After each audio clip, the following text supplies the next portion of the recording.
Hello everyone, welcome here. Drag to reorder the research queue, that's big. Let's see, what else have they changed? Included light sprites, disabling light rendering to improve performance. That doesn't matter. They don't have performance problems.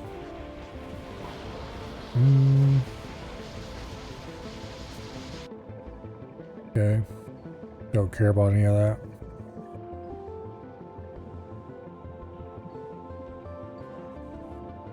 I'm really glad they made this change because the research queue is kind of annoying to use before.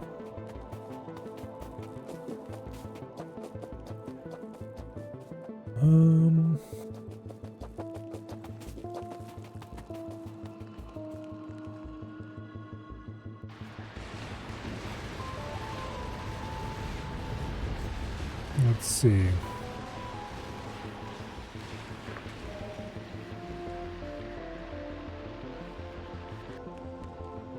I don't see any other major changes that I care about.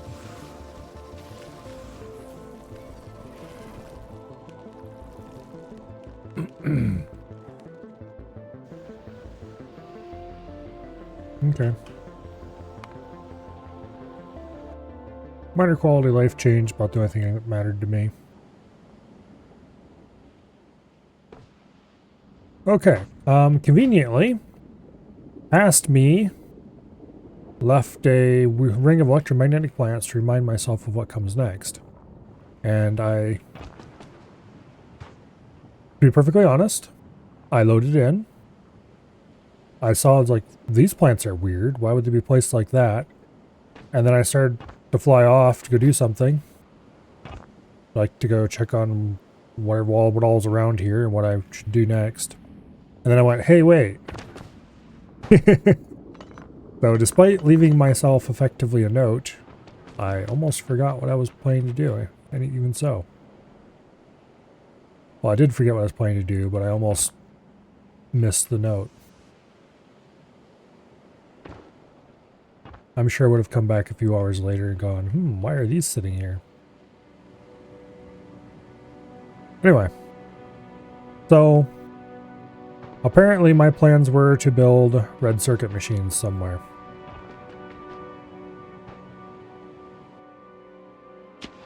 Let's take some cliff explosives.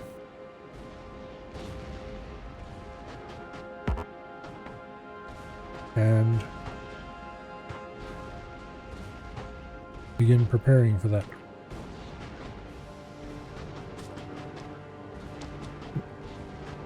I can be more efficient with these than the robots can, so sometimes. Apparently this is where I killed the demolisher in this area. Let's get rid of this other ridge line here too.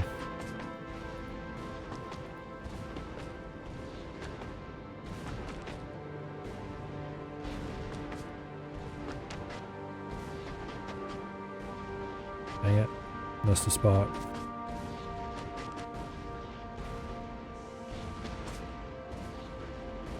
Okay. Let's go take care of this little bit. And that bit. Okay. That's a much better setup. Now,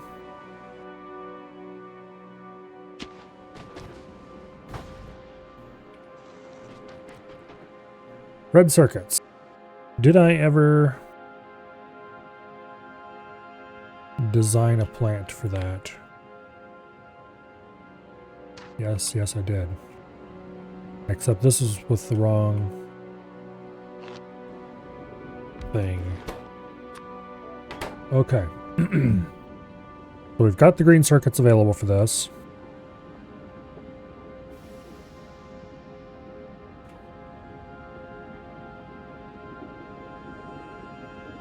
Let's take a look at the calculator and see what it has to say for red circuits.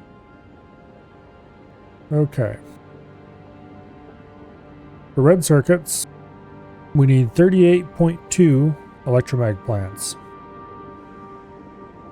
So we're going to use 40 of them. numbers more or less even.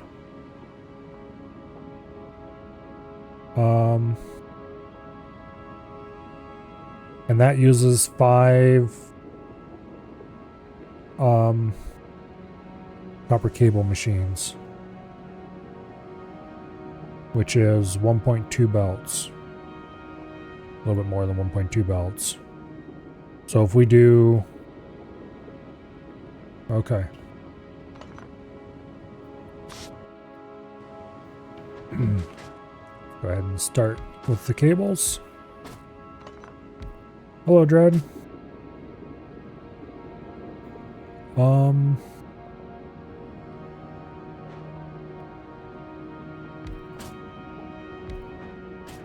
Let's do this.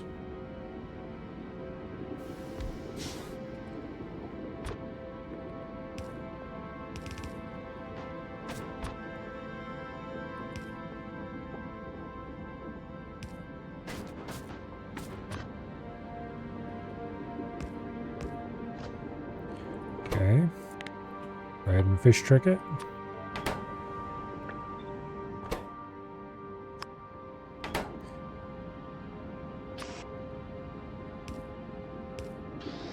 There we go. Now this produces 12 per second.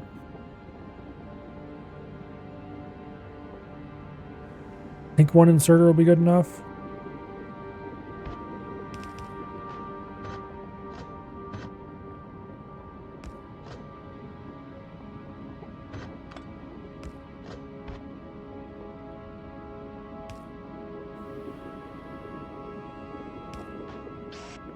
Don't remember which side this will insert on. I think it goes to the top side, but if it doesn't, I'll have to correct it. Not that that'll be particularly difficult to correct, but anyway.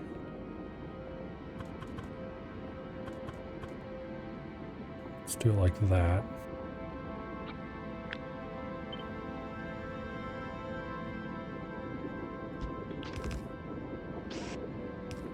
Okay.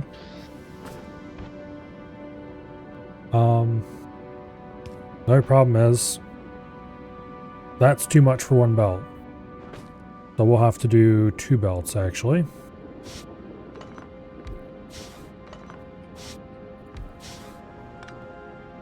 Which I just remembered right now.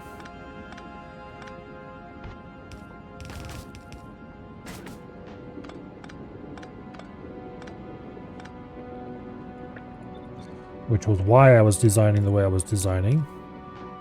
And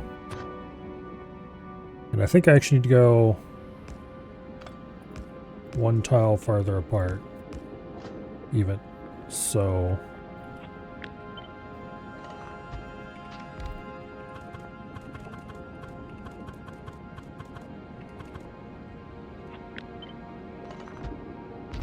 Okay. Because I want to do this method of combining.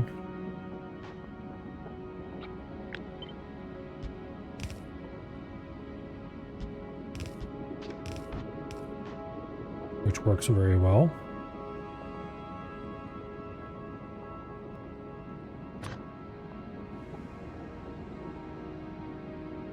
Okay.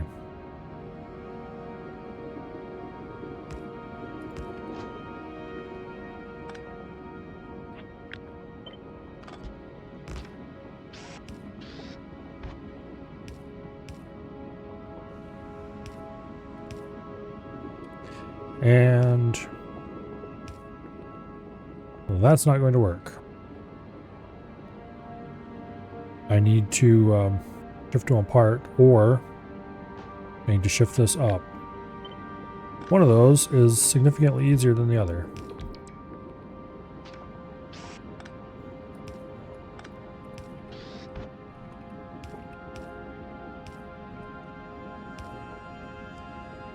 Okay.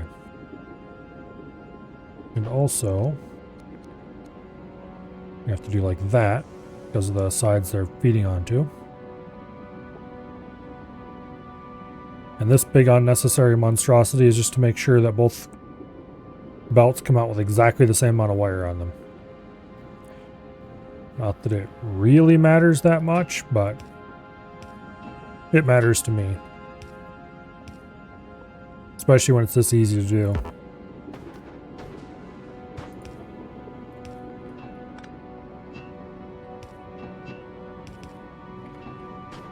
Okay.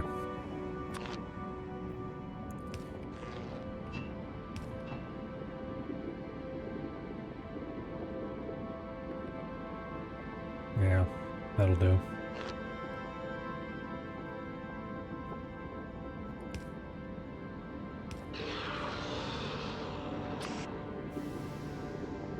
We are right on the edge of the fun zone.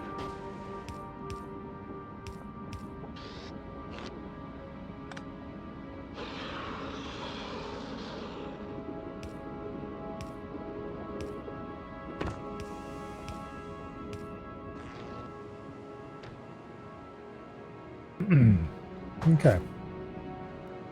So that gets us 2 belts of output. I'm not going to bother connecting this up yet because I'm not sure if this is the final location where I'm going to put it. And how many assemblers did I say I needed for the red circuits?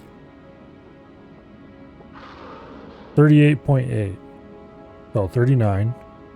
And then do +1 to maintain sanity. So we need 40 of these. So we can probably do 2 rows of 20. Yeah. And even better.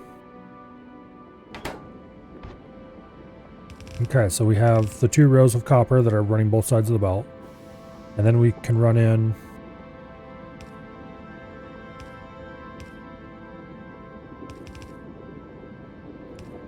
one each green circuits and plastic on the sides, and we should have the capacity required for it. Hello, Colo. Welcome here.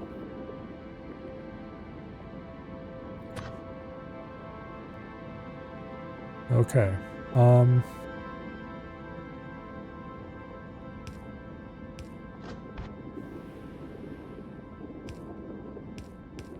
there's the green circuits.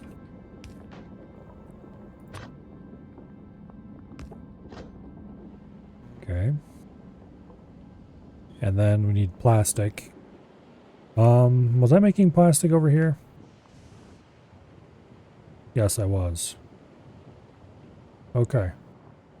And I already sized that plastic appropriately, so we have enough plastic. We just need to deliver it via train. What I probably should do is bring the plastic in and drop it off somewhere. Do I want to drop it off here-ish? Or do I want to drop it off over here where it's much easier to build the station because the station's already built? And then ship it by belt. I kind of want to just plate this. Let's see. If I put a station over here, I need to do rail turnaround, all that stuff over this area.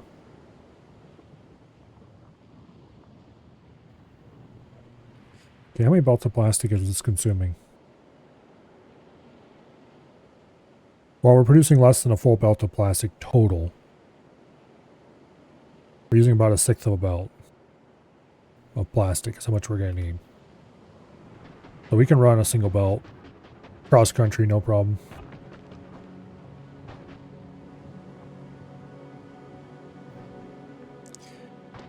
The question is, of course, where do I actually want to route said belt? Didn't exactly leave a wide belt corridor.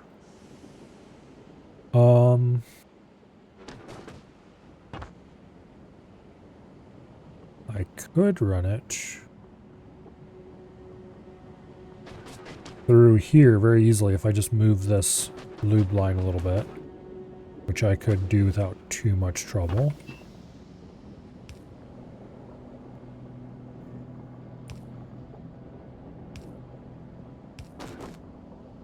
Okay, we can't actually go across that.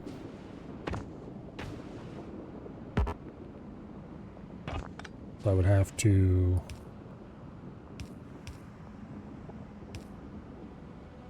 Do that.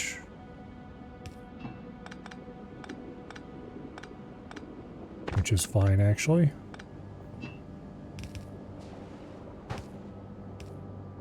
Okay. Although I then realize that I want to move this down as well.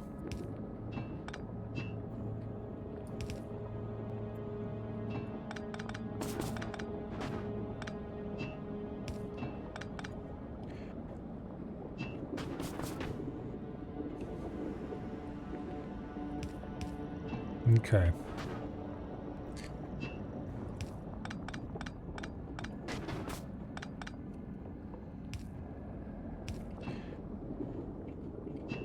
That's better. Now, that'll give us a nice space to run a belt through right over here, so we can just go ahead and add another line.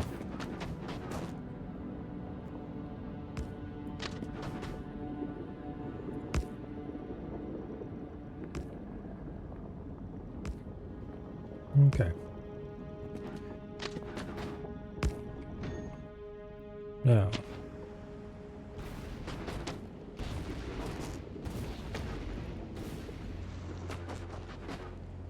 murder a few cliffs real quick.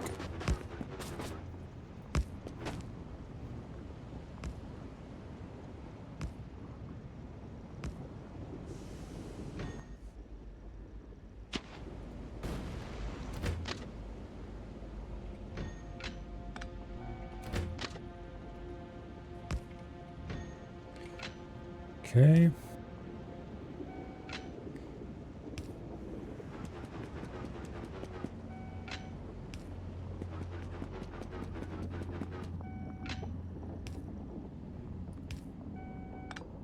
Actually, that's wrong. The standard signal. Okay.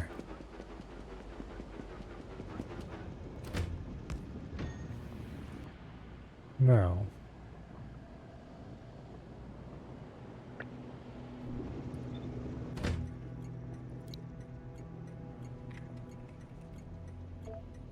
We have a plastic unloading station.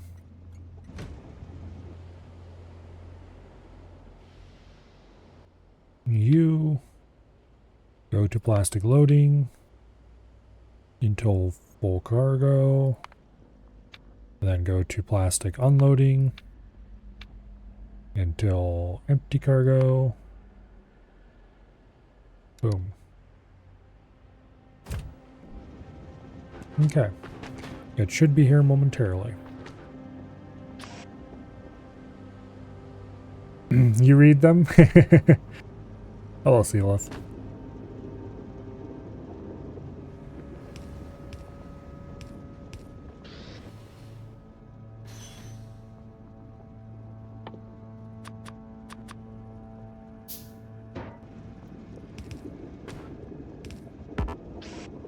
Okay.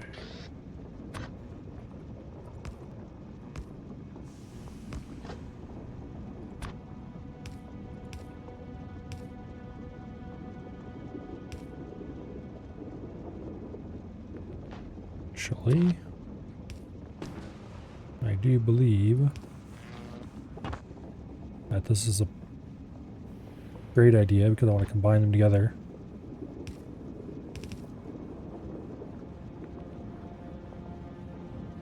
In the dumbest way I can think of. Actually, that works even better. This throughput should be the same.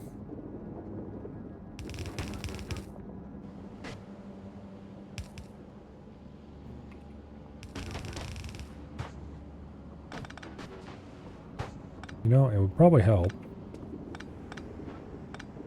if I laid out this before I connect the plastic up.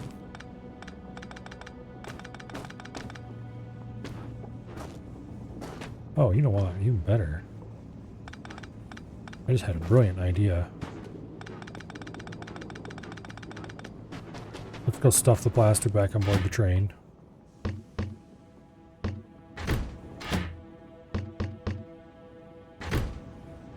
Okay.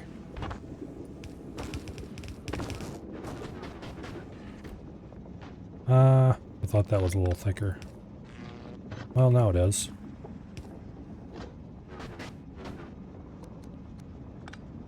Okay, we'll leave a gap.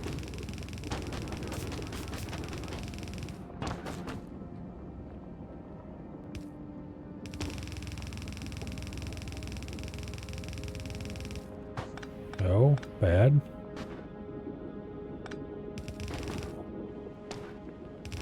Using this calcite field ever is going to be a little bit annoying, but I'm sure I'll figure it out when the time comes. It's another way of saying that is a future Milo problem.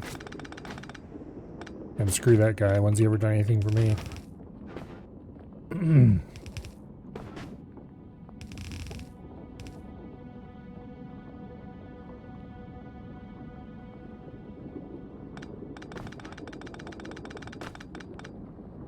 Okay, actually, we can save ourselves an underground if we do this.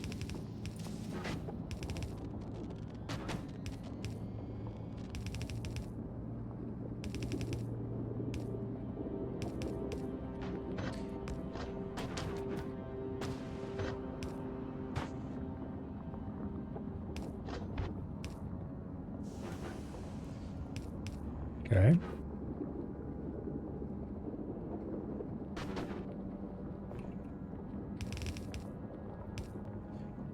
Boom. Alright, let's go hook the plastic up. Hello, survey.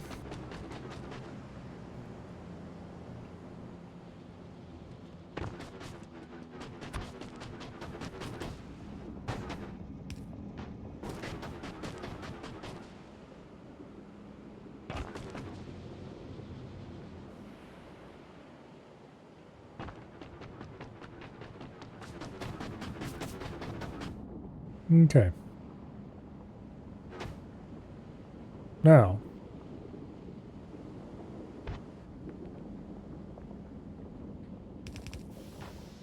can we even fit what I want to fit into this space? And also, this calcite is right in the middle of where I want to put stuff. So I'm going to go ahead and cut off those two just in case I want to move it down to miss the calcite. First, let's find out if it's even possible to fit a row of 20 in here.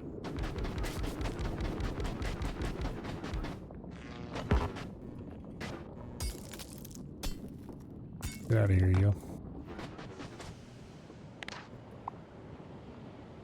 Yeah, that's 14.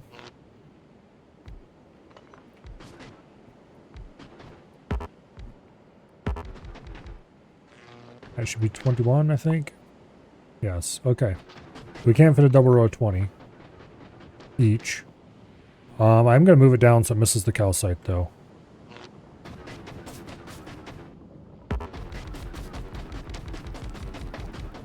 And furthermore, I'm going to move it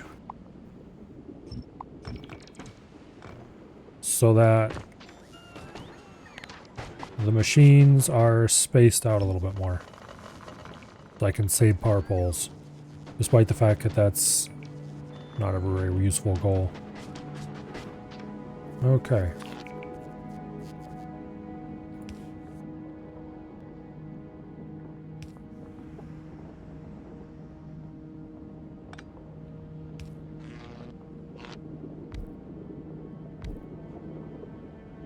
That should do it.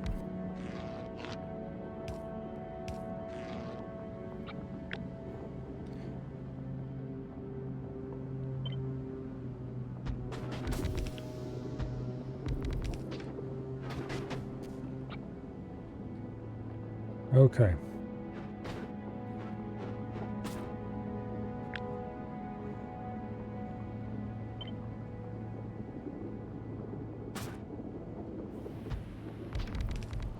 That should be half of what we need. Yep.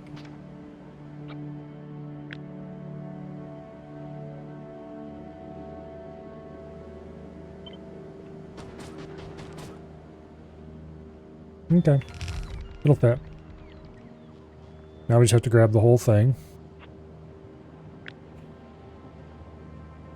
And move it down so it's below the calcite.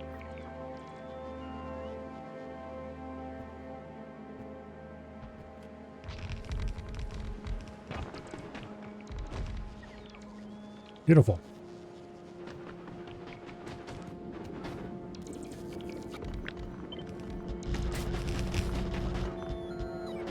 We're probably going to have to go get more belts as well, if I had to guess.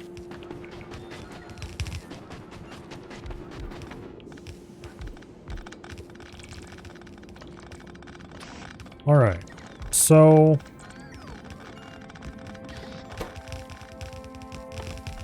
all of these machines are going to be grabbing. Let's see, what's the production time on this? 6 seconds, so every 1.5 seconds roughly they're going to jam in 4 copper cable. I want to do 2 reds and a blue for inserters.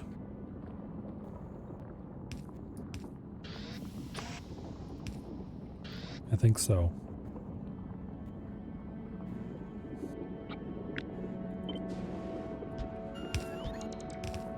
This is probably excessive. But it's not like inserters are terribly expensive or anything.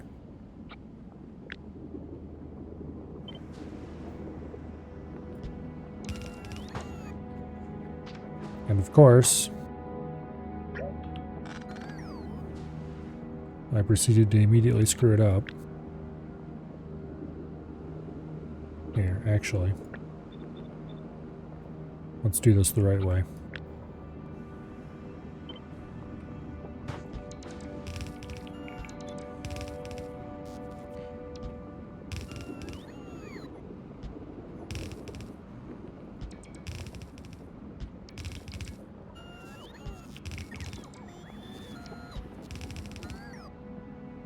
Okay. Lovely. Now, we're going to have to do the belts down the outside for the output. This should be half a belt of half a belt of reds total. But we'll combine the 2 sides and make it half a belt flowing half full. Alright, let's go get more belts. We need a lot of them.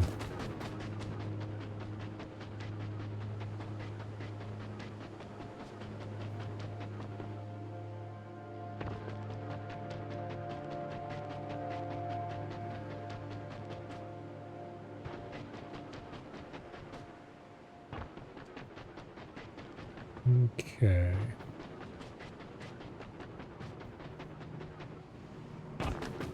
We should have like 600. Grab an extra stack of those. We're almost out of long-handed inserters. You better grab some of those while we go past. Grab a stack of spasts. We are running low on boundaries.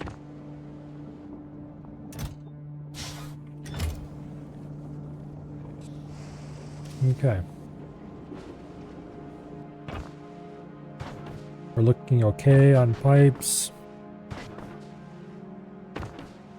Most everything else seems fine. All right.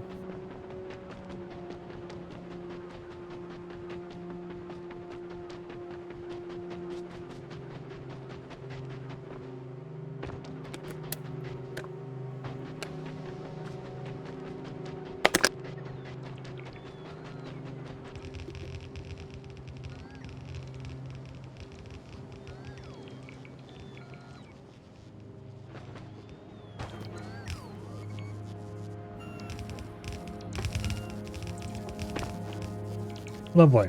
Now,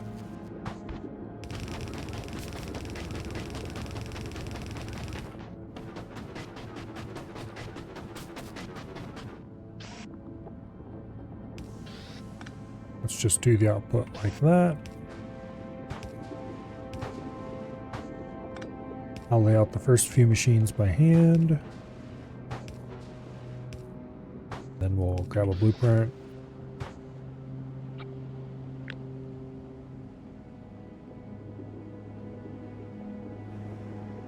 Like so.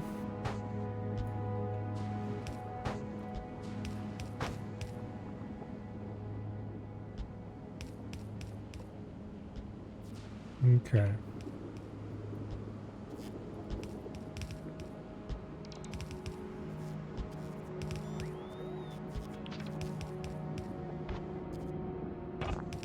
Should have grabbed the belt with it too. Oh well.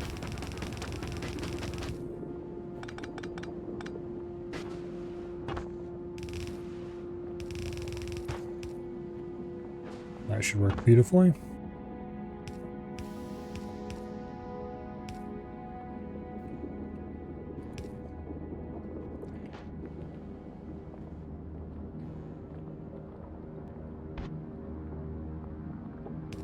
Extended the wrong one, damn it. There. That'll do.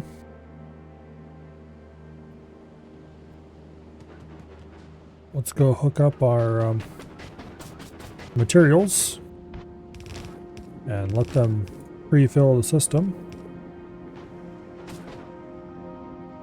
Let's see, copper. Can I get copper out of here without going insane? Yes, I can very easily. Good.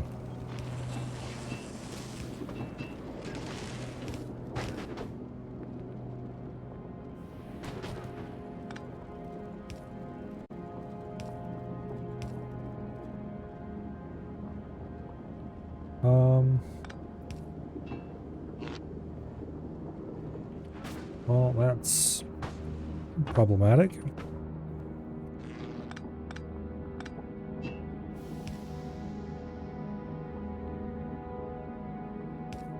Yeah, we'll just do that. Easier than trying to come up with a symmetrical fix. Okay. So as soon as we turn the power on for this, it should start producing red circuits.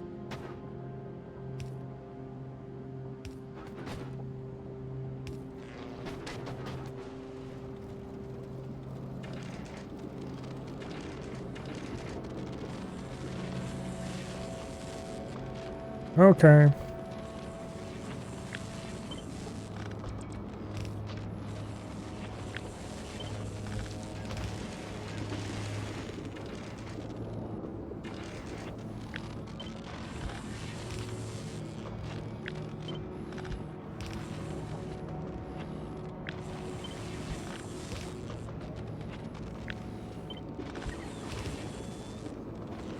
Should just blueprint this to fix it, but you can't blueprint an empty tile. I'd still have to go through and remove the extras anyway.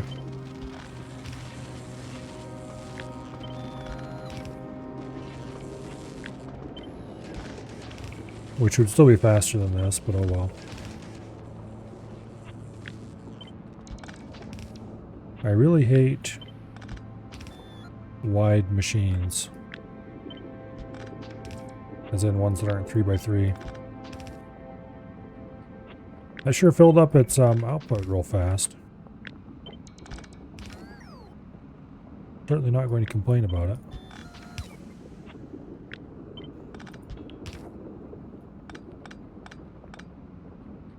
Alright. Red circuits are done. Now. Hello, Poison. Welcome here. Next up is blue circuits, for which we need 8.4 assembly machines. So I'm going to do 10 of them.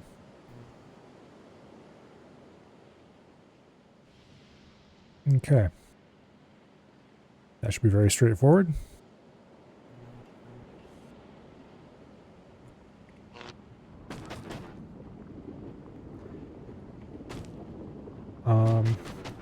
Let's just lay out a demo plant down here. Okay, they can pass between each other. They're going to need Green circuits. How many green circuits total are we going to be consuming in this line?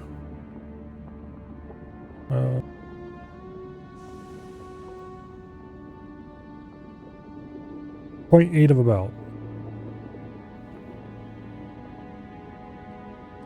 Okay.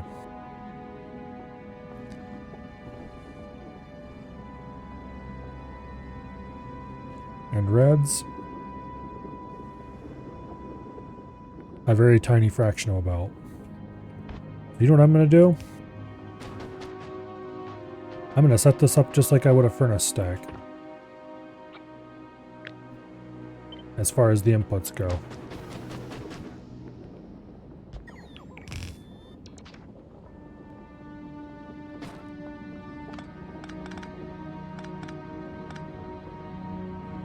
Not that style, though. Wait, why am I doing it that way?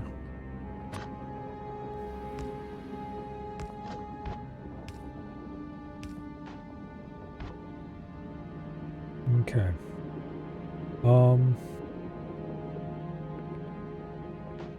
I'm screwing this up already.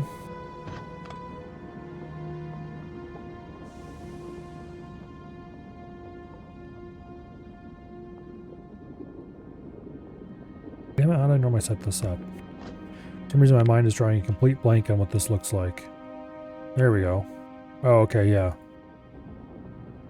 That's why, because I forgot that it has the output lane down the center. Which actually makes perfect sense for this.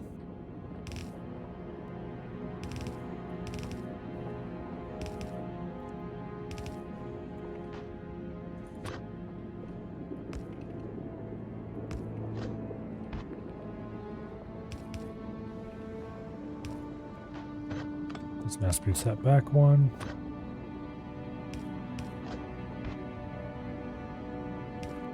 Okay. And then one of these gets green circuits, one gets red, and it doesn't matter which is which.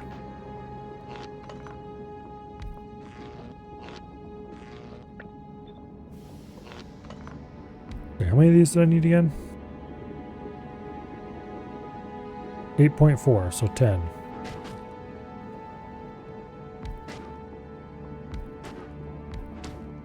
Let's space them out a little bit then.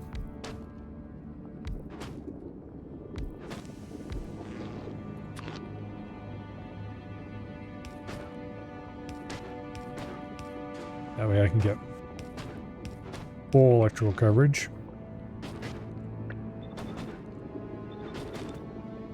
Okay. Vertical flip those four.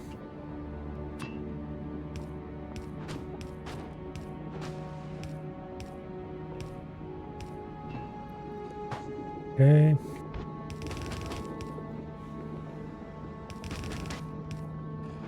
Not sure which direction I want the outputs to run yet.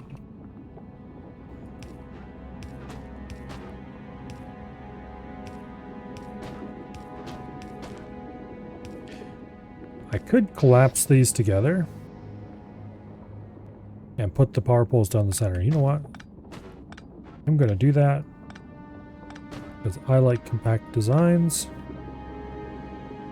And technically this design can be expanded to be more than double its current size.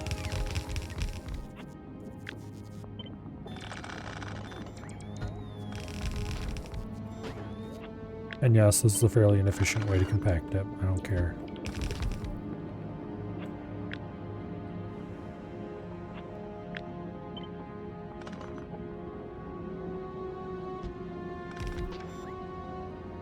Alright. Run that back out that way.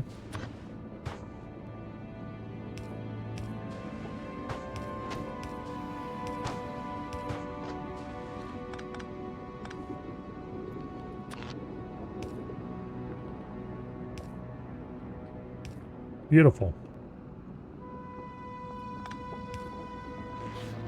Beautiful. That actually works out way cleaner than a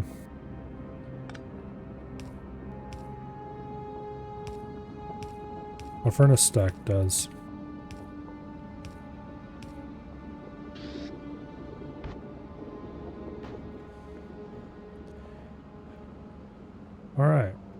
And you could, without running into belt throughput problems, you could double this up very easily. Because it consumes a total of 0.8 of a belt of green circuits, according to this thing over here.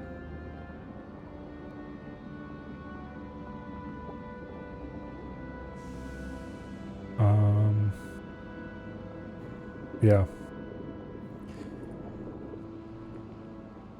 Which means you could do more than just straight double. I'm gonna flip these.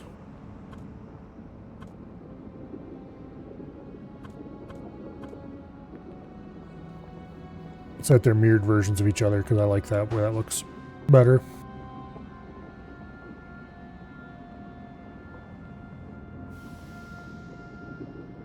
Alright. Something about the way this shadow looks, it makes me think that this piece is missing. But anyway.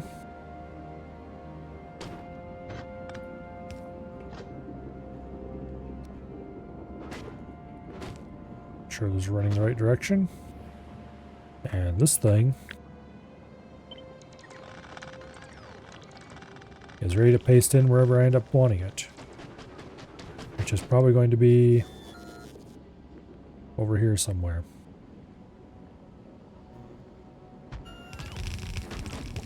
Okay. I'm going to move this out some.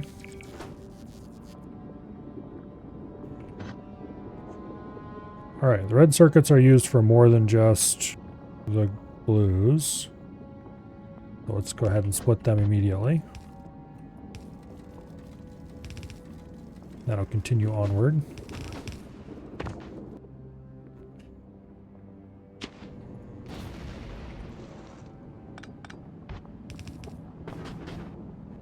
Okay.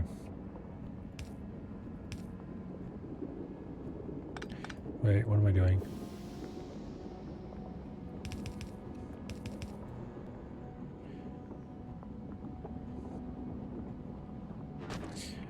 All right. More than likely how this is going to work in reality is I'm going to do that.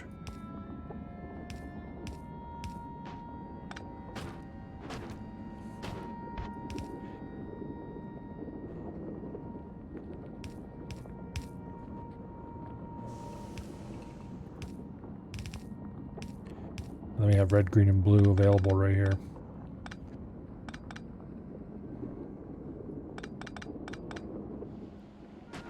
Once we run the green is over here anyway. How much green is this going to consume, actually? Yeah, 0.8.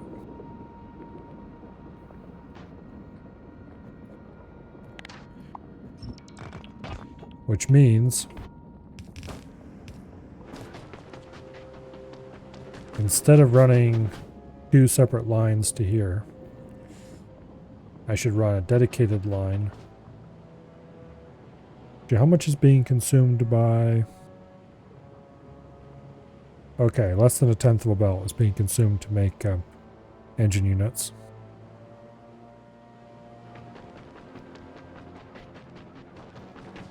And how much for robot frames? Less than 1/10 of a belt. Okay. Which means this line can be split perfectly happily. And we'll have good throughput still. Enough for everything that's on it.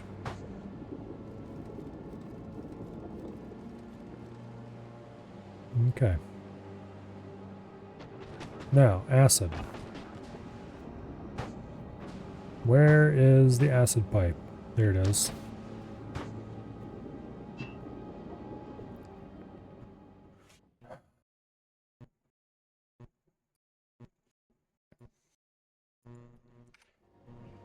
Okay.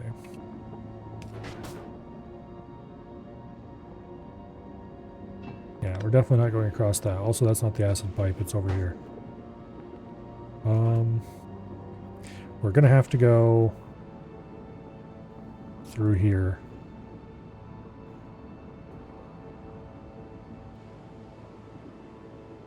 or down and around.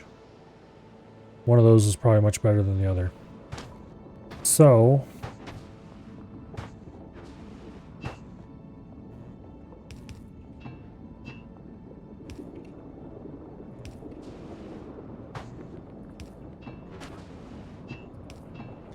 let's set on a grand, fantastical pipe journey.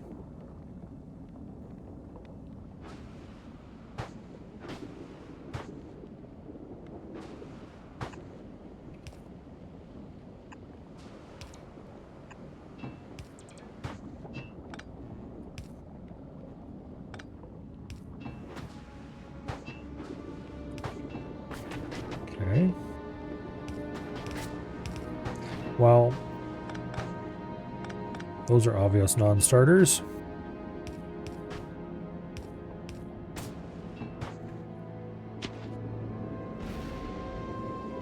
Ooh, that was a juicy one.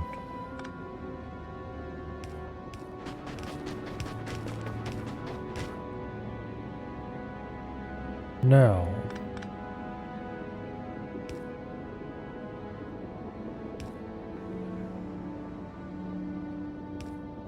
you go there.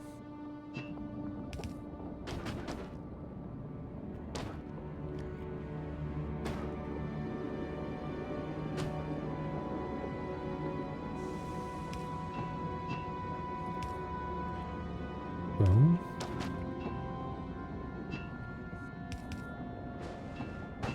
Actually, I am going to move some things here.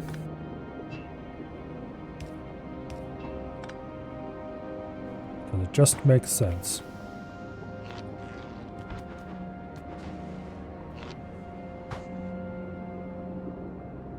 Okay. Blue circuit's online.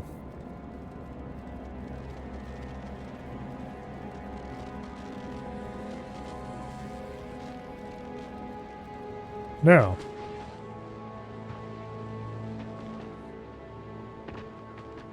kind of surprised that this is all the green circuits I need.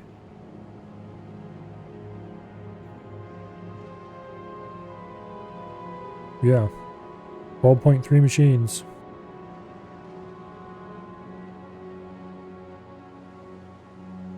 That's actually more than I need. Alrighty.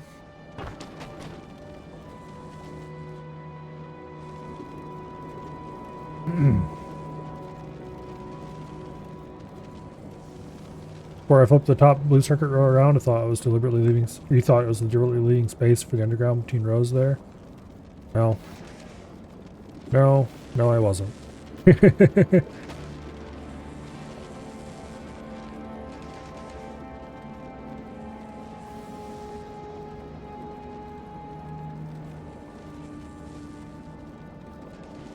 Nah.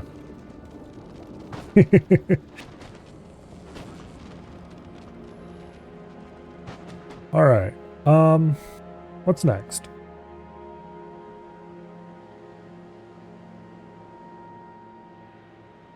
Well, let's look at the actual sciences and see what they need that I'm not producing yet.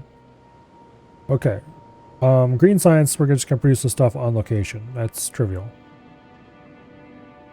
Military science, I'm not even thinking about yet, really. Blue science, we need sulfur for. Am I producing sulfur and putting it on a train? No. We do have pet gas, though. We don't have an unloading bay for pet gas yet. So I should add another unloading bay for pet gas, and then... Let's see, sulfur requires... water. We have sulfuric acid on site.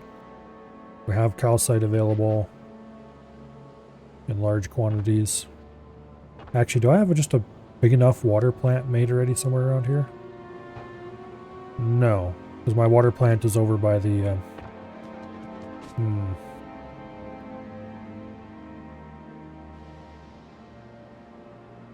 Do I need pet gas on a train? Because I'm debating whether I want to replace the pet gas with sulfur. Let's put a pin in that thought and move on. Electric furnaces. I need like 5 machines for... I need like 7 machines for productivity modules. I already have rails being produced. Already have flying robot frames. Low density structures, but that's a simple matter of casting them. Feeding in plastic, which we've got on a train now. I'll probably put them like over here somewhere or something. Okay.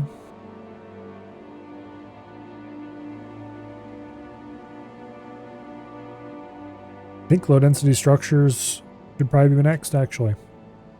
We need 10 machines making those.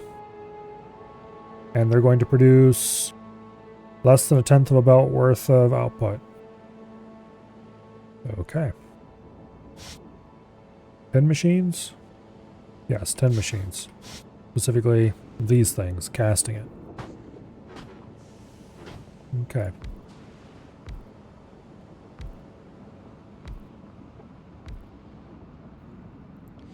Now.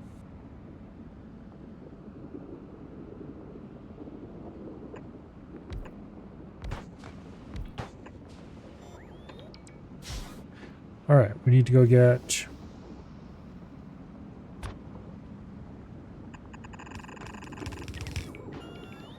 some cliff explosives.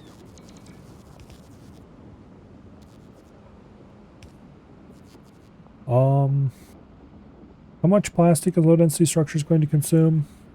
There isn't much.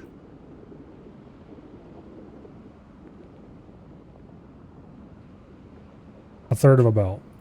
Okay. Yeah.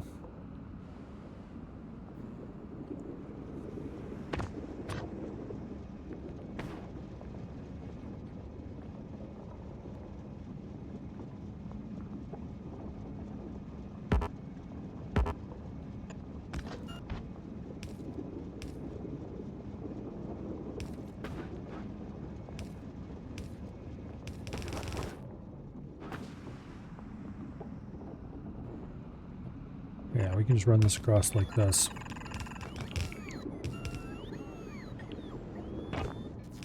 Alright, let's go get those cliff explosives.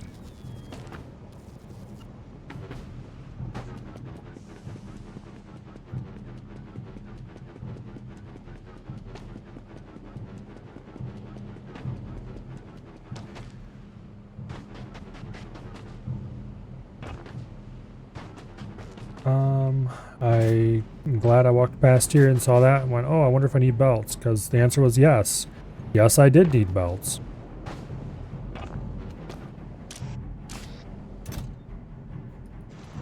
I was down to my last couple.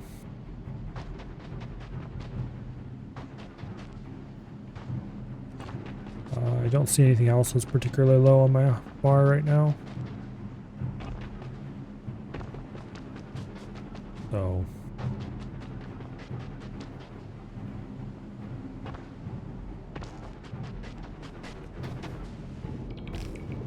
okay, now.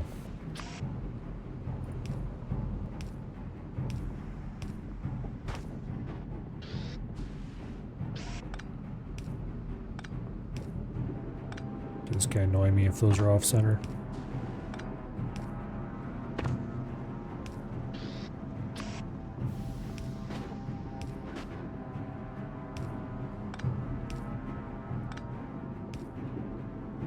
Actually, no.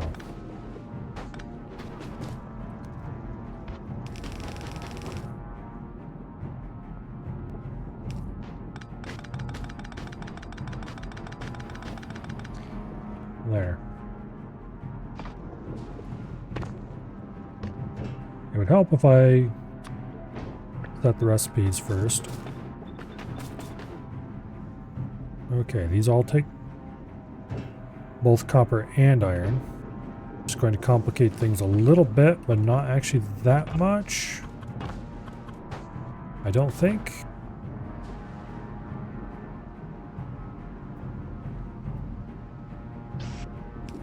I probably don't want to have them input from the outside, though.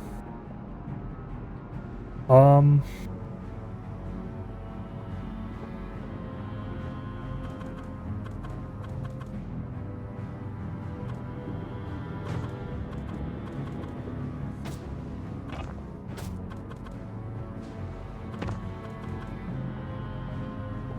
okay.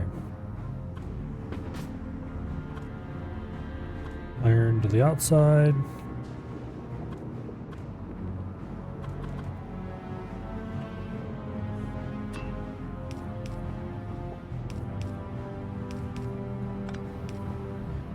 Now,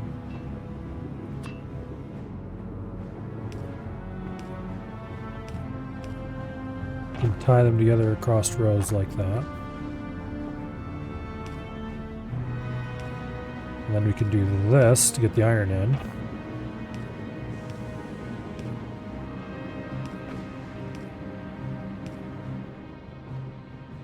On each side.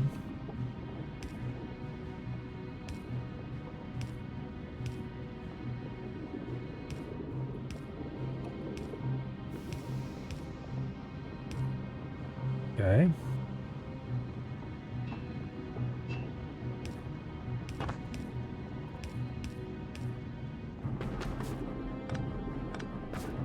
And then we'll just run the copper up the middle.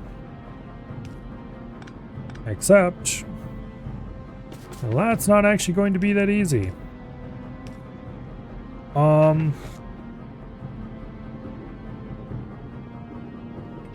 Well, yeah, well. Yeah, well. Not what I'm worried about.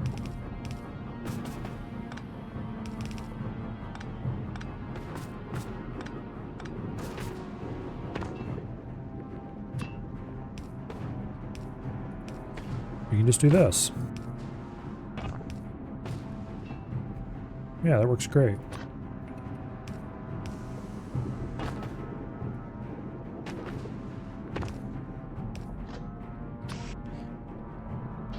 Let's see how fast this output. Pretty slowly.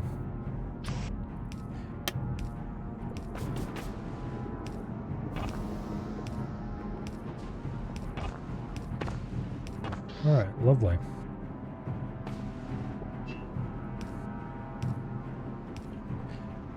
That was actually simpler than I thought it might end up being.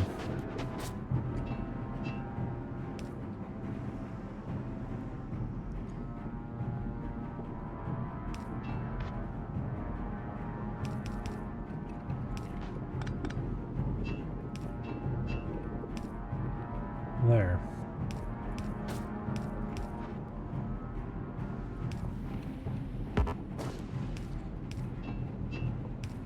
Tie this all together for simplicity.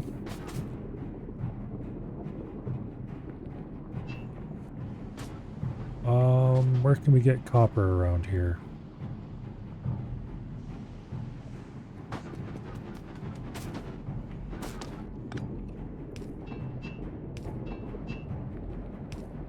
Well, wherever we get it, it's gonna start there.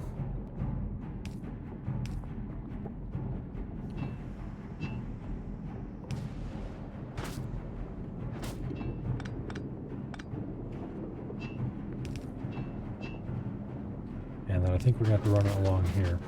And I'm out of pipe. Alright, but I have more than that. Let's go grab more underground.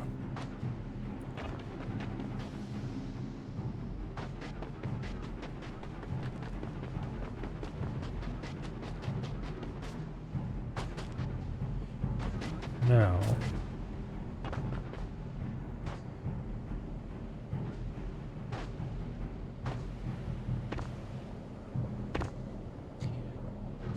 pipe casting's over here.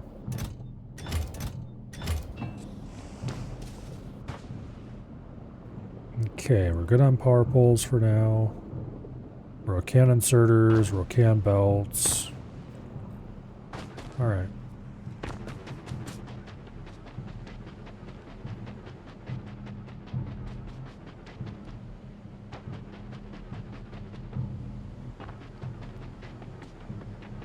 Oh. Now.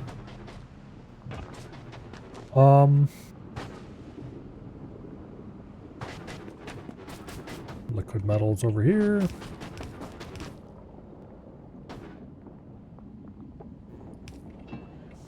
And every time I think I have this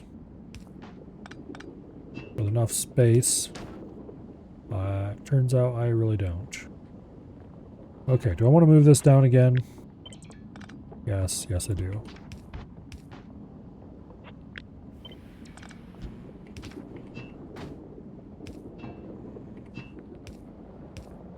Okay. Now, the iron attachment is going to be much easier.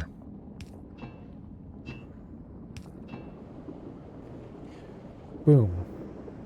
And we have low density structures. Or we will as soon as I hook up power.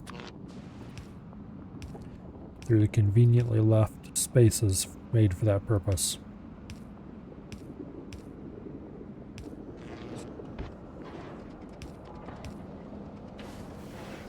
I'm not sure where I'm going to run the low density structures yet, so we'll just leave them right there for now. Alright, do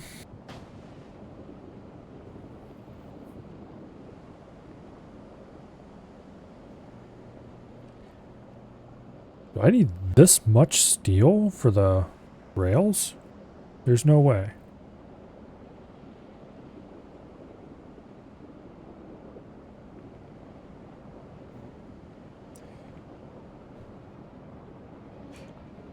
Okay.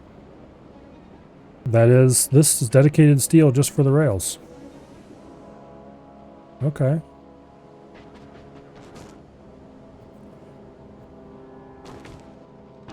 I was like, oh yeah, we got our steel plant here. And then I was looking at the arrangement of belts here, and it's like, it does not look like I plan to shuffle any of that steel off to any other purpose. That doesn't make any sense.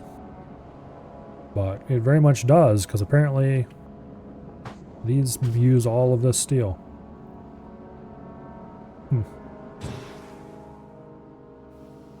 Not even slow to cast. Which steel does a rail use anyway? Only one? I guess these are so fast that it just sucks steel down. Alright. Well.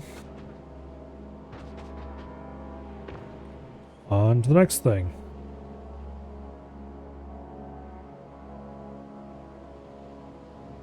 Okay. I have not started anything related to metallurgic science yet. Yellow science. Everything required for yellow science has been made. The components are all laying around, they just need to all be run to one place and assembled. Purple science has rails made, but not the other two parts.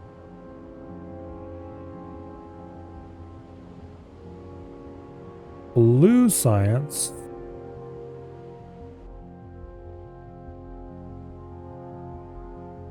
has everything except the sulfur made. Military science hasn't even started.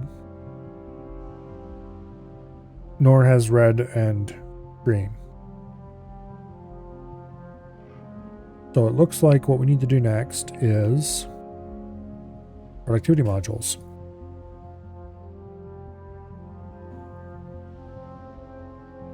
And we also need 5 assemblers making...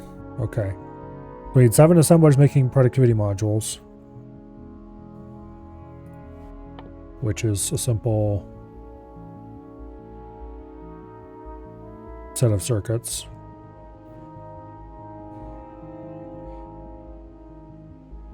And... Okay.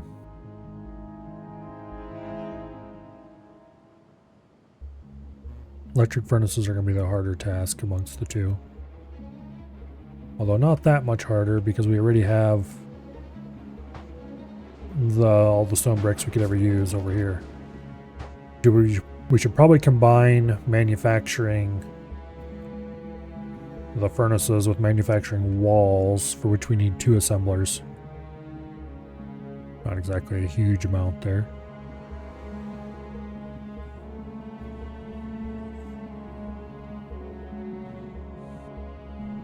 Okay. How much circuits are actually going to be used by those things? Less than 1/10 of a belt.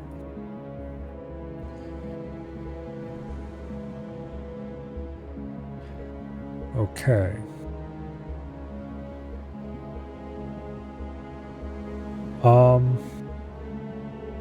I'm not entirely sure if it's safe to pull off of this belt yet for that task.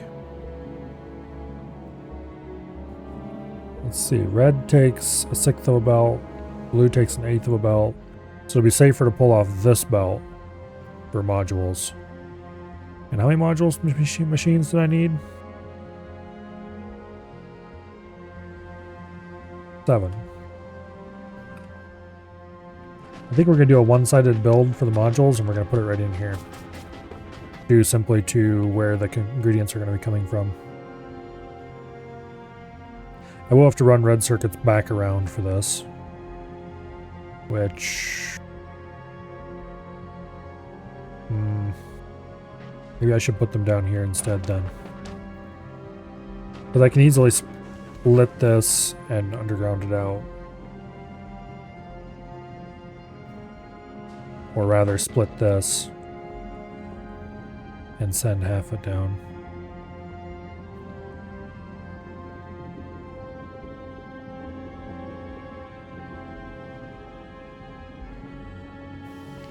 Or I could do underground shenanigans and see how much, yeah. I'd have to make an underground here, do a bit there, make an underground here, do a bit here, come out on this side. It'd work. Then we just feed red from one side and blue from the other, or green from the other, I mean.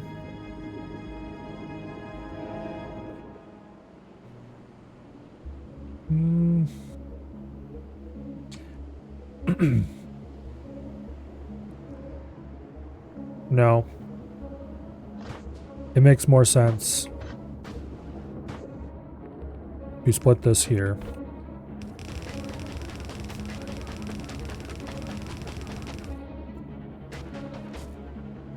Bring our other batch of blues this way.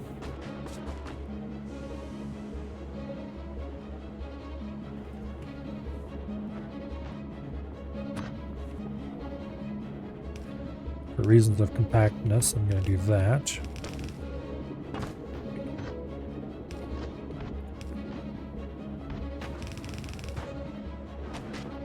Okay.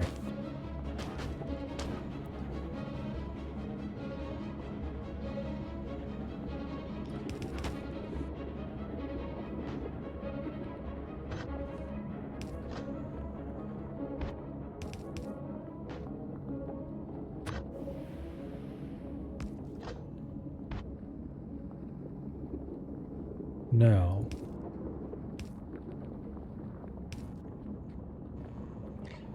that is the wrong side of that, but this will do just fine. Boom. Okay.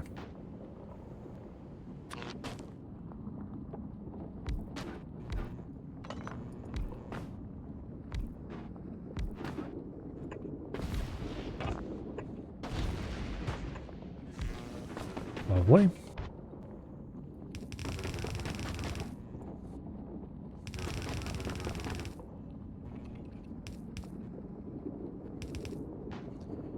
Okay.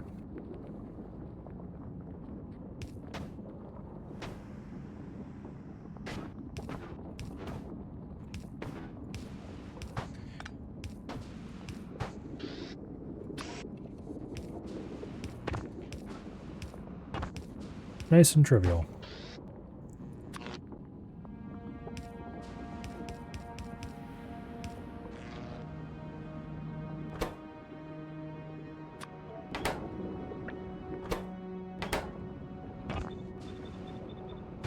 Okay, that should get us exactly what we needed. Just go ahead and hook them up. And we'll have productivity modules rolling off the line before you know it.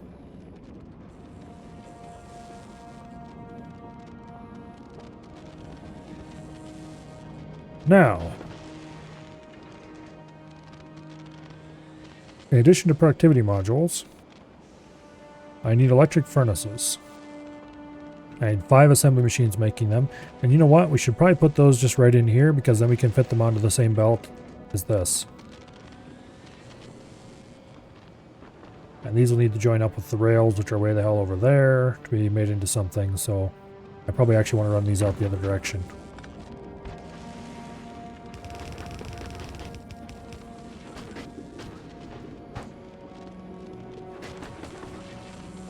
Okay. The furnaces require stone bricks, steel plate, and circuits. How much steel do they use? For the furnaces, we're going to need 7 machines casting steel.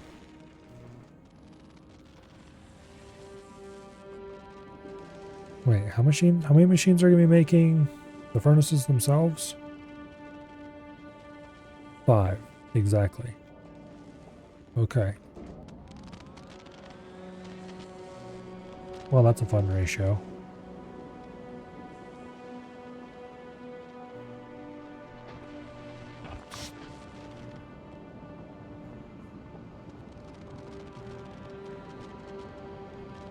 We can probably cram the steel into this area.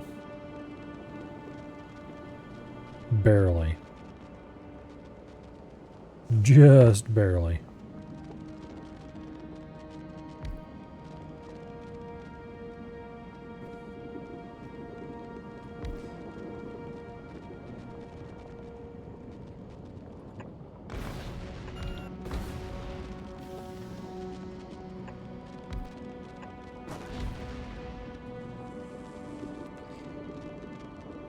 Okay.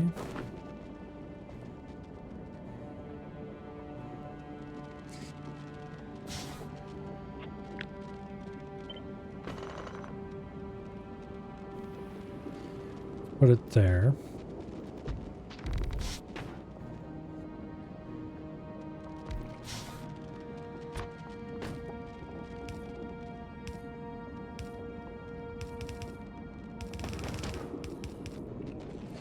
There's the steel.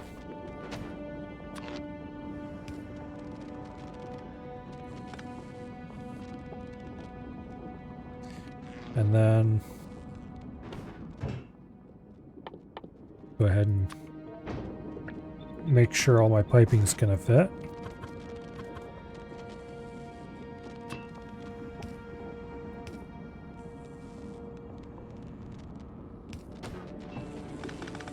You need to be moved down a tile, which is still fine and very workable.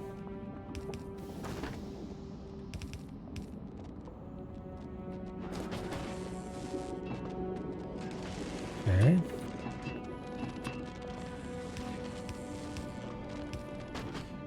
Barely avoiding some fluid mixing shenanigans here, but we are missing them, and that's what matters.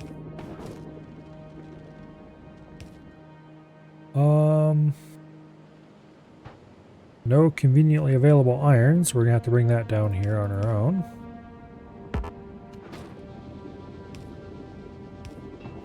Not impossible by any means.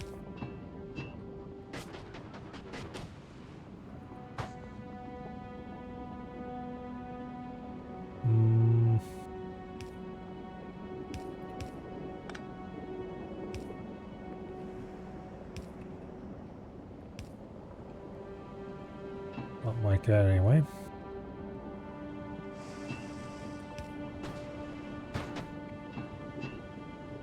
Actually, I don't want that quite that close to the belt.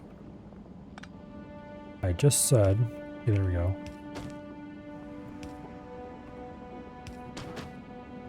No point using it underground when you don't have to.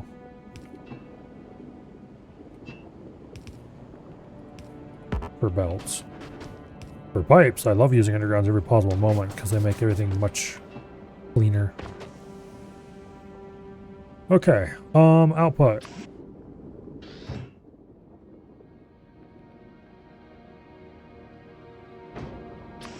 I'm going to use stack inserters, even though I probably don't have to.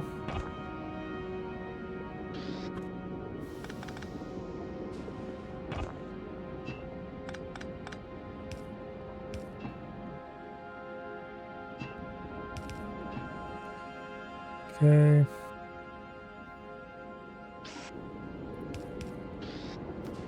That'll help make the belt a little more balanced. Not that it really matters.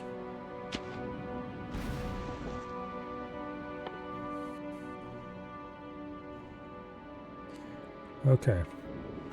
Actually, how much of a belt worth of steel is that?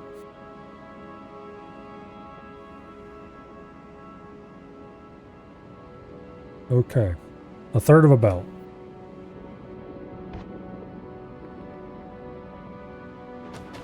Okay, we don't care about trying to keep it balanced at all then.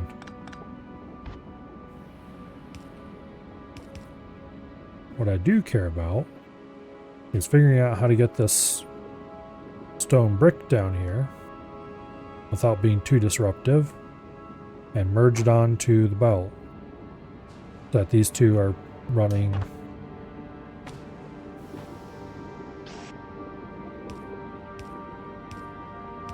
Yeah, if you can't do a third of a belt with normal inserters, then we got trouble.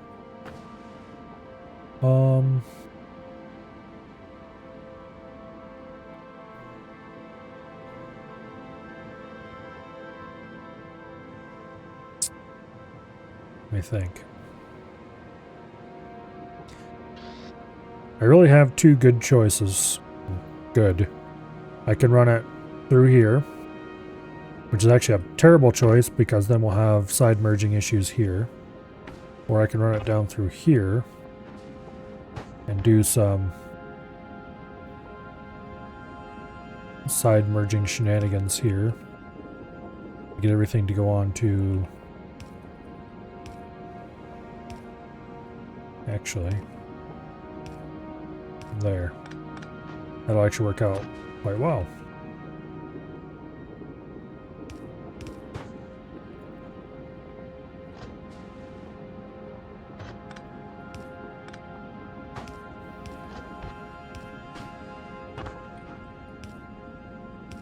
If you're going to use an underground, you might as well use an underground.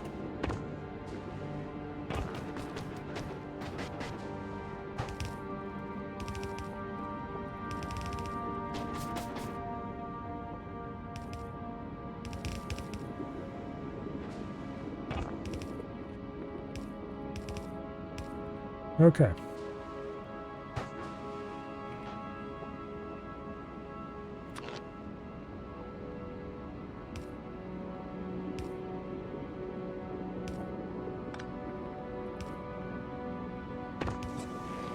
That fires that up quite nicely.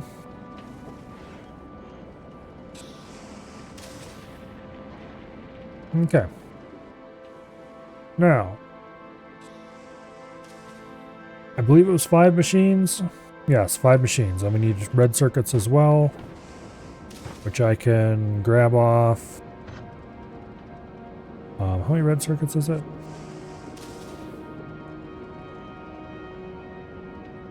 Need to figure out how many I can take here.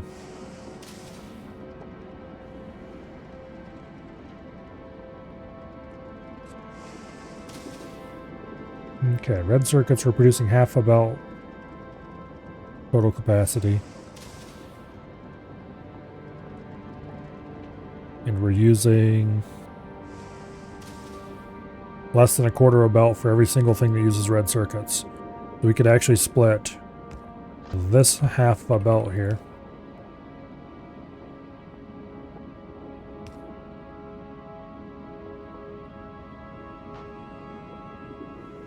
Let me think.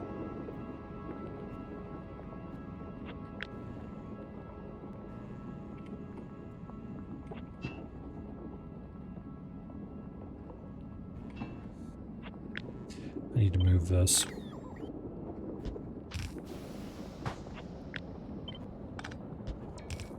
Which I can do very easily. I don't want to put an underground in here because someday blues might want to come out that way and I want to make it easy for them.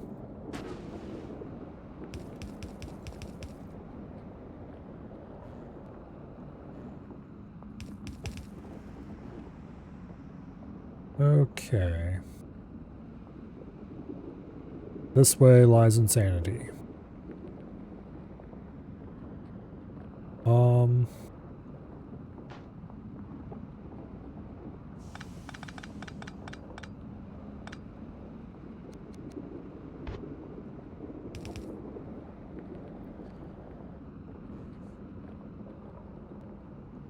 Okay.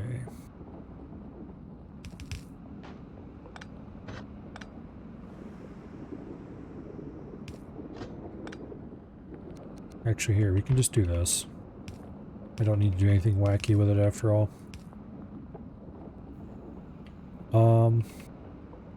I do kind of want to change the belt side it runs onto, though. No, I don't. I want it to be on that belt side. Being on that belt side, damn it, has important properties. Namely, that we can use as an output if I so desire. 5 assembly machines? Yes.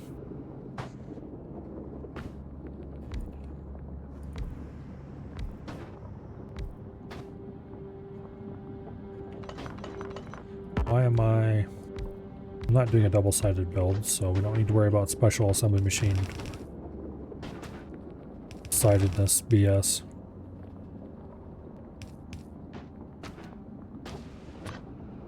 And I have decided that I am going to use that as an output, because why not? It's cool, I might as well.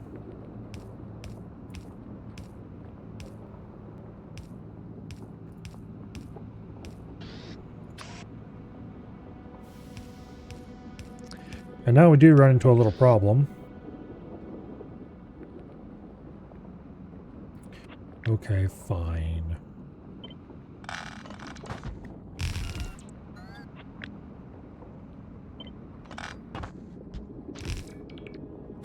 I wasn't going to do this, but turns out I should have. Alright, lovely.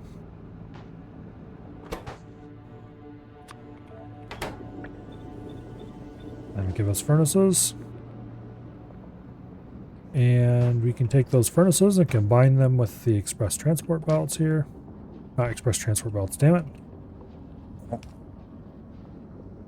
The thing that's on the express transport belt. The production modules. Productivity modules. Do I have any cliff explosives? Yes, I do.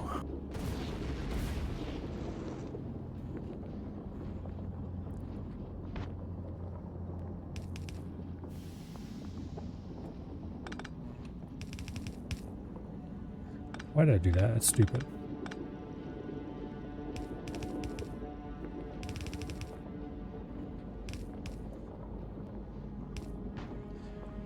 Okay. So we need those together with the rails, which are over here. That's going to be interesting to get those out.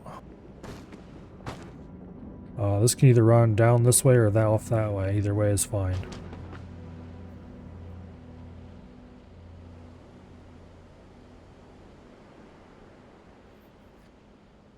I think I can just...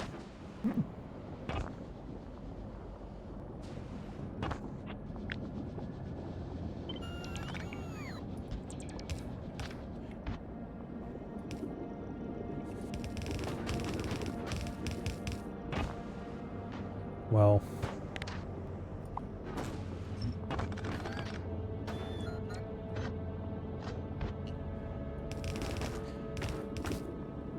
There's rails, roughly. We're gonna need them down this way eventually anyway. Might as well get them part way there.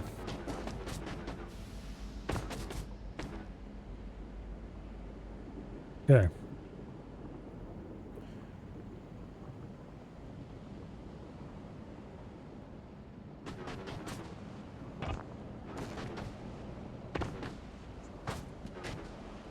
And similarly, these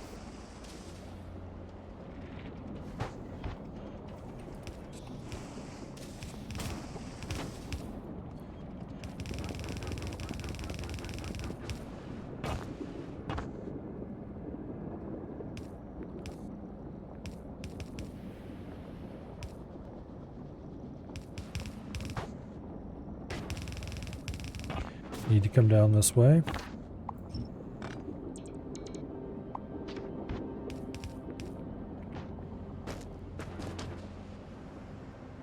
Okay. Yeah, I'm not removing this crater. I'm leaving it there because it looks cool.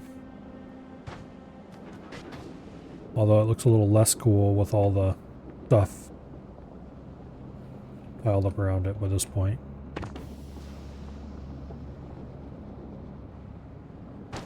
Oh well. Alright, now...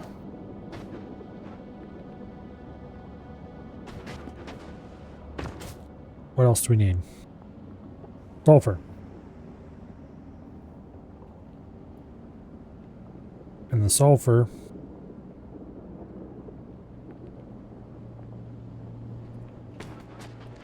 do I want to...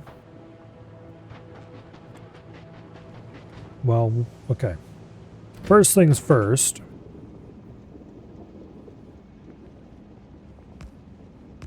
We definitely need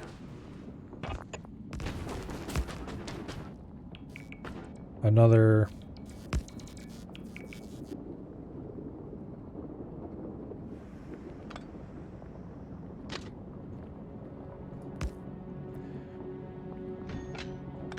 rail here.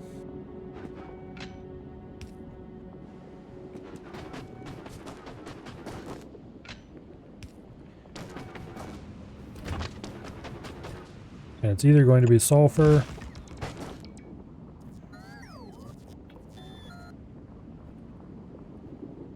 or pet gas.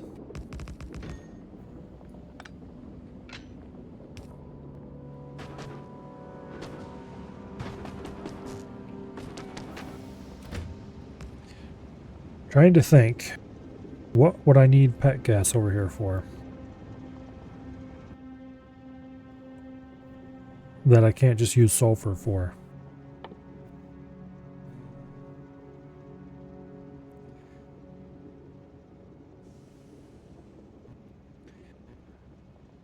I guess I could use it to make solid fuel. Plastics being made centrally.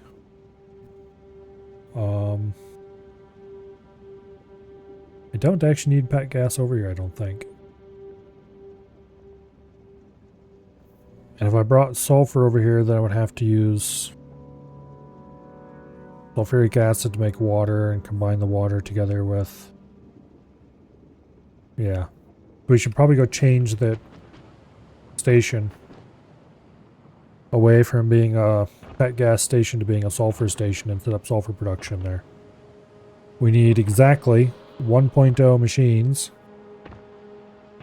which means I'm probably going to do 2 because why not? Making sulfur out of pet gas. And then we'll just load it direct onto a train.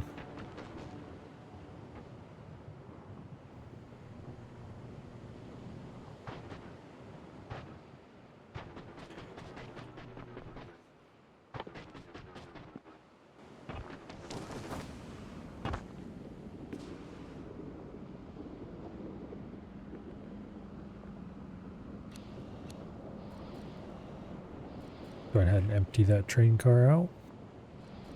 Waste not, want not, and all that.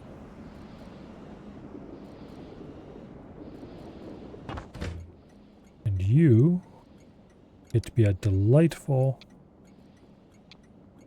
sulfurous yellow.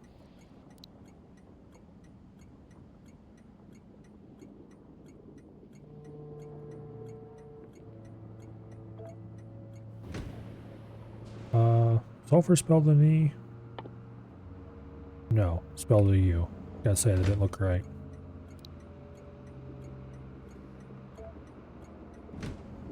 Okay. Yeah. We might still have to produce water for explosives if we do anything explosive related. But that uses water, not pet gas, so it's fine to centrally produce the sulfur.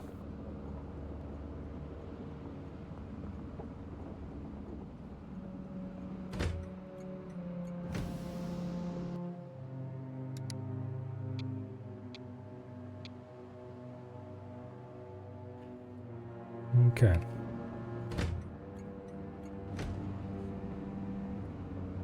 Train car's empty.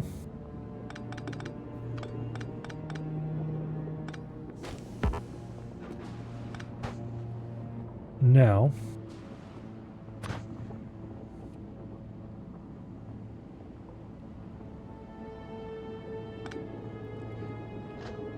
we don't need anything nearly this fancy as this unloader, or this loader here.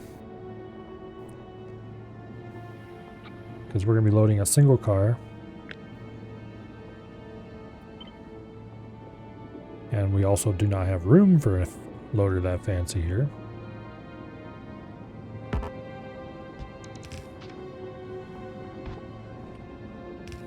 That's fine, we'll load off a single belt.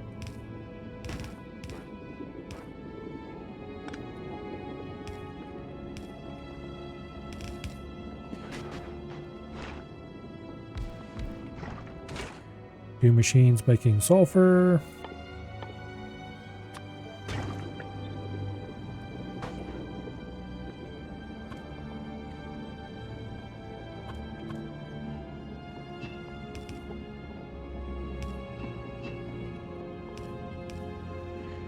Okay.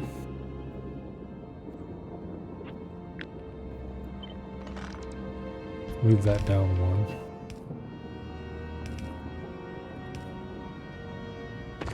Now, where can I get water easily?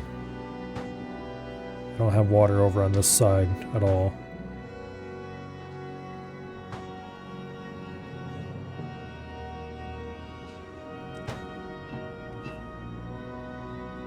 Well, probably the best place to tap water is here.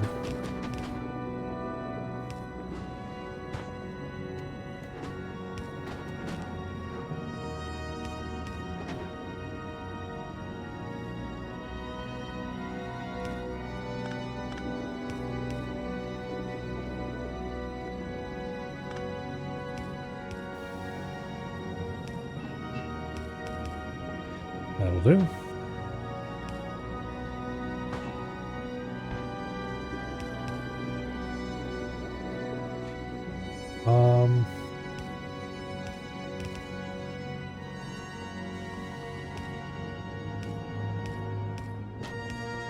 Increase the throughput on this a little bit.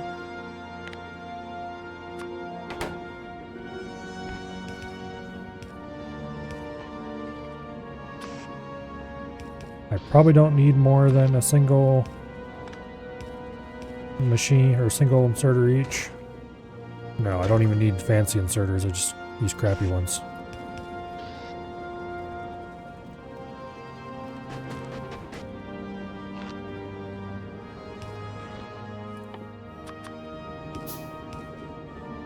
Okay.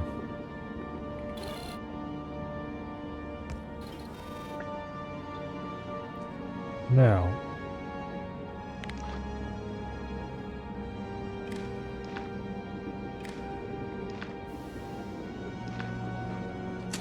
set this to 2.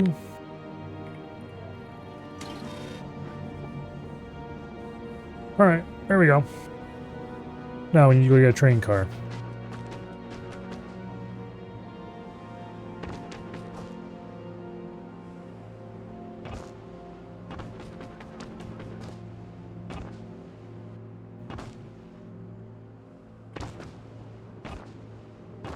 Which is a rather long run, unfortunately.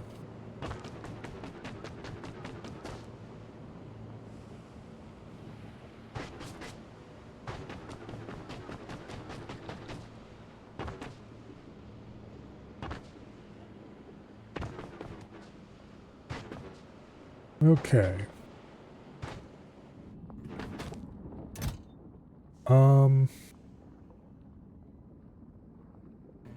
Where is the one I picked up? There it is.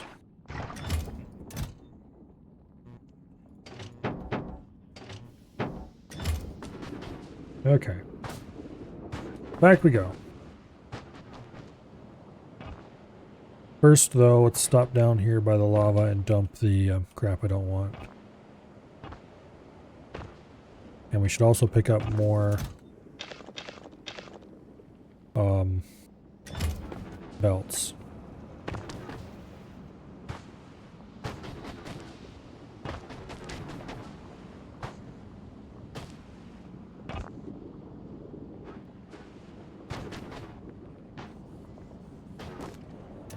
And undergrounds.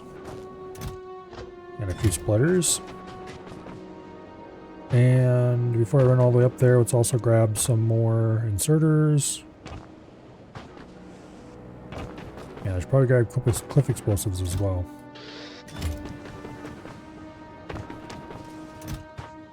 Yeah. Okay, much better. I'm still getting on pipe for now.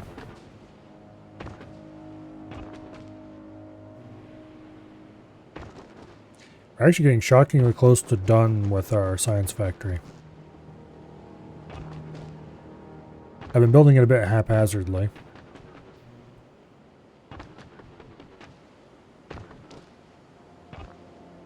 But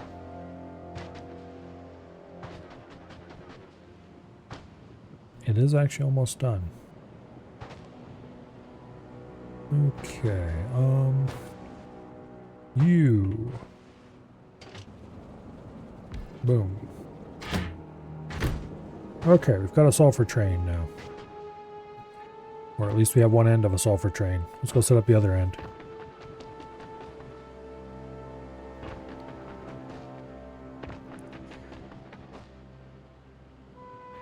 And I think that is the last thing that's required for blue science. Yeah.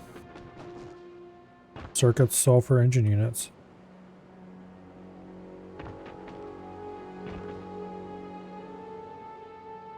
Which means we need to start setting up science factories now.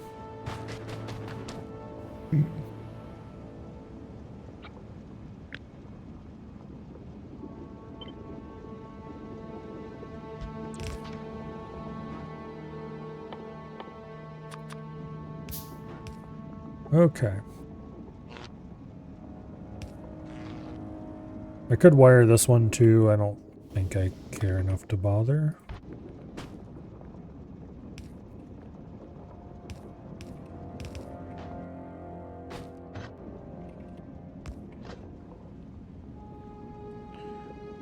All right.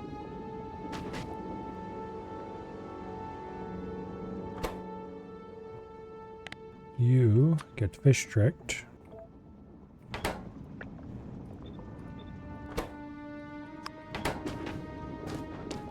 And that's when I realized I should have fish tricked these, but didn't.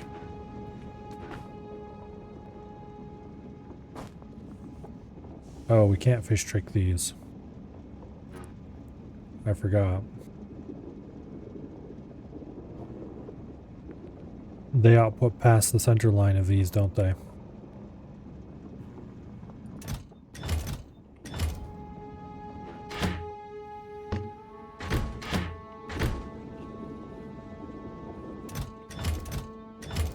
Yep.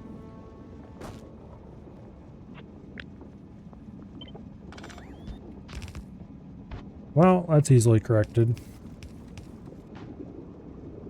Makes it take up more space, but thankfully it's space we had to give.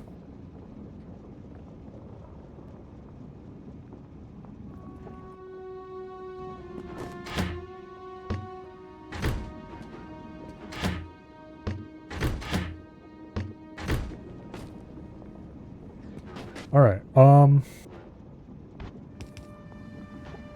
Sulfur.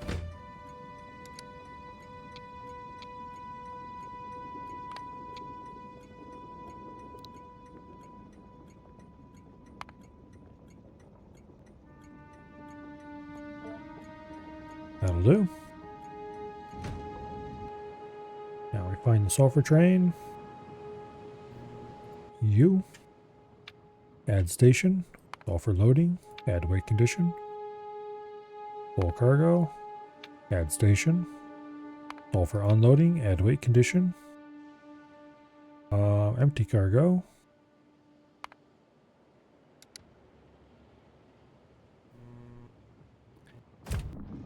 Okay. Now, where do we go from here? Well, we should decide where the actual science area is going to be. Like where we're going to put the labs and stuff. And I think that should be over this way more. And then we'll start laying out builds for each of the sciences, progressing downward and all running into the lab area. So,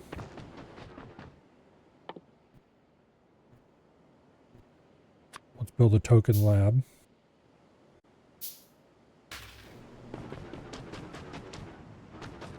And we'll stick it there.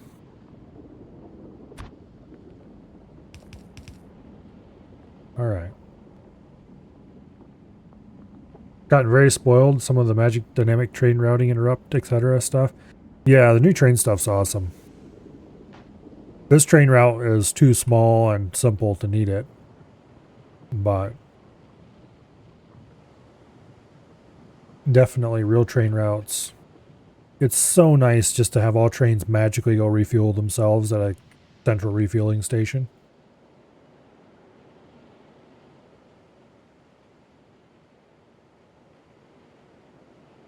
Just for starters.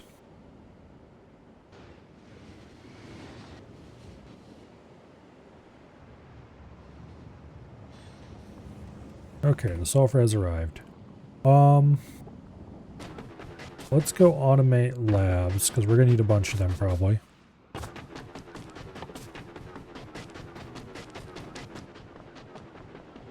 I don't have enough stuff left on the main loop to do this. But I can stick one off the end of the loop.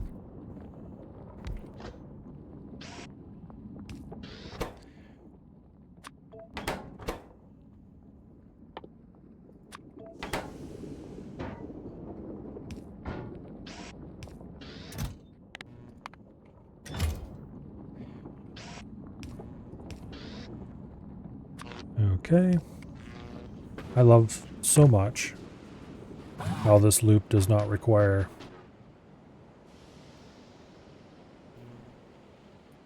any circuit bullshit to run mostly reliably. It puts a little too much onto the loop because it can't read what's on the splitters, but otherwise it runs flawlessly.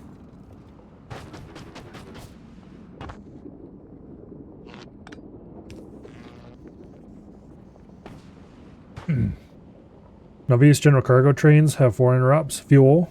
You go to the depot with cargo. Fix it. You got to the depot with cargo. Fix it. Someone needs this and someone else has it. And you somehow tried to go somewhere occupied. Go to the depot. The actual dispatch to a source provider apparently happens at the depot. Circuit-based from radar transmitted demand. Okay. So you kind of have a logistics train set up of sorts. That's cool. I've never bothered to mess around with anything like that. I've always just made dedicated trains for each resource and made sure there was enough of them.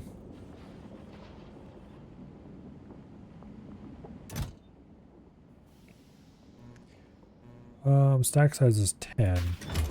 That's probably fine. So I don't think I want any labs feeding each other, because that tends to result in the first lab being starved constantly if you have a sushi belt type feeding setup.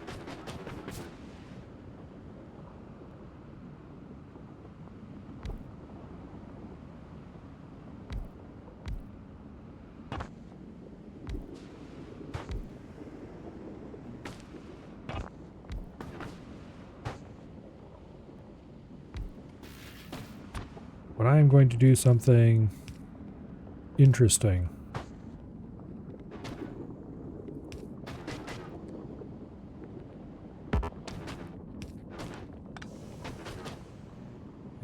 put that one out there. This makes sense. I'm going to have 2 loops that are fed off a dedicated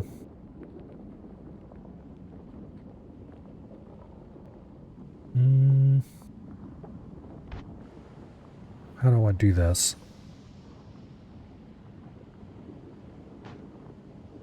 Do I have a blueprint? Or do I have to just build a balancer? I'll just build a balancer. It's not like it's a complicated one.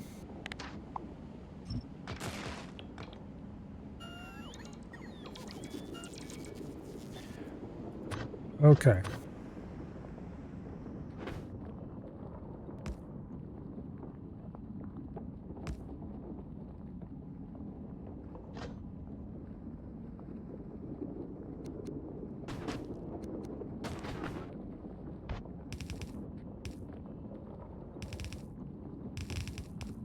There. I think this is far enough apart. No, it isn't.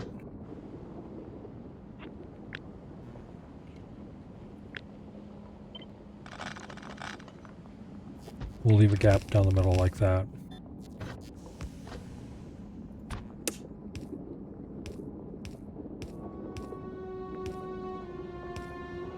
Thankfully, a simple balancer like this is straightforward and easy to build.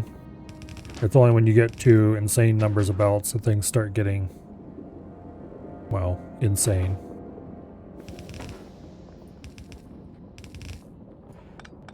Okay, this is going to be the sensor segment,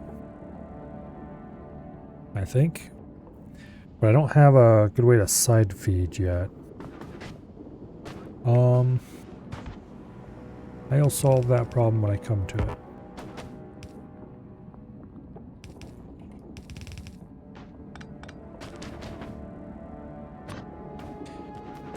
Because I need to have a way to inject the stuff.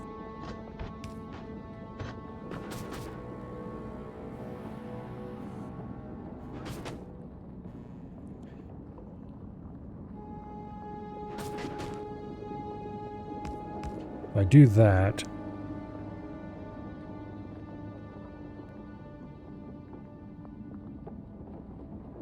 let's see, how many sciences do I have again?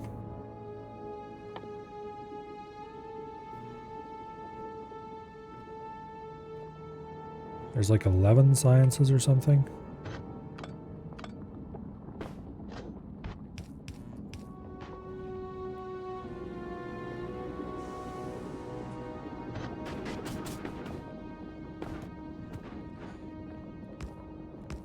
Alright, first things first.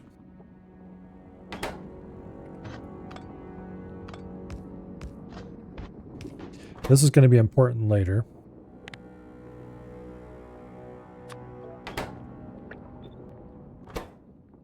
Well, we need a way to get spoiled science out of the loop.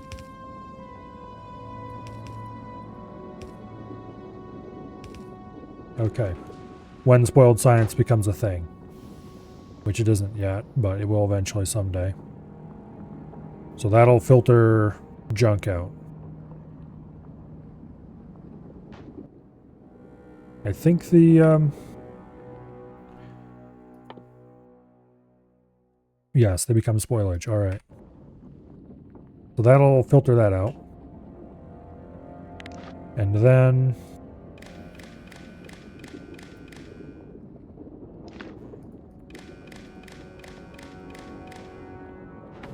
we have a sensor segment.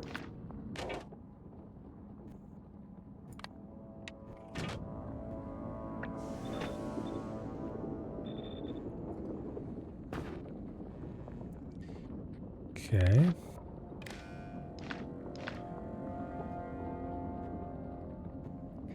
And then it runs into this balancer of doom to make sure everything's well mixed. This isn't a balancer of doom, this is a very simple balancer, but anyway. And then from there, we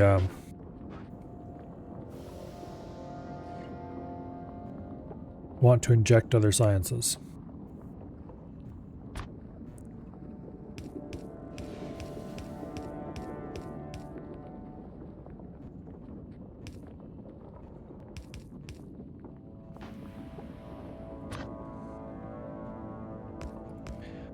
So I could do this to inject.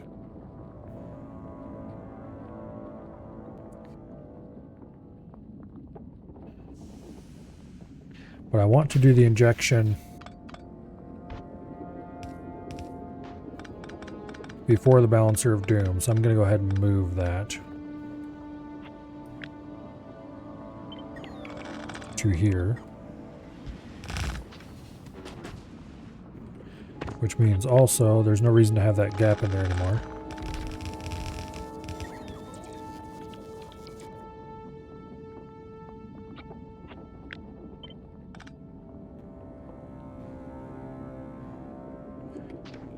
Let me think.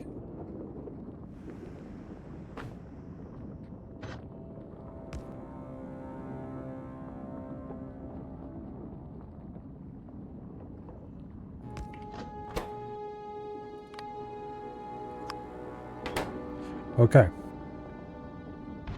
There's the injection line.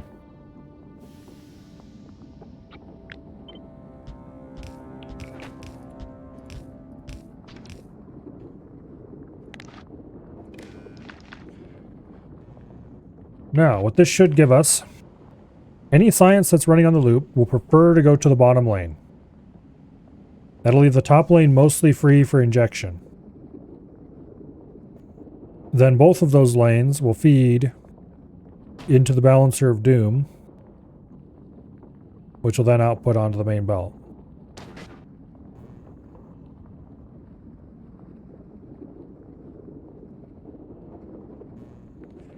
Now,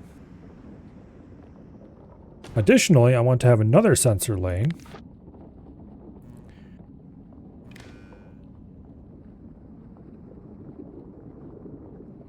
And this one... Actually, no, I don't even need another sensor lane. Okay. I just need to know how many belts are connected to the main sensor. Why am I counting one manually when I can just do this? 26 belts. Okay. Now, combinator.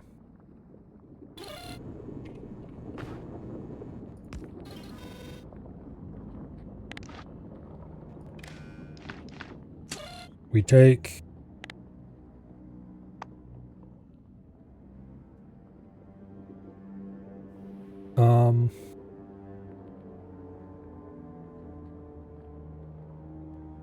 I need a combined count of everything, but everything doesn't do that.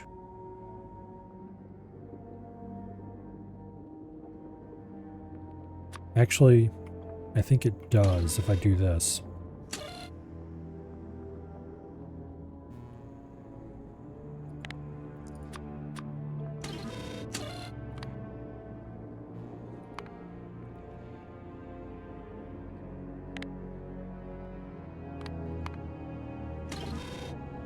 Let me check something real quick.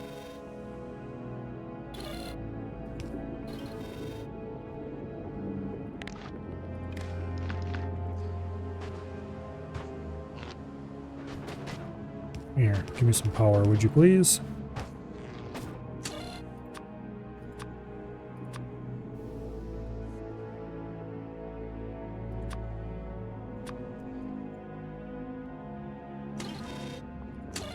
Okay.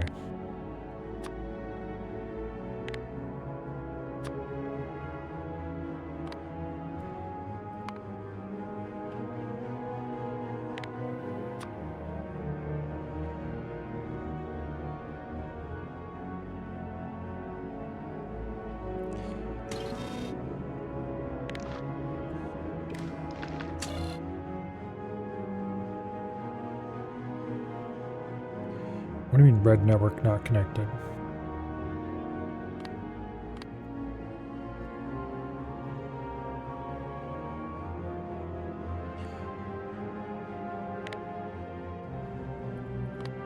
Here, let's try this. Nope.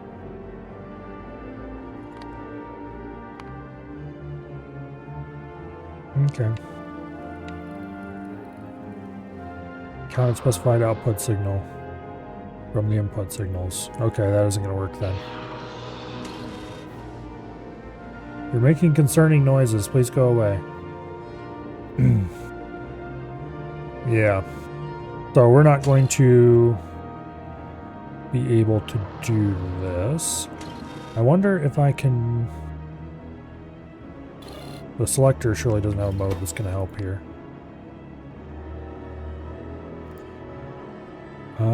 Count inputs is number of distinct input signals, which is not what I want.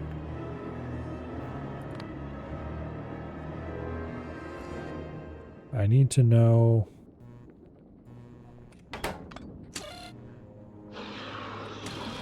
Actually, wait. Arithmetic combinator can do what I want, I think.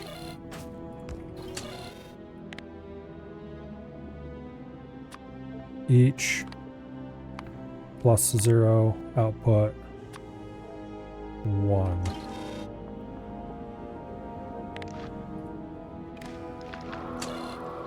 Yes, it can. Okay, perfect. Okay. That's what I needed.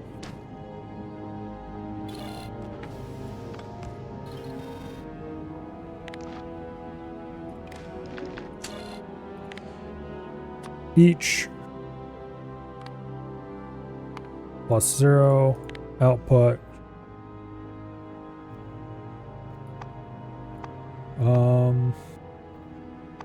What would be a cool signaled output for this?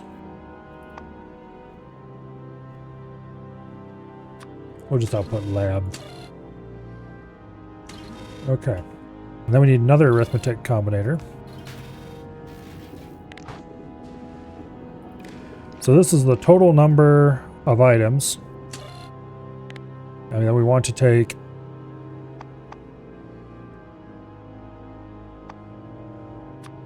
lab divided by 26, which is the number of belts total, and output.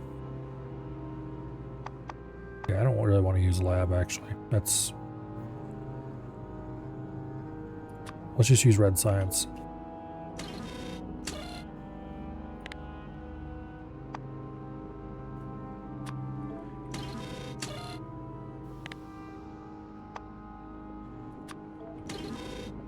Okay. And this should give us the total number of average science per belt in the sensor area. And then we just do, as an additional condition to everything, if there's too much average science on the belts, don't output more to stop the belt from getting completely flooded. Because I don't want to end up in a condition where the belt is so full that the belt stops rotating. Because that's bad. Of course. Now, how many belts do I have here to work with? 12. That's not really enough.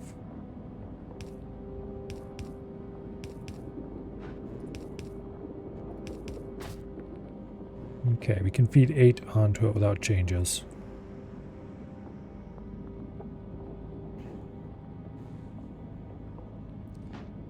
But also I don't really want to feed on that way. So...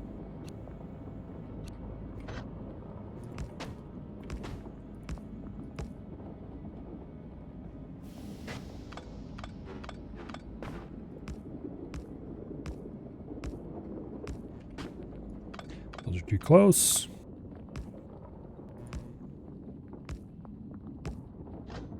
And that one can't go anywhere because it's failed off.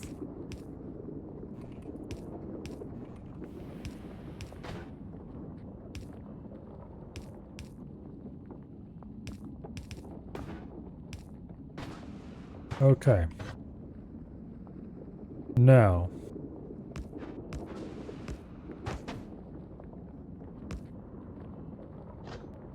that's not really what I want to happen there. We move all these back one. We'll just be wasting a bit of space, but that's okay. Go ahead and fish trick this.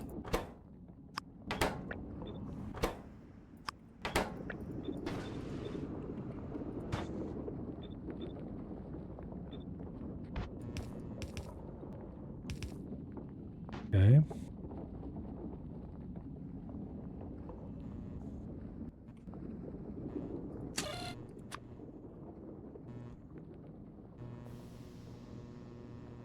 We have 12 sciences total we could possibly feed into this lab setup. And we only have 10 slots right now. Which is an obvious issue that I should probably correct sooner rather than later.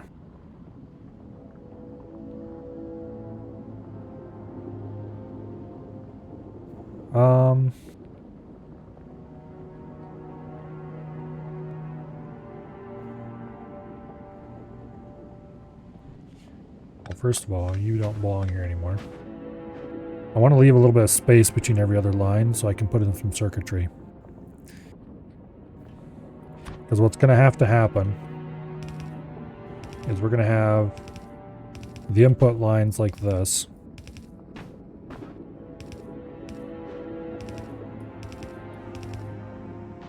And then we're going to have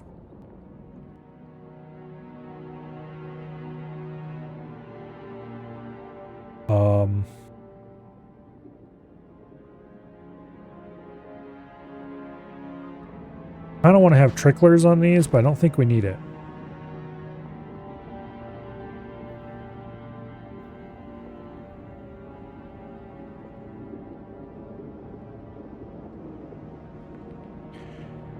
Yeah.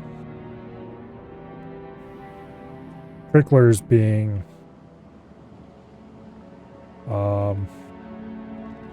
like this, where you have a setup where two belts are connected together and one set is a sensor and the other set to only run if the sensors doesn't have much on it.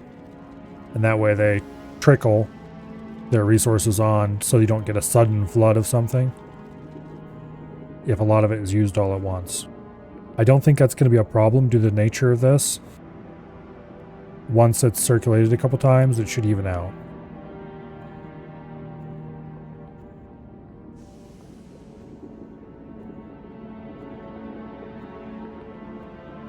And due to the way I'm feeding on, it won't get overfilled anyway, so it's okay. We don't need tricklers. So basically what we're going to use is there'll have to be a couple of combinators. And those combinators will be like, if total science count... Here, actually, I screwed this up. Go ahead and put that back here.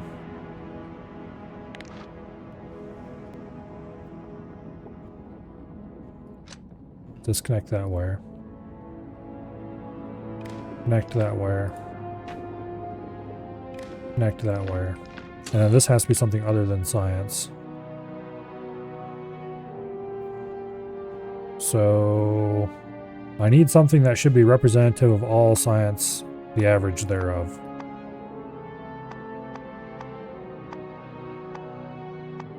So I'm probably just going to use lab.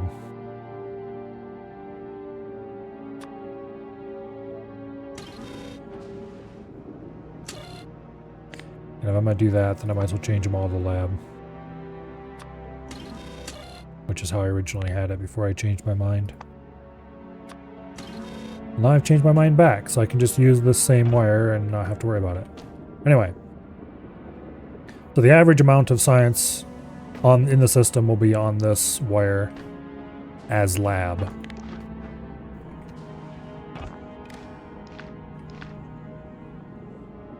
Alright. Basically what we want to do is say if lab is greater than 7, then, or here, let's start setting up a combinator for this. Not that, we need a decider. Decider. Boom. Okay. You can't put more than one condition in here. But I think we could probably do Lab greater than 7. I think that'll be a valid setting for that. And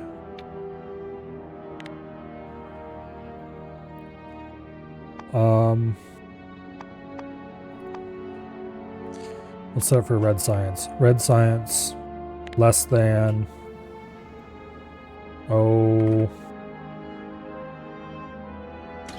okay, here.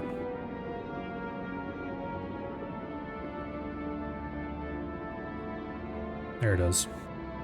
We know we have 26 belts in the sensor area. Ideally, we want an even distribution. So let's do 7 times 26. 7 times 26 divided by 12 gives us 15.16. So our sensor value we want is 15. So if we have less than 15 red science in the sensor area, then output green signal 1. And then we just customize this science by each type and hook the green signal to the appropriate belt.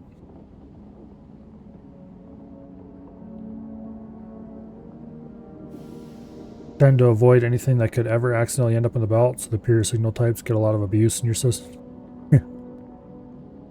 Yeah, that makes sense, but I tend to not do that.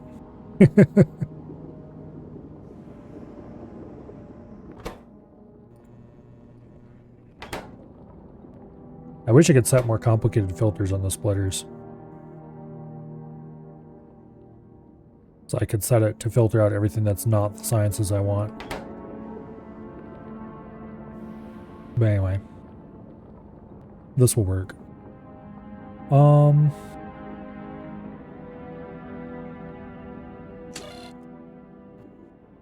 thinking about a way to do this generically.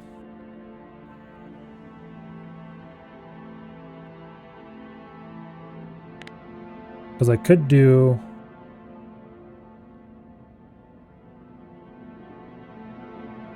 anything and change this to each.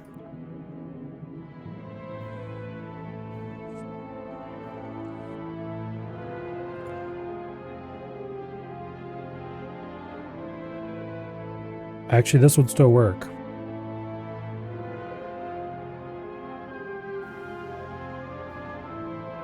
Yeah, we get a spurious lab signal at all times.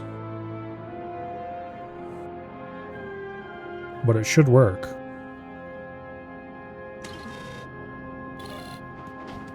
Let's go ahead and test this quick.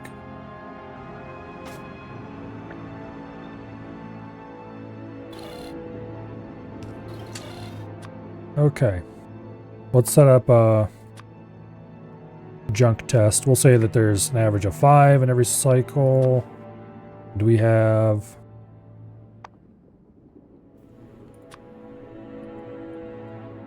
ten red science and 20 blue science average in the system at the moment.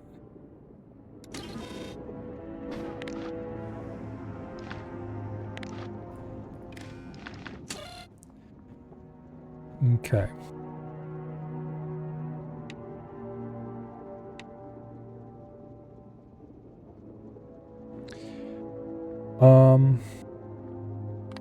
This needs to be less than. Okay, there we go. Lab less than 7. Each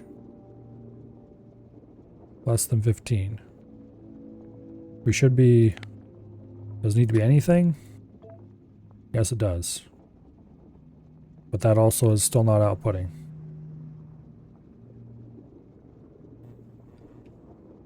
So that's not right either. That obviously is not right. Each should be what's Correct, because that's getting a lab signal on the output. Wait, this needs to be each as well. I'm a dummy. Okay, there we go. Why'd I set it to anything instead of each? I know how each works. Alright. Yeah. Except for the spurious lab signal, this should work with using a single combinator for all lines.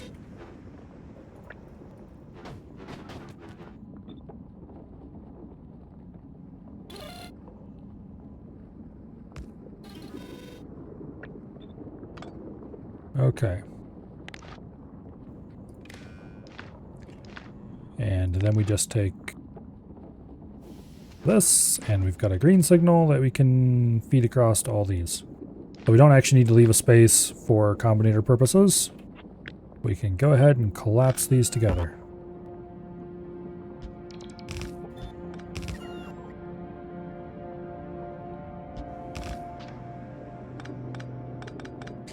So 1, 2, 3, 4, 5, 6, 7, 8, 9, 10.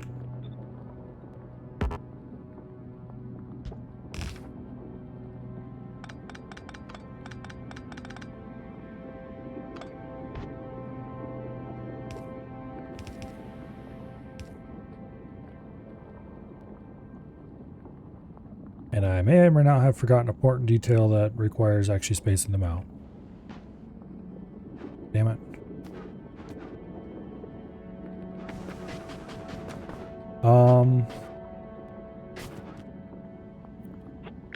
I can do this though.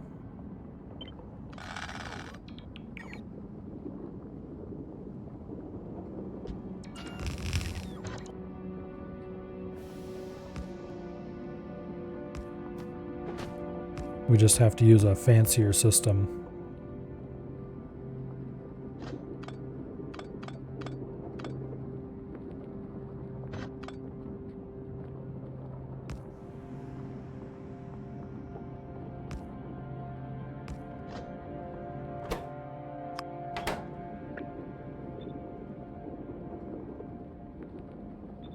Okay.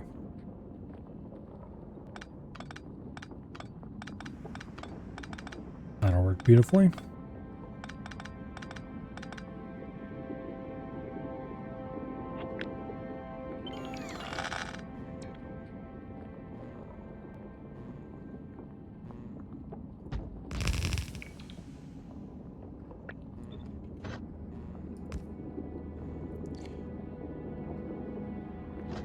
Okay.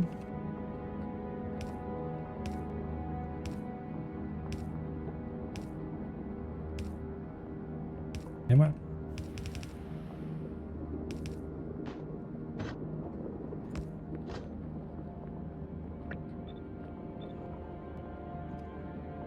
Okay.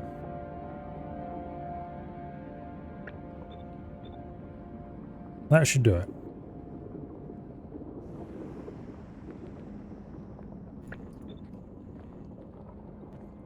It's a lot of fish, but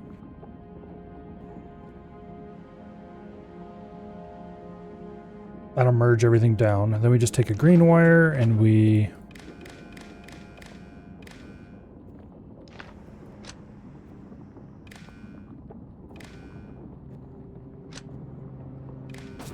hook everything together.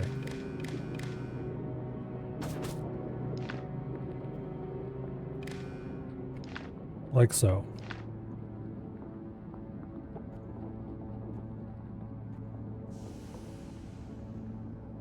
Okay.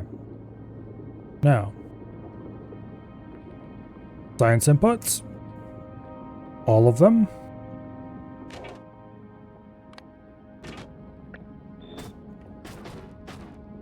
And we want all of these to be set to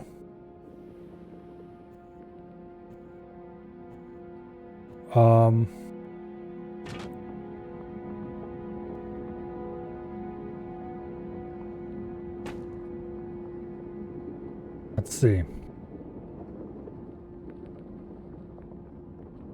It's actually a problem here.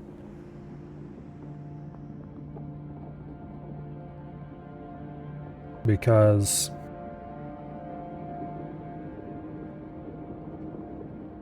I I need to do some more complicated logic, which requires another combinator.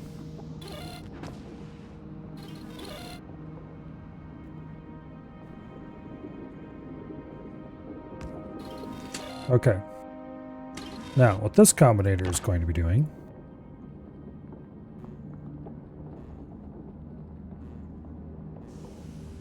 let me think. Exactly how do I need to do this? This is going to output... No, what am I thinking?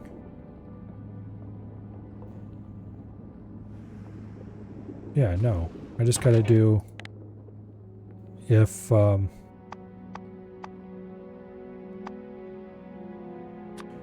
red science is greater than 0, enable.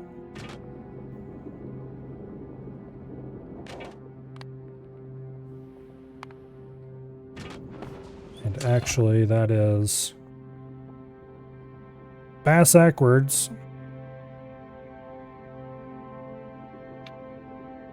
This needs to be an or. And these need to be greater thans. So if either of these conditions are true, then we don't output that one. And then I need to feed in a constant signal for each of the signal types I need to have visible.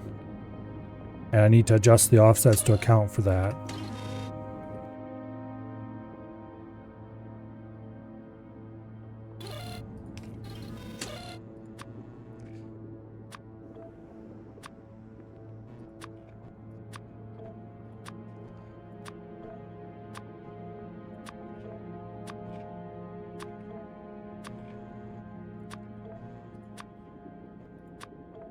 Okay.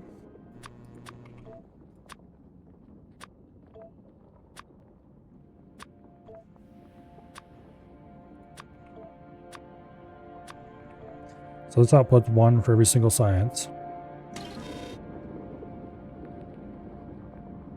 And that we'll bring it in on a green wire so it doesn't cross-contaminate into this system. Actually, that's the wrong system. It doesn't get connected to that one. It gets connected to this one.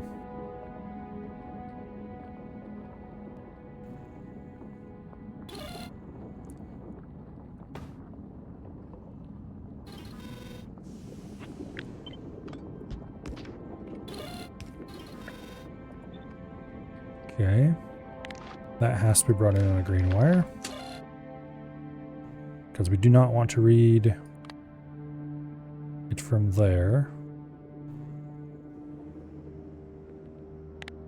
And we want this to be 16 to account for the extra +1.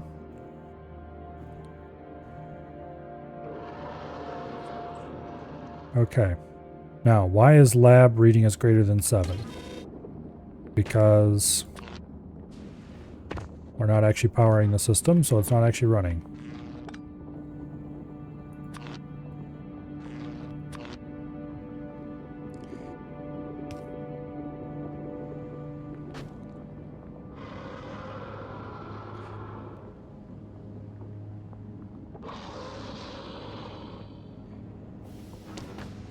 Let me think.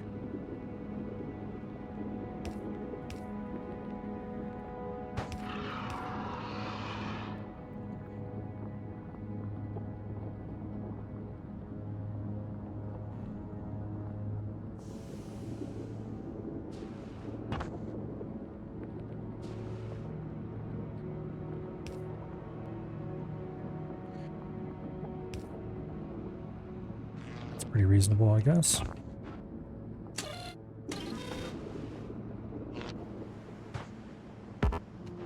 Go ahead and hook this up.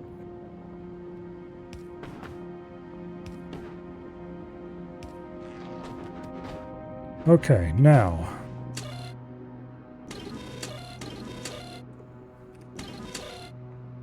Yeah, there we go. Now it's reading properly. Although it's not doing any output signals, of course. I think this still needs to be and. Let me.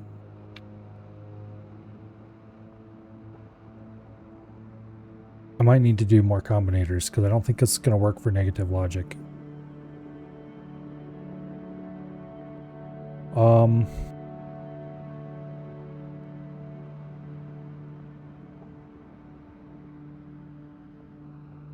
Like I think this part here is is going to be a problem. This part here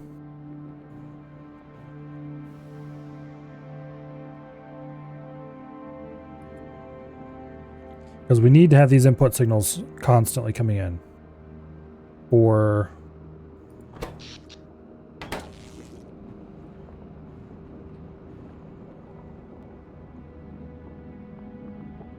reasons.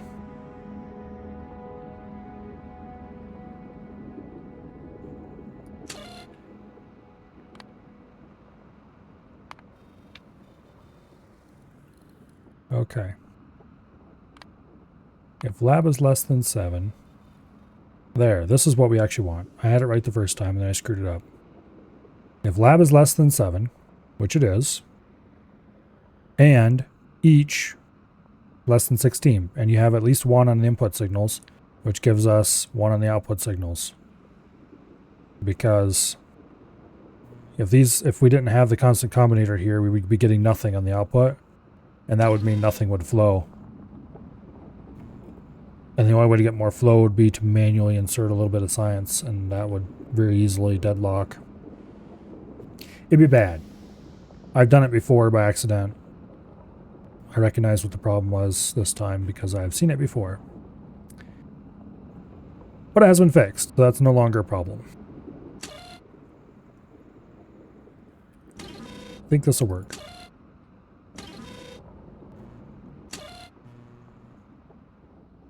Technically, this doesn't need to be turned off, so I'll just leave it on.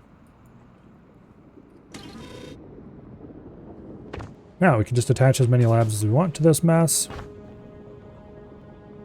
And these need to be moved out a little bit so that they can touch the labs in between.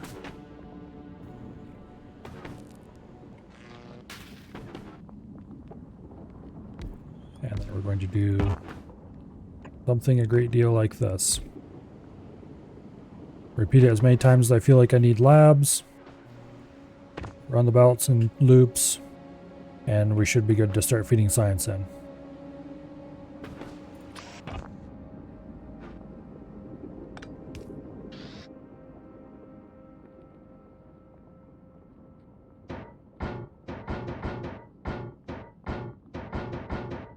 Yeah, why not? Because I don't have a roll port in range, that's why. It would help. There we go. Alright, let's cut the power off. Not because I don't want power there, but because I want to get power there with a big power pole.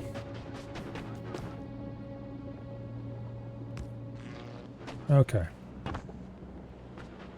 I'm not sure how many labs. I think we'll just do like another stack for starters. And then we will expand it later as needed.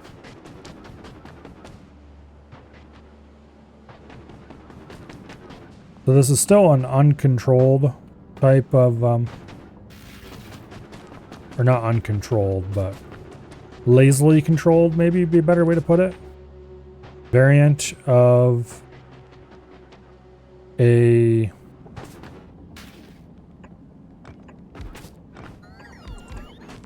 sushi belt.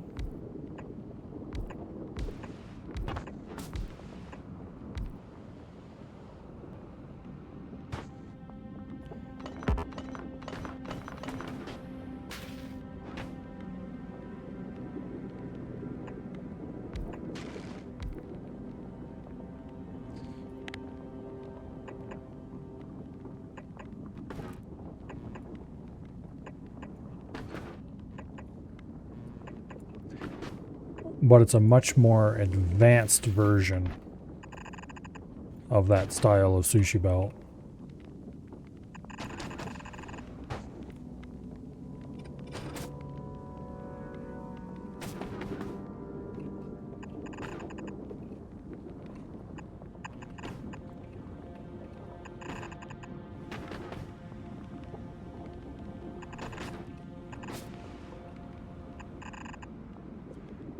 Okay.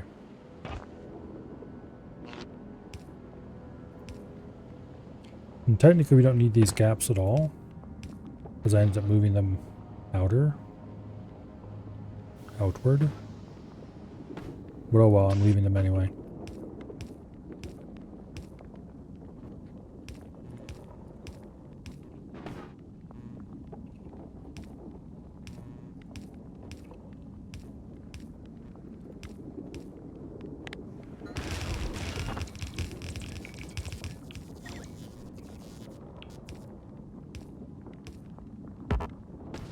Okay. Almost done.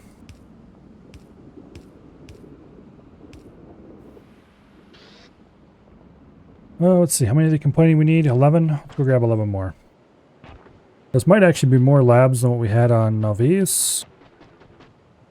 But even if it isn't more labs, it'll definitely be more efficient labs.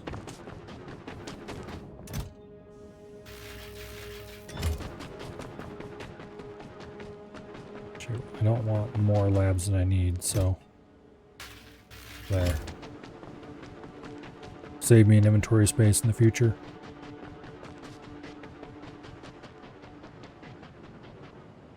Because the Novice sushi belt is much more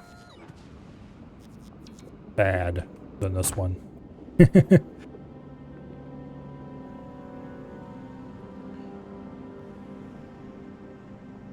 Okay.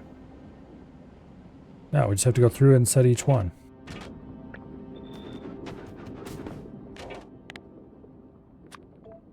Green. Military.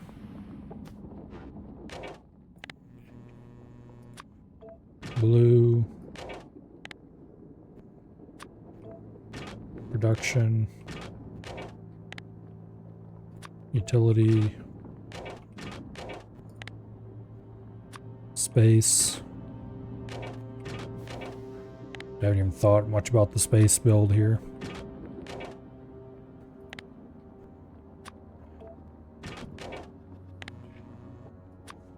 Agricultural. Cryogenic. And Promethean. Now, a lot of those are going to come down on the cargo landing pad, so let's go make that.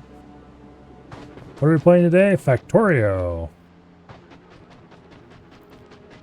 The best factory building game ever made, and the one that kicked off the whole factory building game craze. It received a new DLC not too long ago. I'm still slowly playing through that. Let's see. What am I looking for?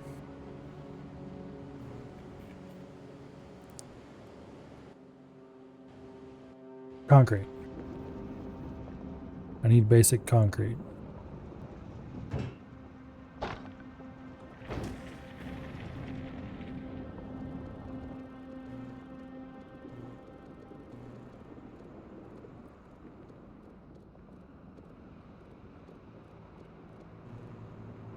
My car is injured, and even if it wasn't, I wouldn't be going home for Thanksgiving.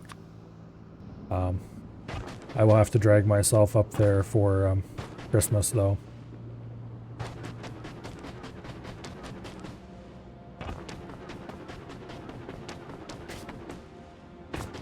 Oh, supposedly we were going to take my car, get it fixed Wednesday, and that just never happened, so I need to go complain at the person who was organizing that.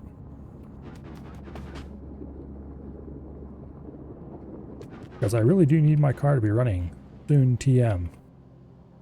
So I can go get myself food before I starve to death. Not that there's much risk of that. Let's see.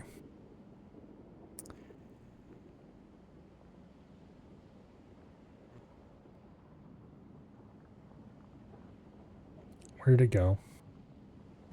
Dang thing is really sneaky. There it is. Okay, you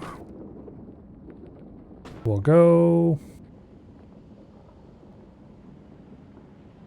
somewhere.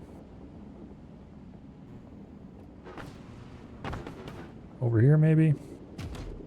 Let me think. Okay, Promethean science needs to come in. That science, this science, the other science.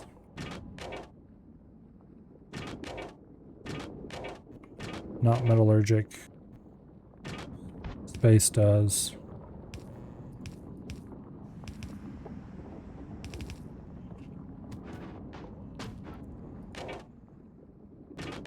And everything else is provided locally. Okay.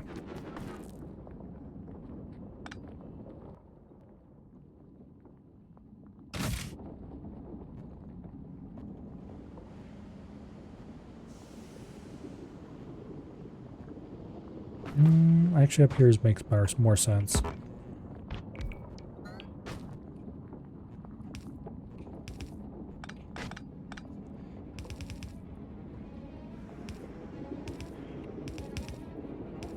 No, come on. Damn rocks.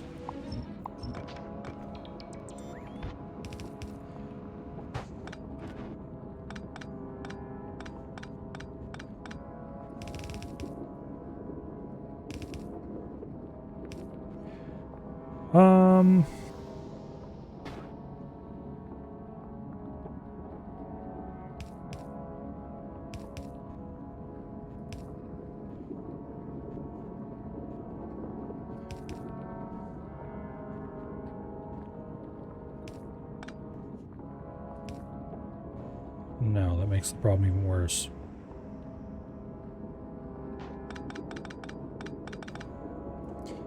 If I shift it down one, we'll be a lot better off, I think. The problem is then, I don't know if I can fit enough in the side here.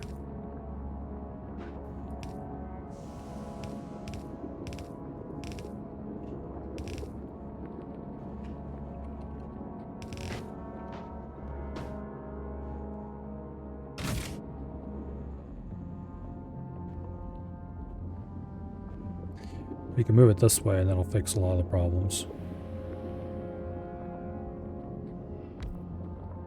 Interesting.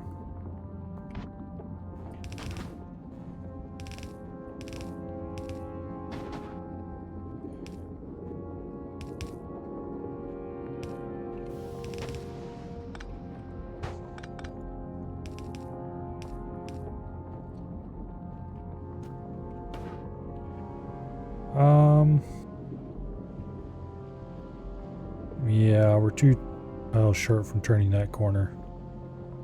I think we're better off on the other side upon further reflection.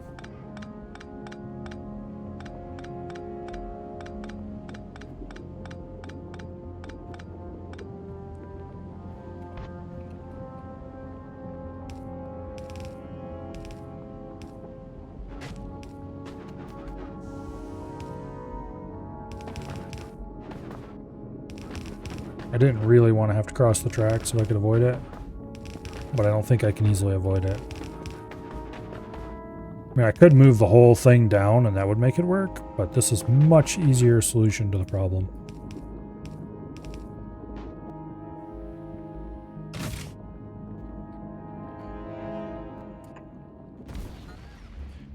Okay.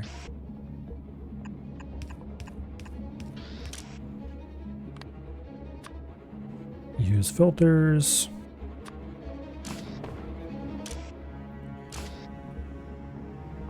Okay.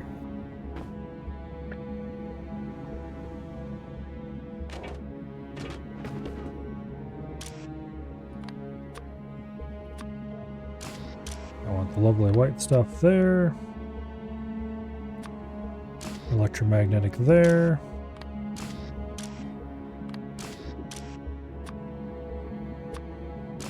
And these I can't set yet because it won't let me.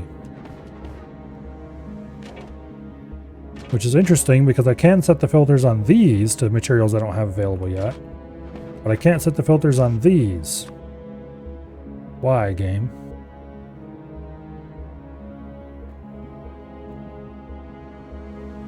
Why are you so inconsistent sometimes? I mean, it's pretty rare that the game is inconsistent like that, but it does happen. And I don't like it when it does.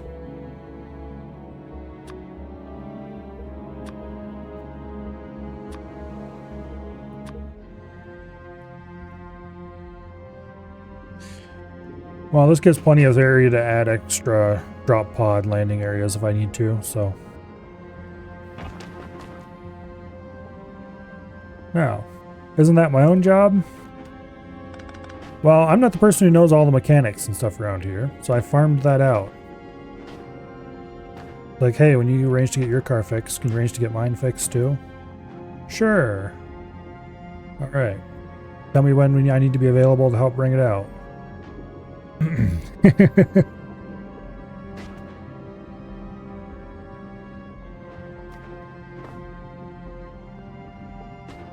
Very convenient. However, it does mean that while I don't have to deal with scheduling it, I don't get to deal with scheduling it.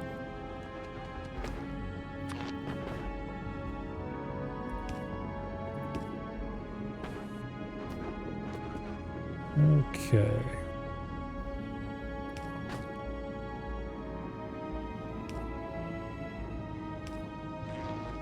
Lovely.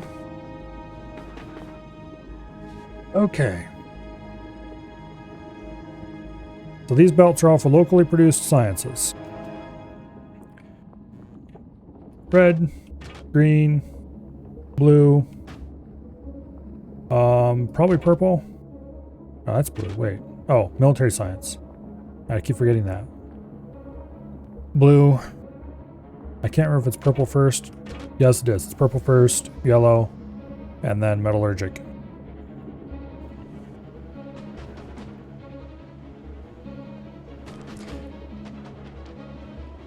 So, that's actually kind of backwards from how I'd like to peel the belts off.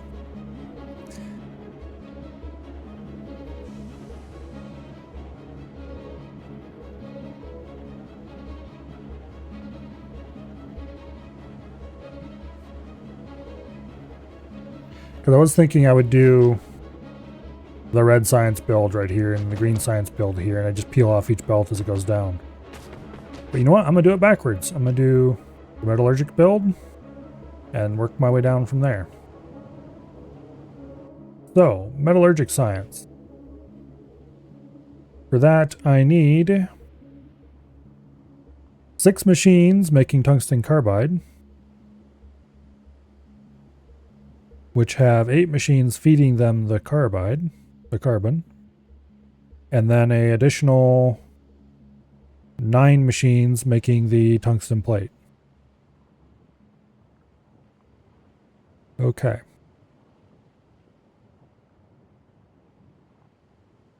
Oh.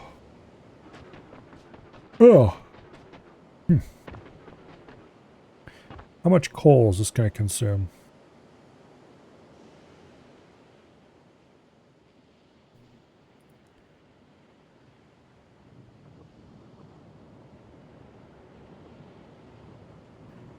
Okay, making carbon is going to take roughly 3 mining drills mining coal.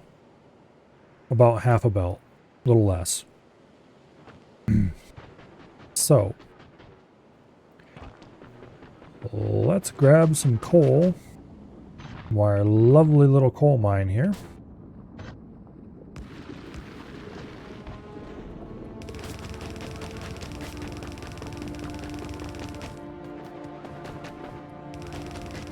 Kind of a long way to drag a belt, but I can't be bothered to bring a coal train in just for...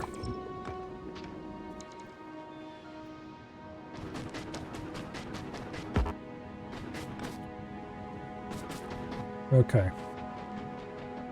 First though, I need to decide where I want to build this actual carbon production. Okay, carbon is going to take...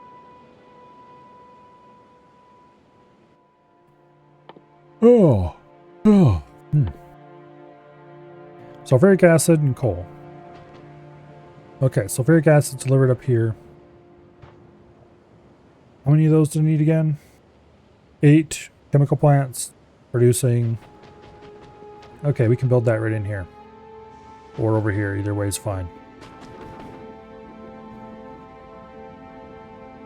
Okay.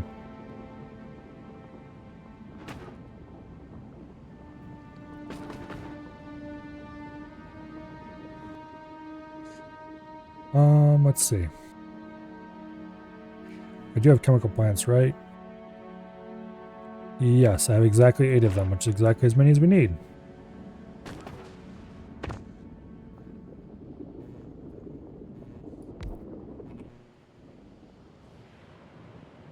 That is... I cannot possibly get any closer to being inside that worm's territory. I don't like that. Let's not do that.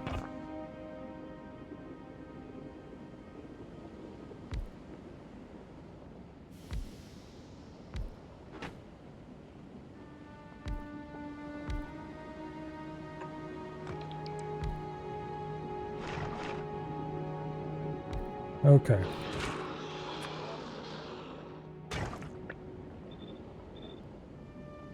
Hey, buddy. Don't worry, I'm just outside your territory. Please don't come over here. Alright, we need coal, we need sulfuric acid.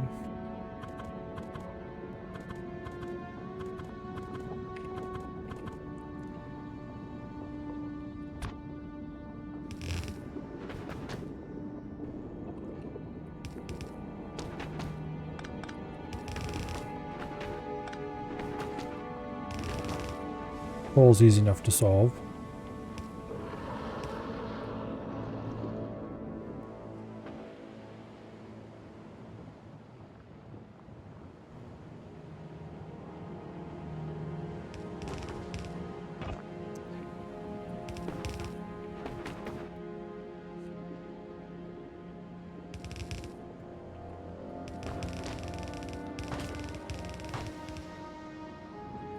There we go.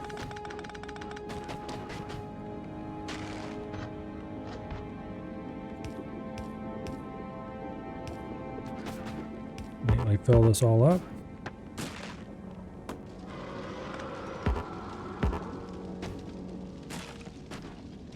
Wait for the fire to die down so I can build through there without previous bodily harm. Alright. Coal supplied.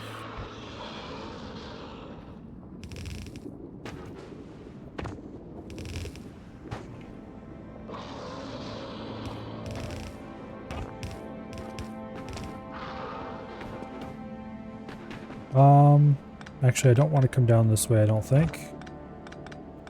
I don't want to go the other way. Think about it. This way it'll work either way.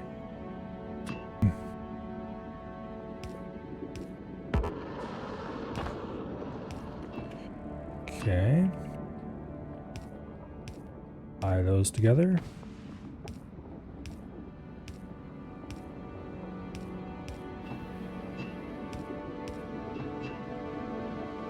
Now,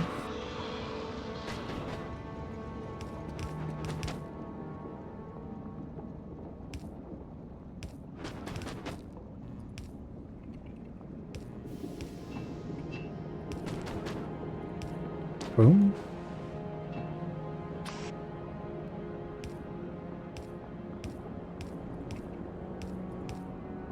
And there we go. We have the everything except the output inserters, which are easy enough to add. Damn it. Stop it. Okay. And of course the power poles.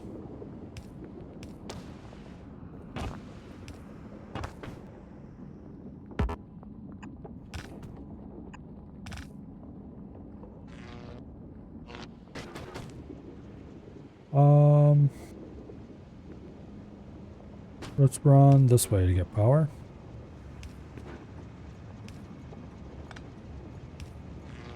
Like so.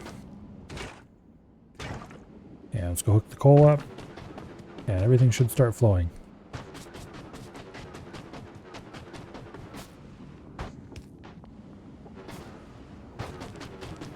Anyway.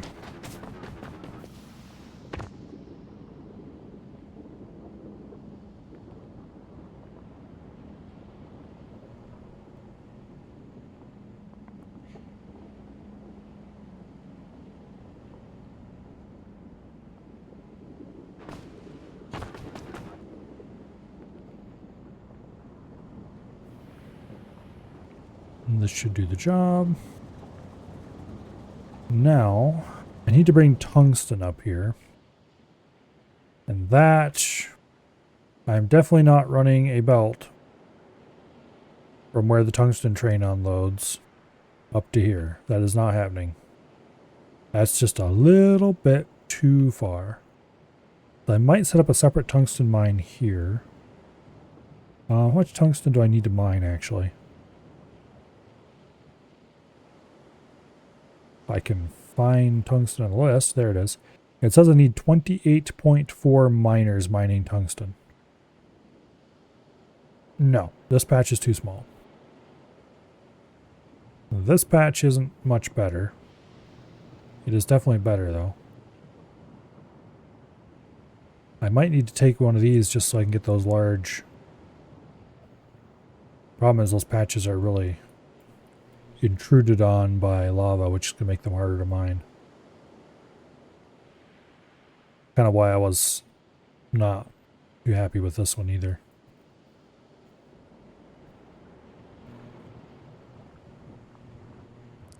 That many miners is less than a blue belt, though. I guess that means we can just pack the miners tighter together and it'll be okay. The other solution...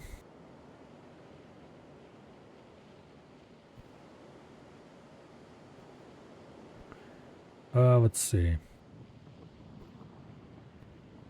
How much is this tungsten? That's not very much at all. See, 400,000 tungsten's probably enough. This is a relatively well-shaped patch.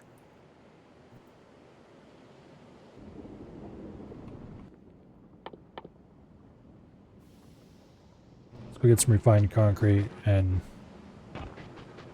start building a new tungsten rail line.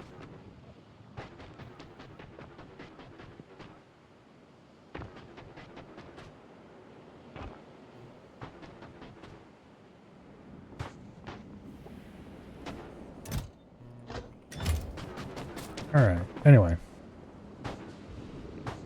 The last night, I was obviously playing more RuneScape Leagues. And I succeeded in getting 50 million prayer experience. Through a relatively simple expedient of when I was done doing other more interesting things. Oh, I could have just grabbed concrete out of here when I needed concrete earlier. Oh well. Of figuring out that if I was clever about it, I could park my mouse on my stomach in such a way that it would move a little bit every single time I took a breath. And then I went to bed. At some point during the night, the poor mouse made a descent to the floor, but before that point, I got a whole bunch of league points out of it.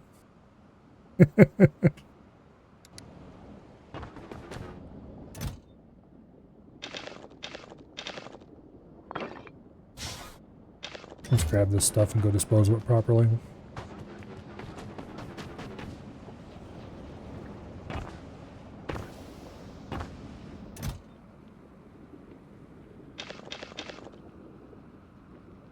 I don't want that sulfur, or the carbon, or the calcite. We'll keep the solid fuel, their stuff for now. Okay. Going to need a rail ramp. I've got rail supports already. I think we'll be fine.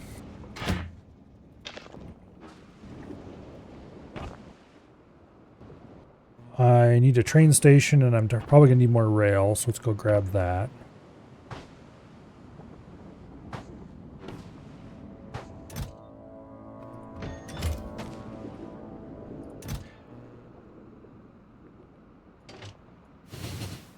I'm going to make a double-ended train because I'm lazy. And I'm going to give it maybe 2 rail cars, maybe 1. I haven't decided yet.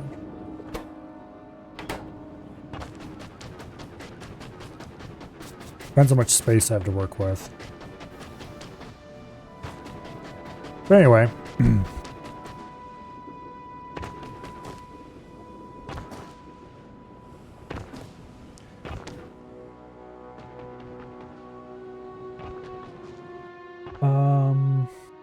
I do not have anywhere close to enough mining machines. So let's go grab more of those. I should have done that first. Thankfully, the mining machines are not made too far away, so we can just go grab them quickly.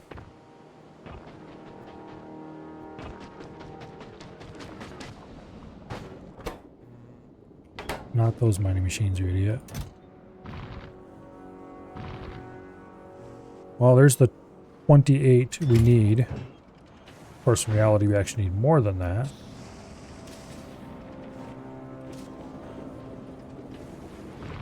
Well, okay, there's the 29 we need. We need... It says 28.4. But I am not going to trust that number here. I'm going to install as many more than that as I can manage.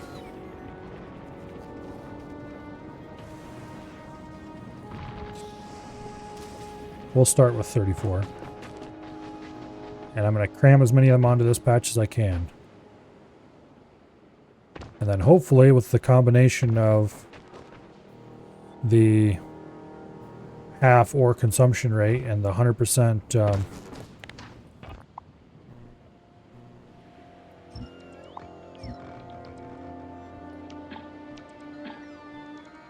100% mining productivity that I have researched, we will be able to have sufficient miners on this patch, and it won't run out just right away.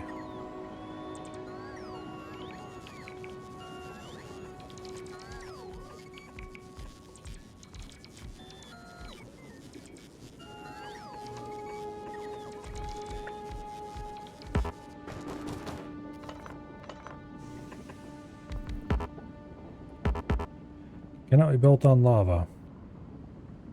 Okay.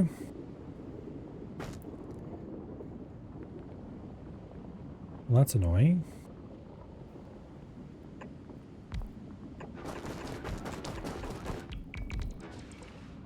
There's a little patch of lava there.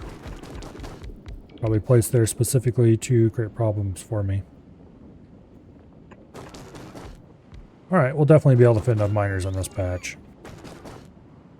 I'm probably going to place even more miners because, of course, I will.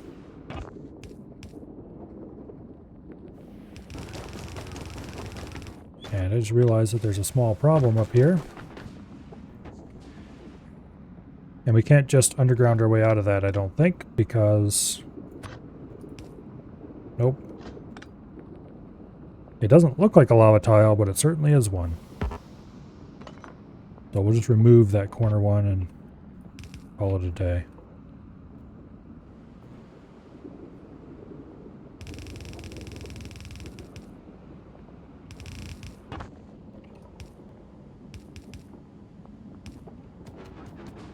Okay.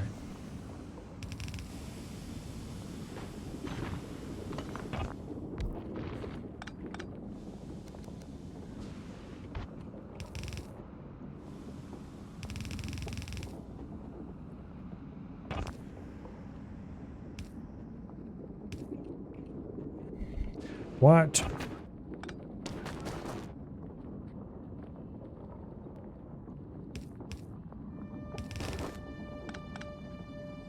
Okay.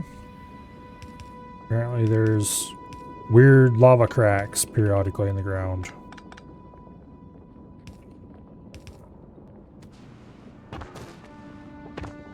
Let's go get more miners and rig them up.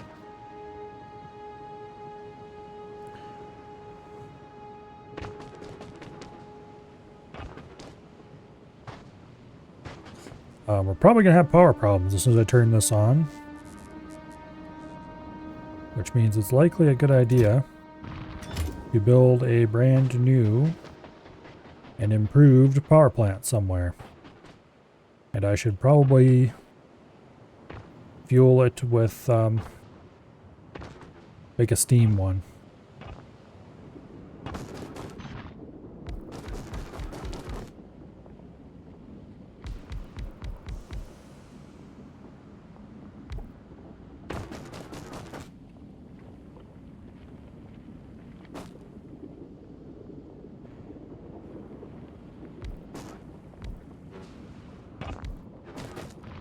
Okay.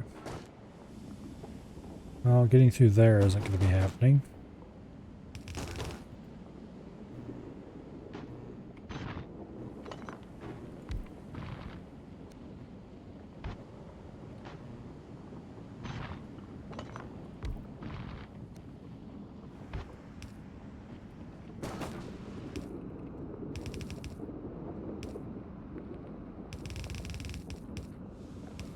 Can I squeak through here? No. Not quite. Well, I can. I just have to be clever about it.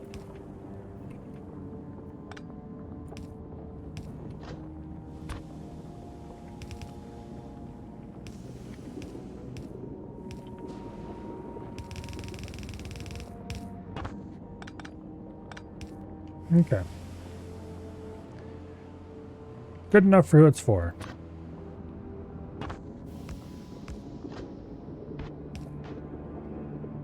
How many belts of this do we need? 0.7. Okay.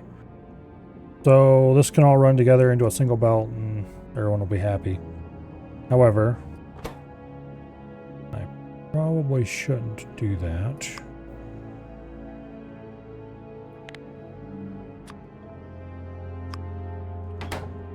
There. We'll get rid of this side of the field first, if at all possible.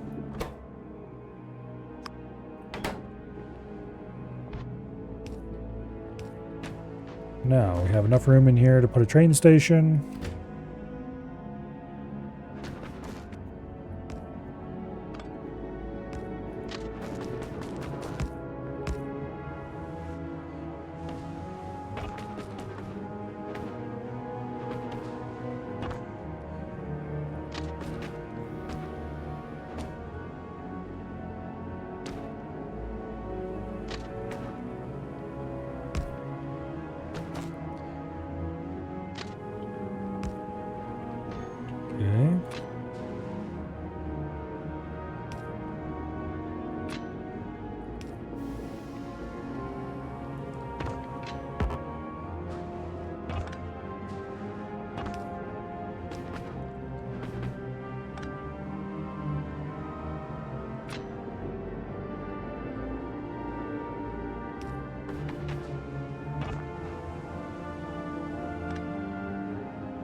That should do it.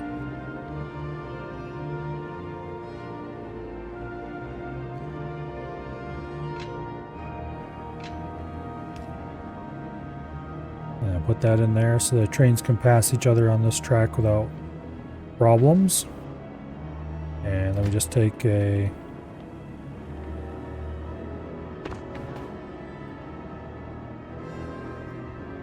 bit of rail here. Well, first let's figure out how much space we have to work with. Not a whole lot.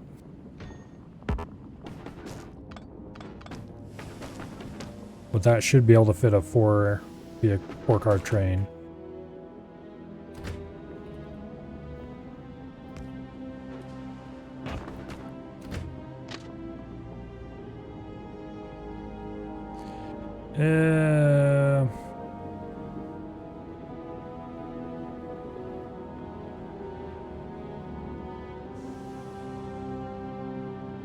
Yeah. I could do one tile higher up. Or I could do one tile farther down.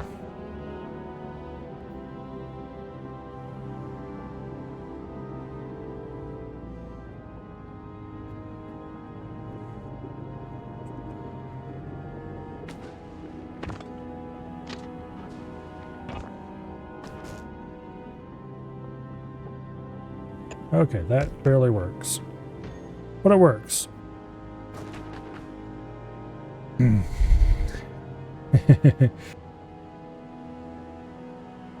Okay, now.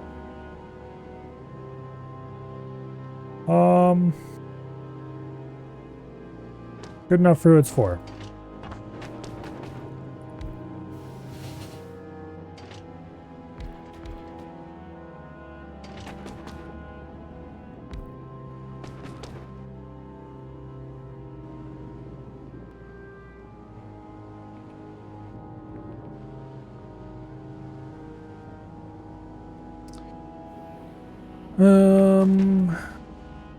Yeah, let's run a little closer.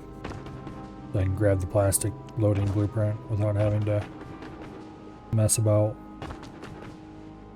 I don't feel like trying to find that blueprint in my list of stuff.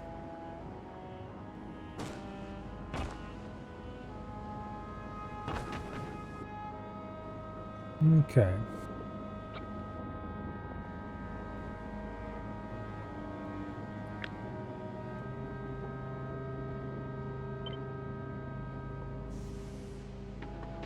Back we go.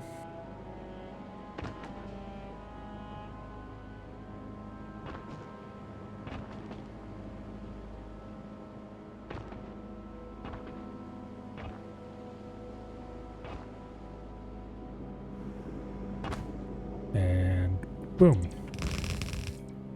We need to get more steel.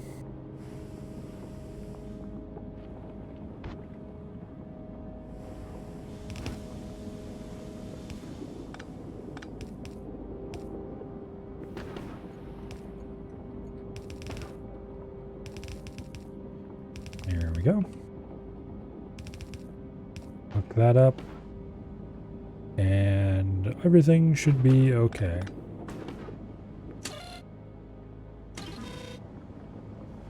Now, of course, we're going to have to get fuel for this train somewhere. I'm not sure where I'm going to unload it yet, but that'll be a better spot to unload fuel.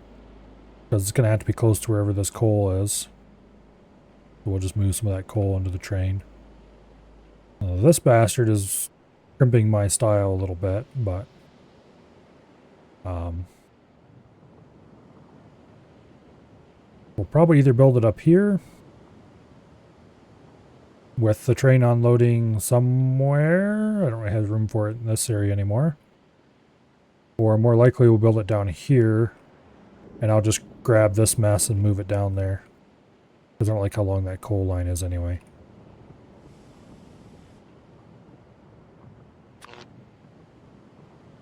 Where's the nearest electricity? South?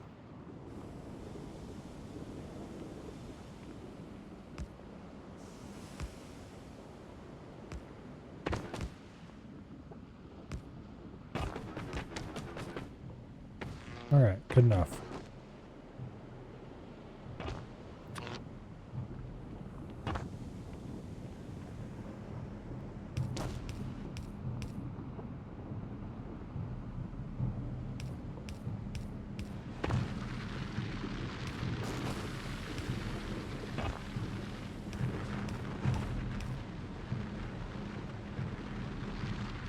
Okay.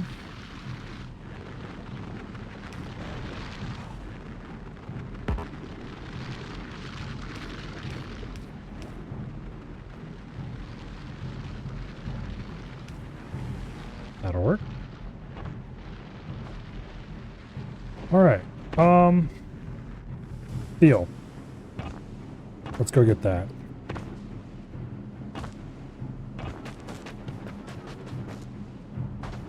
There should be plenty of machines to grab it out of around here.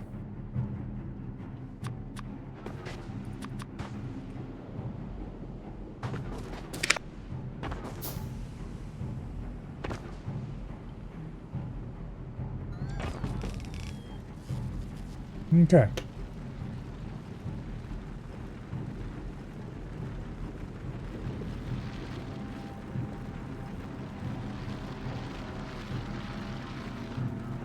These aren't really running full, but that's fine. I don't need them to.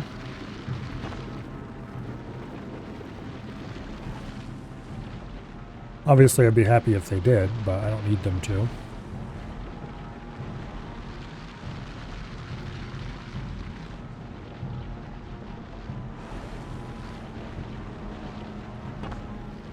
Okay. Train's almost full already. I'm going to have to give the train a bit of fuel so I can summon it when I'm ready to leave.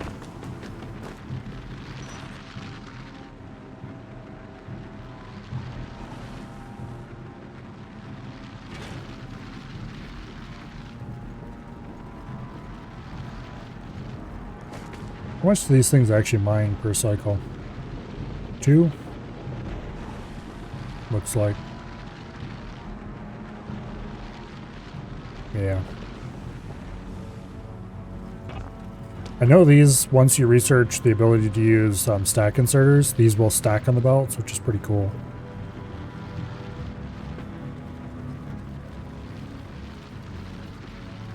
But anyway.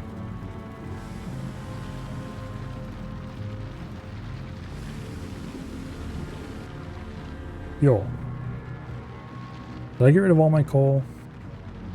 I think I did. I do have some solid fuel.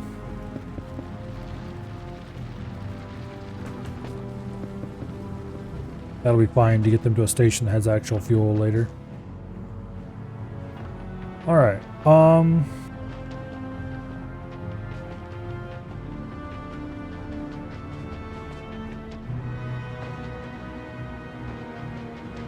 station placement.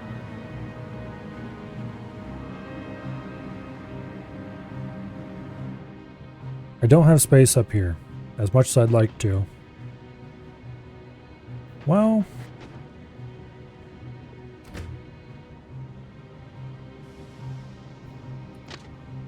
I could go like that. And then take this and go like this as well. And put in some kind of dead end station up there, which would work fine for this particular use case. But we're running right up against the worm here. So I think what I'm actually going to do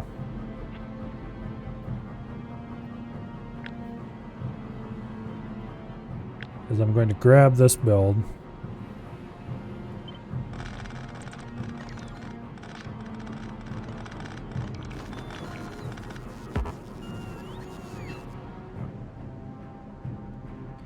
And we're going to bring it with us, so to speak.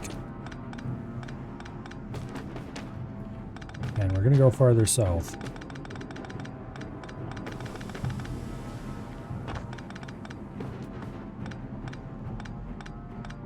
Well away from Mr. Worm and all the excitement he brings with him.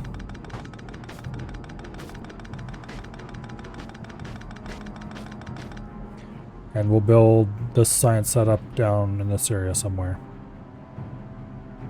Or at least part of it.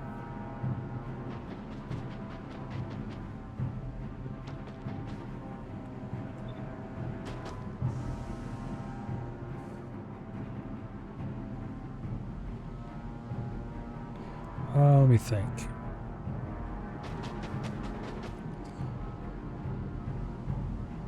I don't want to encroach in this area because I probably want to build down that way with labs later. And I don't want to get too far away from the sulfuric acid. I kind of want it over here. But then we have the train station problem again. Namely, we can't use this one.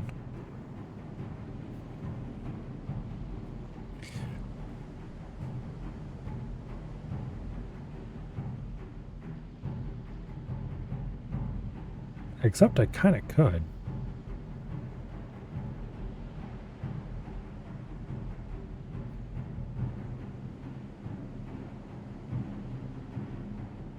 Well, not very well though.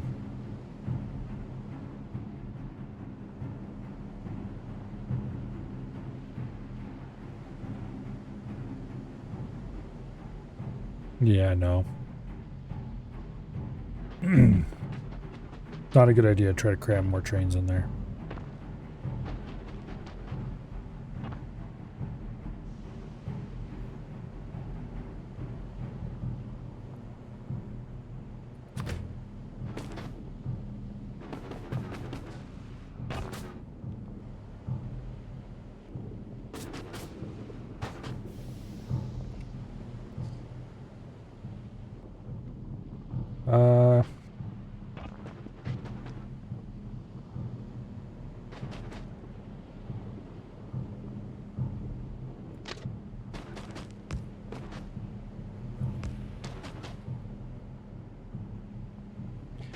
Could actually do...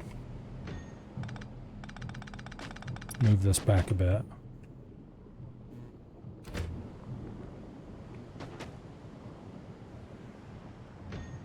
Go a little farther south. This is going to be the weirdest train station I've ever built.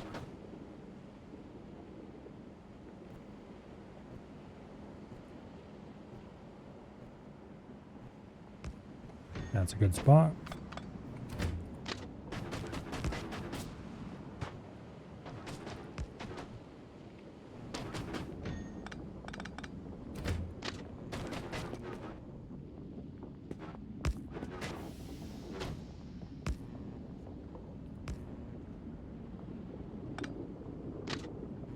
Okay.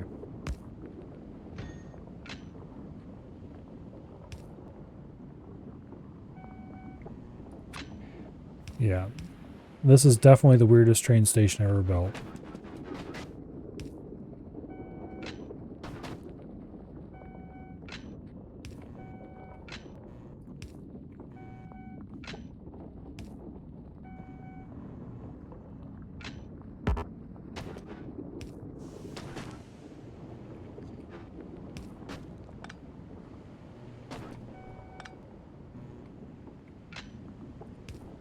And by a mile, too.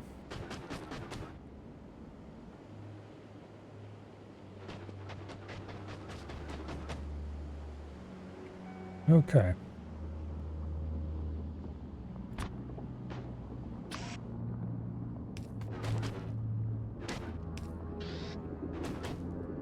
Kind of want these on the other side, actually. No. Yes. No.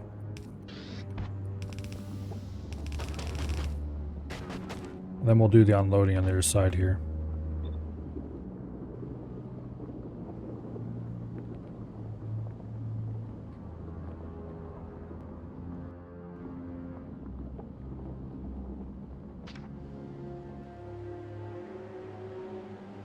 Okay. We are going to need a lot of this stuff flowing out, so I do want a full-size unloader.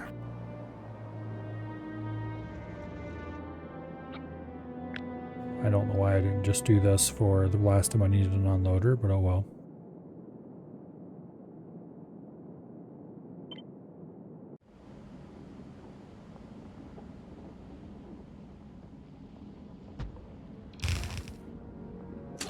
Okay, you need to be set to 12.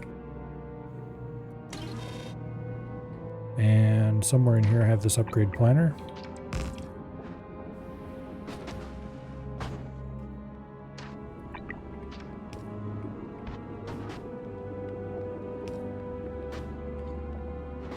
Now.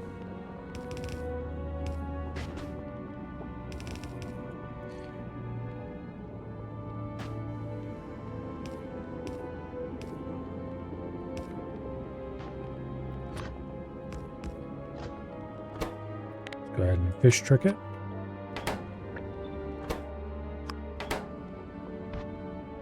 And boom. There's the tungsten.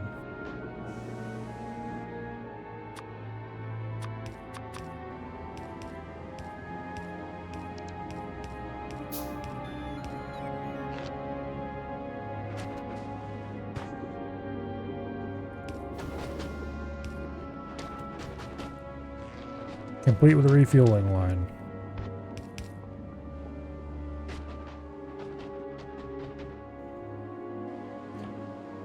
All right.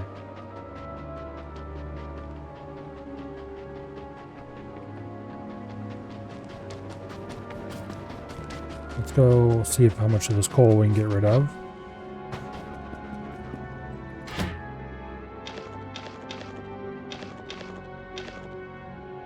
Most of it that way.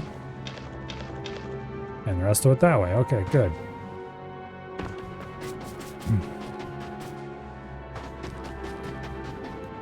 Lovely. Now,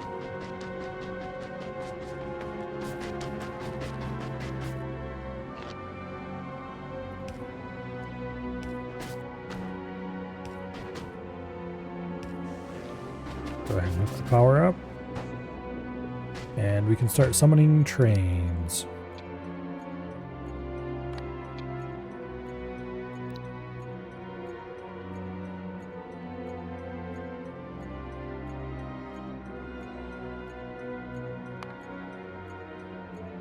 Right.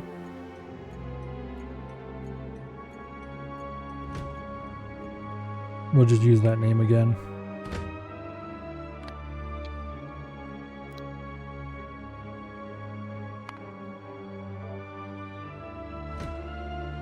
Okay, and then you add station, full loading, add weight condition, full cargo, add station. Wait. Damn it, these aren't coal stations. I was thinking about coal and that screwed it up.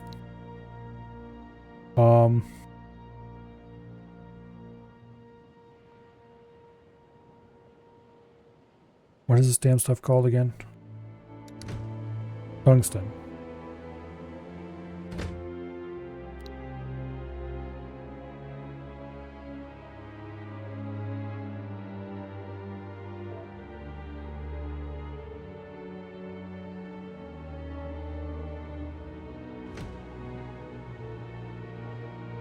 Why does it think there are 2 train stops named Tungsten Loading? Oh, because there are. Okay.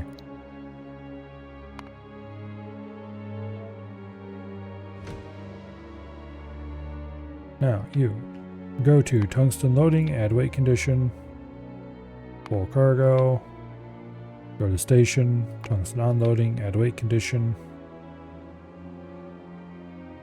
empty cargo, boom.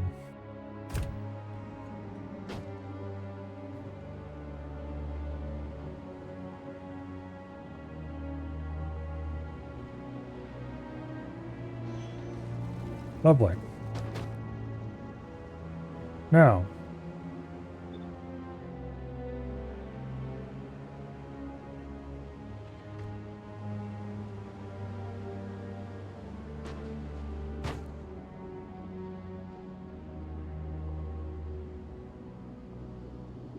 I'm going to just put this right here, I think.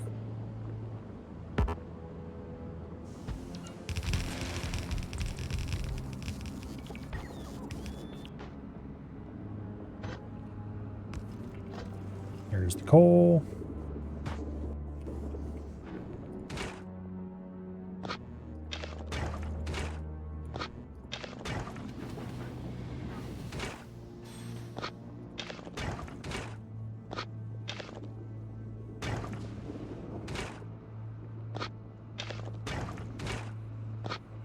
Okay.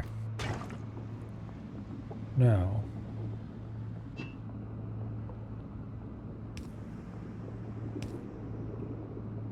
connect those little pipes together. And then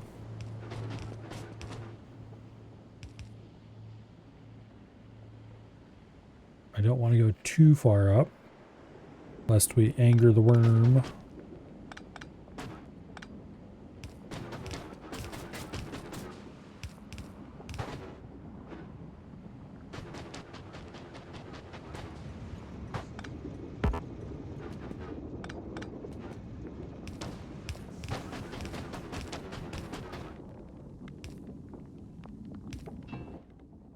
I have seen a video of someone else dealing with a medium worm. The way they did it is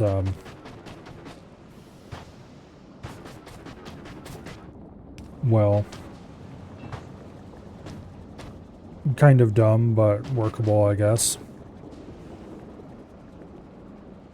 They built a gigantic farm of turrets and just loaded them all up with ammo and ran the worm into the turrets, which killed like 3/4 of the turrets, but also killed the worm. Not very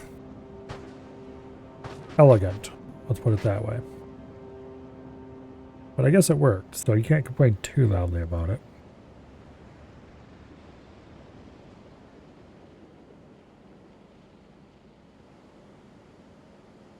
That sounds more expensive than 30 or so arty rounds. If you have artillery, then yes.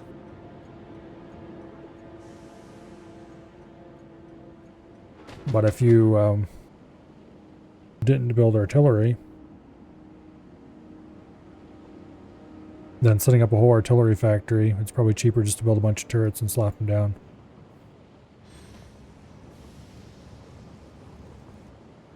All right.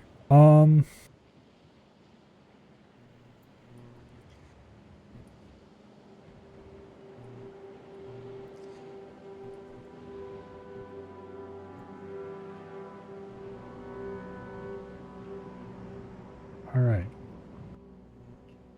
We have everything we need to make the science, except actually producing the tungsten carbide and the tungsten plate. So I've hopefully future or past me figured out all the ratios for this. However, I don't actually need them because I have this handy little calculator that tells them to me. So let's just find the entries on the list. Okay. We need 8 machines to make the carbon. We need 6 machines to make the tungsten carbide. Okay. Be nice and straightforward.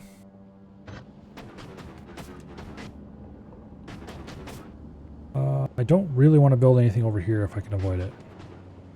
Because I want to leave space to extend this downward if I can. Without too much stress. And I know this is already kind of in the way, but I'm going to set this line here as the highest point I'm going to build upward. That way we can at least double the size of our science area. And yeah, anyway.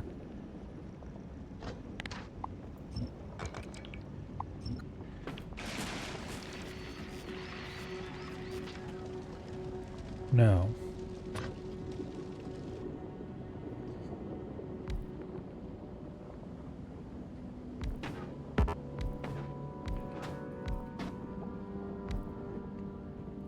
that'll do.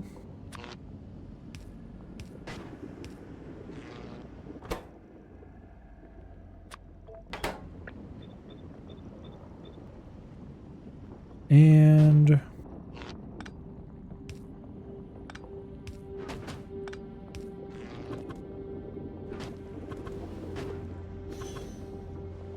kind of want to center feed these. Actually, I'm going to want to move this to there. So I can do this.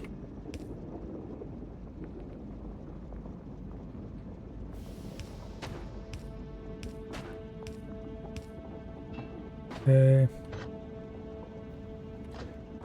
I'm going to unfish trick you.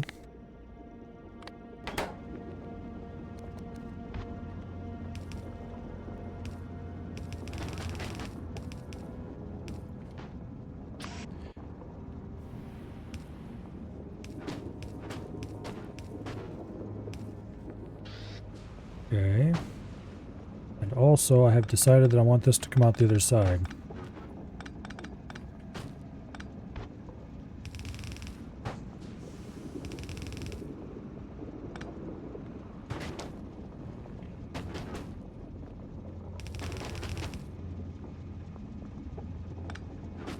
Like that.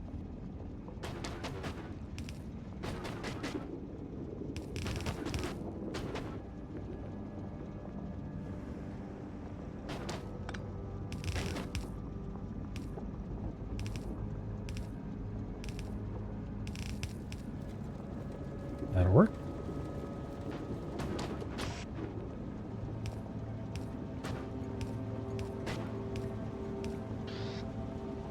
Okay. Now let's connect the pipes together.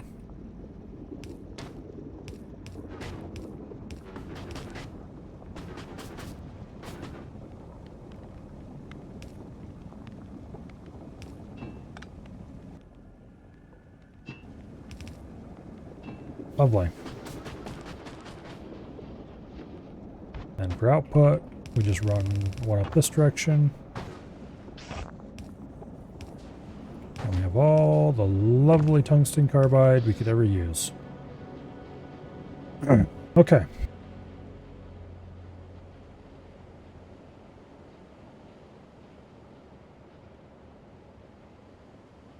It's time to redirect this electrical line.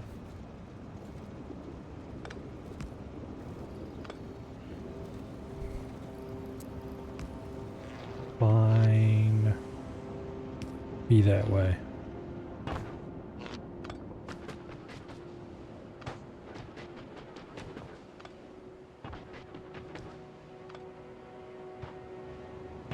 Oh, these are from... Well, we don't want those there anymore.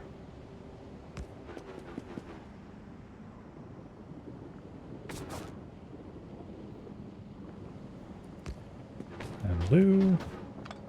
Don't need you anymore.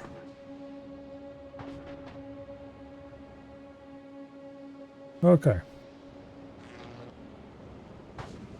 Lovely. Now, we need 9 foundries casting tungsten plate. I am instead going to do 10 because I don't like uneven number machines like that.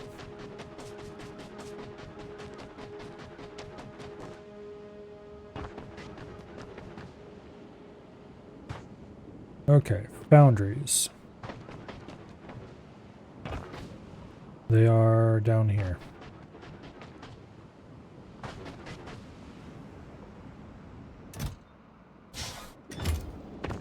All right.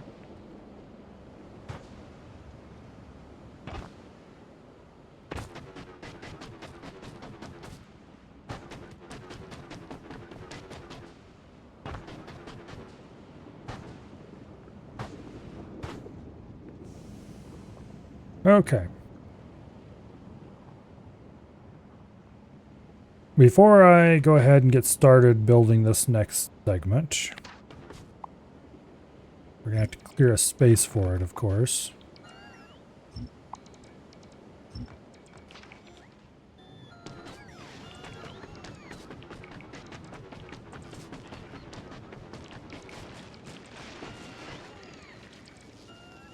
There we go.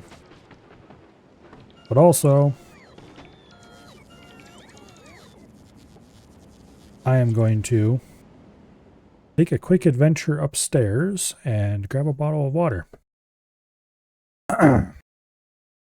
So, enjoy shrimp while I'm gone.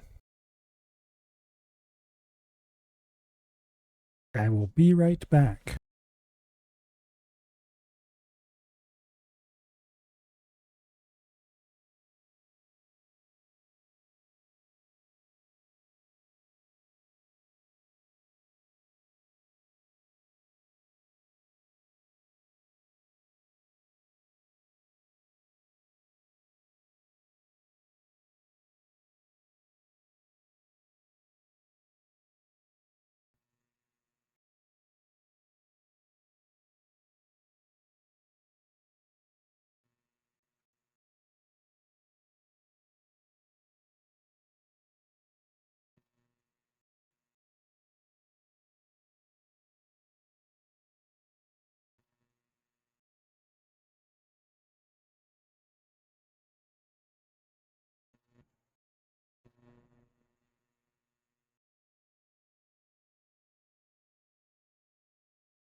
Yeah.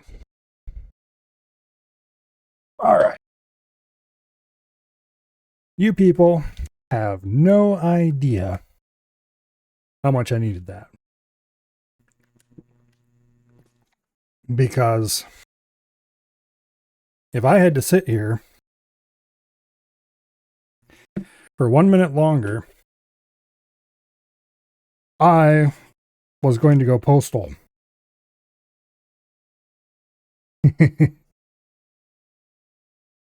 Because sometime over the last several hours, my holster had figured out how to worm its way around behind me. I'm not sure how it did that. I'm not moving very much. And the butt of that stupid gun was poking me in the back with one of the grippier parts of its grip, which is nice and rough and textured. And that being pushed into the skin of my back was making it itch. And if I didn't get up and fix that, like I said, something was going to happen. It was driving me nuts. I figured if I'm going to get up and fix that anyway, I might as well get a drink and take care of other necessities. But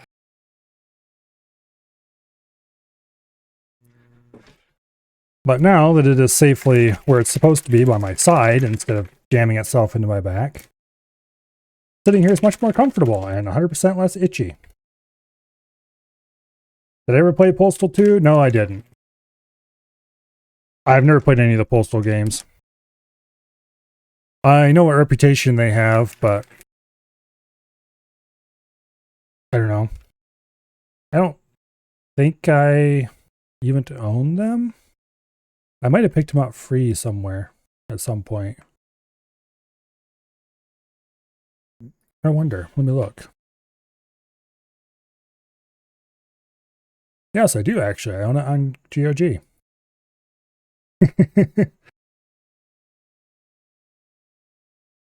Anyway. You know that feeling? Your MP 2.0 has a grip like 50 grit sandpaper? Exactly. That stupid thing was just...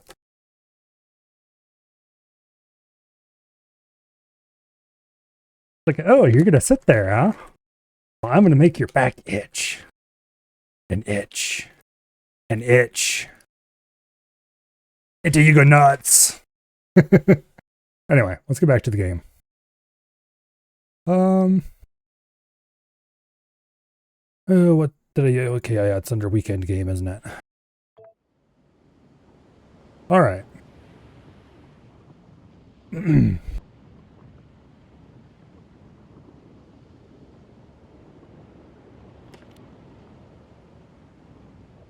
Also, I was thirsty. So, nice alignment to the spheres there. Oh, let's see. I need 10 of these machines. Okay. And they're straightforward. It's just feed them. I think it's just iron, and then the ore is a solid. Okay. How much throughput is it? 2/10 of a belt. So it's not, we don't have any belt loading challenges to worry about. Oh, something blew up somewhere. Somebody murdered a robot on Novice. Why was a robot trying to fly over that? It must have been trying to fly from either here or here down to here. Which... what?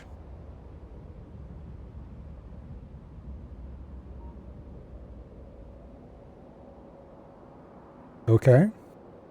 I suppose there's a thing that could happen, but that's a very unlikely route to fly, just saying.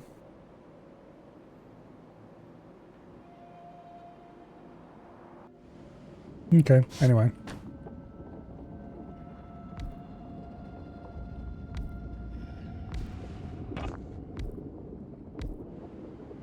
Okay. There we go.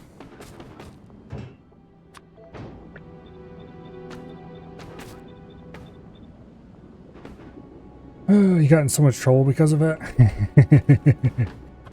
I can imagine that if any teacher saw you playing that at school, that yes, that probably would get you in trouble.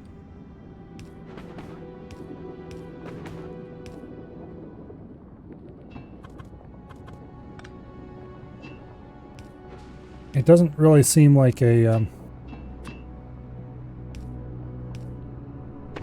child-friendly title, from what I've heard of it.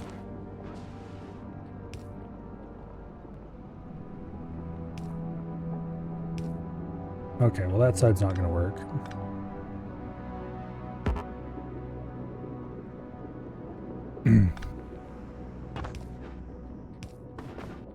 Yeah, I spent like part of a year in public school, and everybody was constantly playing shitty little flash games there because you weren't allowed to install any software on the computer. And even if you weren't installing software, they were all Macs, which sucked in a lot of different ways. But it especially sucked because even if you couldn't just copy software from something and run it out of a directory or anything like that, unless you happen to have a Mac available to do that with. There was like one teacher who had Windows computers in his classroom.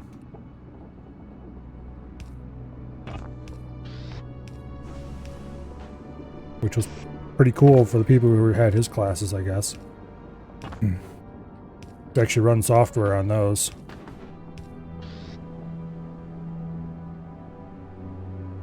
But anyway.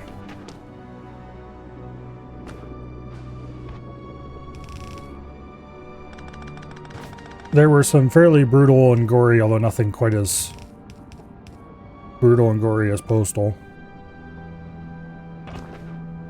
Most of them were pretty cartoony, thinking back, but the teachers, of course, acted like they were murdering real people instead of stick figures and whatever else the games were. I'm sure everyone's experienced Flash games from the early mid-2000s. Or anyone who's alive then would anyway.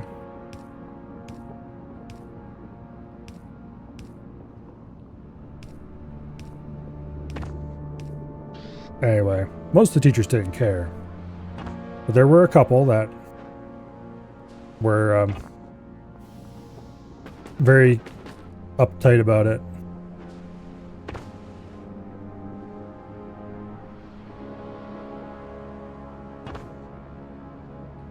Okay, so we need molten iron. And molten iron is available right up here.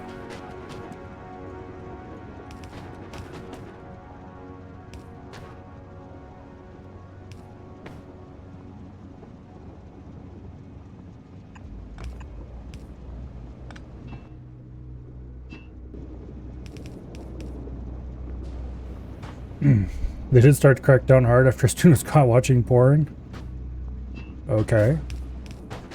I suppose that is something that you could do with school computers, although you'd have to be pretty dumb.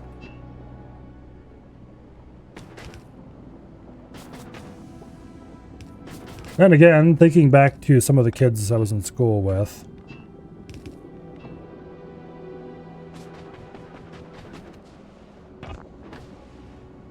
a brain shortage is never really a completely unexpected thing to encounter.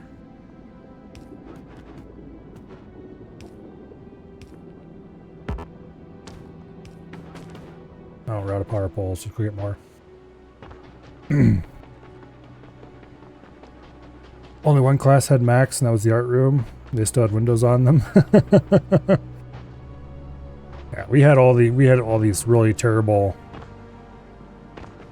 all-in-one pieces of crap. The big giant CRT ones.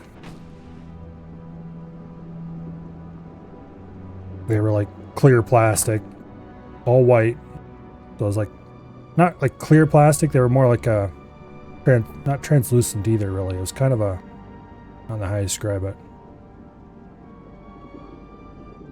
You couldn't really see inside, I don't think. But they were kind of a, it wasn't like a solid,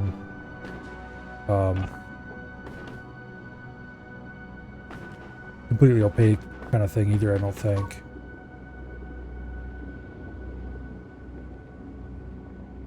Oh, there's the power poles. I knew they were around here somewhere. We're still good on large poles.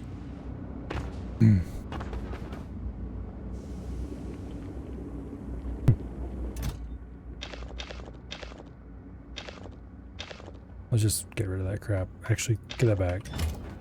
And get rid of it over here. Yeah, screw it. I don't care enough to find a place for it to live. It can just be gotten rid of. The tungsten ore, on the other hand, I will continue dumping in here, though.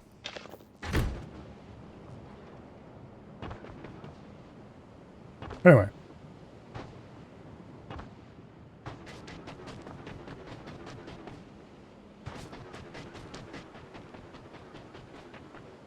That's a sequence of events, Dread.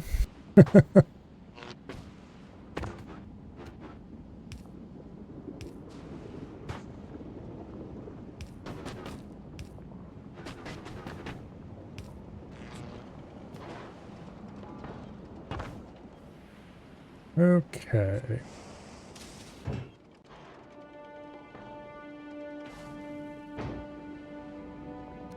It would help if I had placed these facing the right direction. Derp.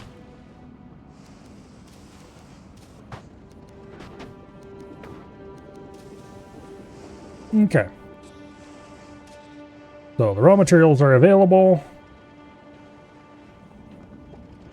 How much of a belt is this taking up? 0.2 of belt. That's taking up 0.2 of belt.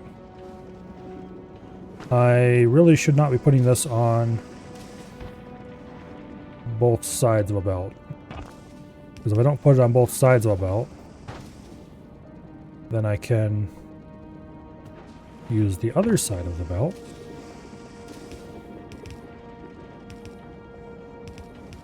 for other things. Lovely.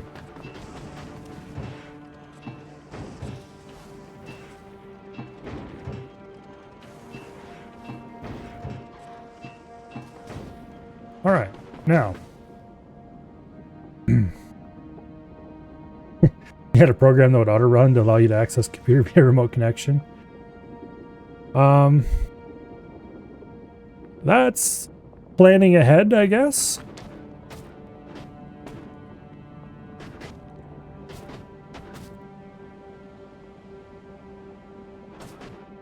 It's actually pretty smart. If the person plugging it in isn't smart enough to prevent auto runs.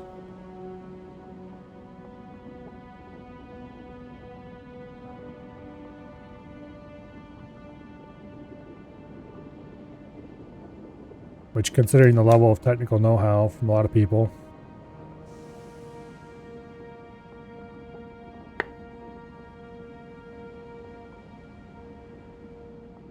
They even blocked RuneScape? Yep. RuneScape was blocked up at the school I was at. Which kind of sucked because that was right at exactly the time that I was actually interested in RuneScape. So. No RuneScape at school. Yep.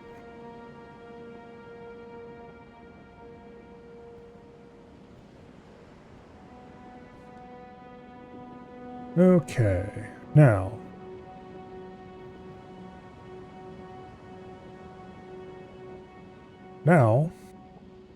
we should actually start assembling that science pack. I'm going to run, let's see.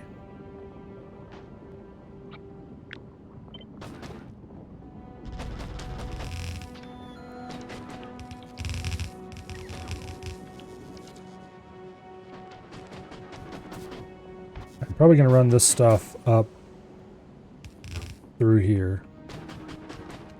And then we'll put the actual assembly for the science pack over here. And then, oops, that outer line won't be required anymore. But I think it's this line is the one that is for, yes, metallurgic. Okay. Now, the metallurgic science pack is assembled. It's going to be assembled in 7 foundries. Okay, so I'm going to do 8 foundries.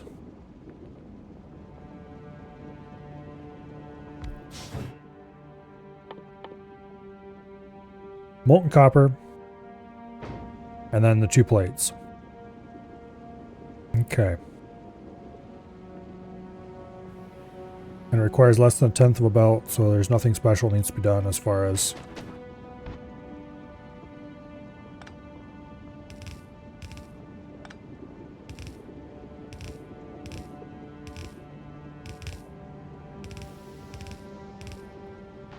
Okay.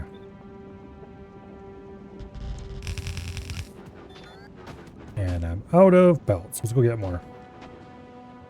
In your high school, the computer teacher didn't block anything, but she did have both a managed switch she controlled and a working knowledge of how games worked. If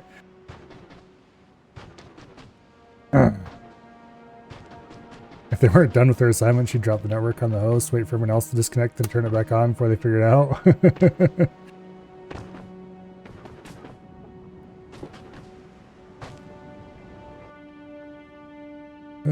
Well, that's one way to do it.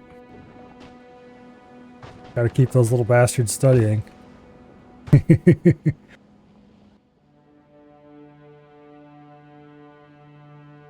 Okay. I came down here to get something. It was belts. Give belts.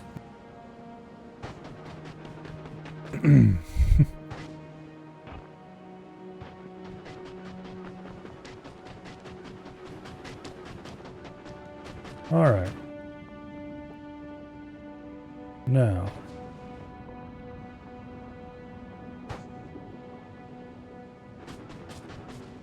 It's kind of funny.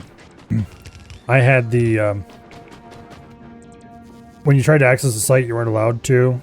It would display a standard, circle with a cross through it. It said HTTP : / in the middle of it. I took that picture and set it as my desktop background for my profile on the computer. Because all the computers were managed from a central server that would sort of user account and all that kind of stuff. So you could put files on the computers that were persistent. They weren't persistent to that computer, they were persistent to all the computers. Which was pretty cool, I have to admit. Was a useful Mac feature. Although I'm pretty sure Windows can do the same thing. But anyway, so I set that as the background for my profile. For some reason, the school's computer network administrator didn't like that. I don't know why, but it annoyed him. The 1 or 2 times he ever had to mess with my profile. There was something screwed up with it once, and so he had to do something to it. And he didn't appreciate my desktop background.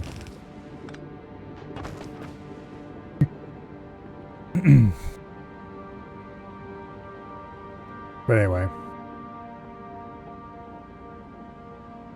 One of the computer course teachers got in serious trouble at your school for helping a kid build a proxy server site. Okay.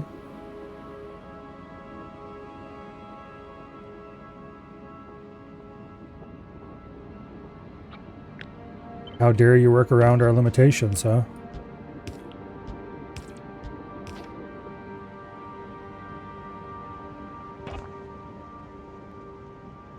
How many of these things did I need again?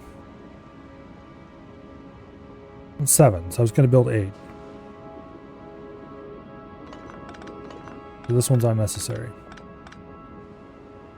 And also I have these stupid things backwards again.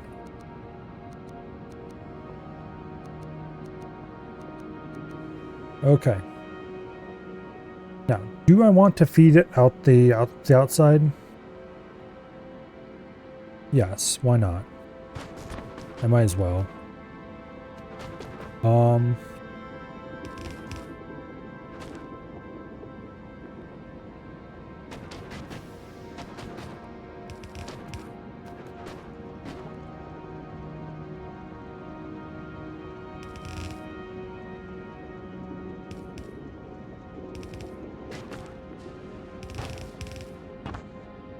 Go ahead and blow that cliff up.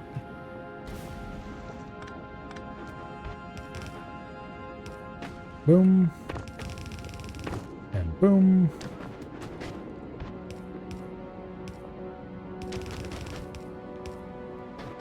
Okay.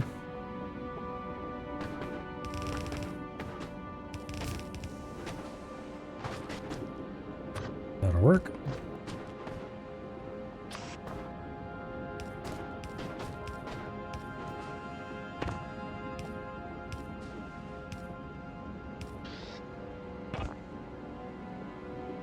Okay.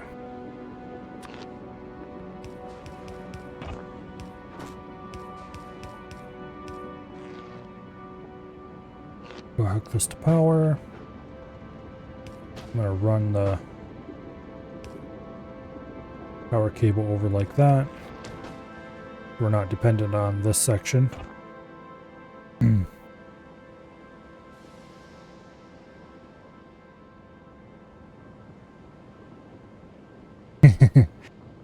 Eventually got set up for everyone in the IT department to be able to monitor any profile on the network without anyone's knowledge. Just got a bunch of students and teachers in some serious trouble. I'm sure. You really shouldn't. But people will anyway. Do stuff that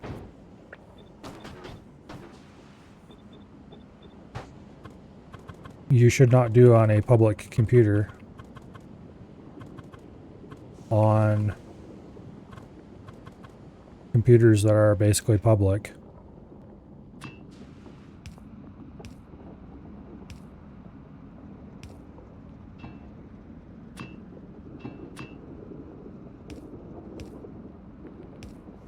Which makes very little sense.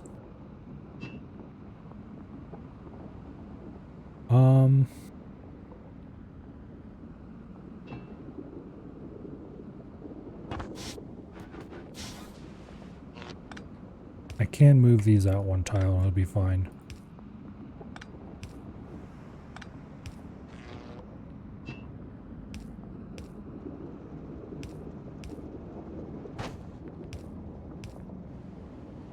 Okay.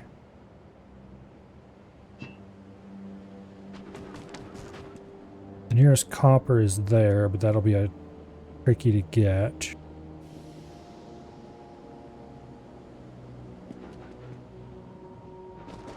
The second nearest copper is over here,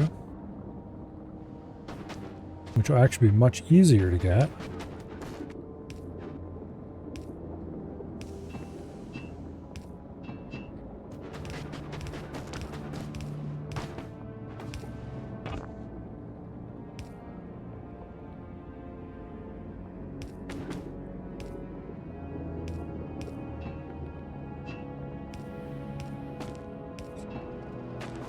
Anyway.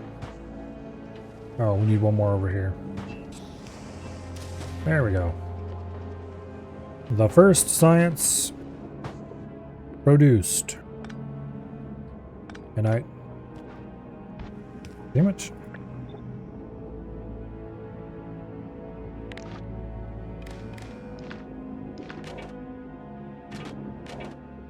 Okay, what's after purple? Yellow.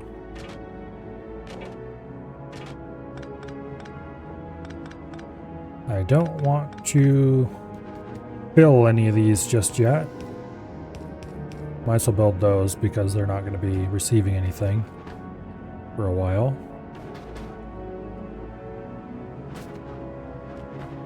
I don't want to connect these up until all the sciences are ready and available and filling the belt. So they all have equal chance to flood the system. And we don't end up with weird problems.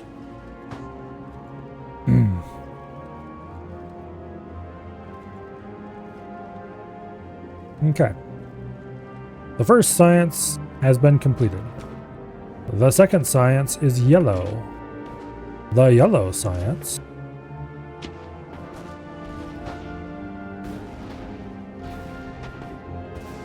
is going to go right down here.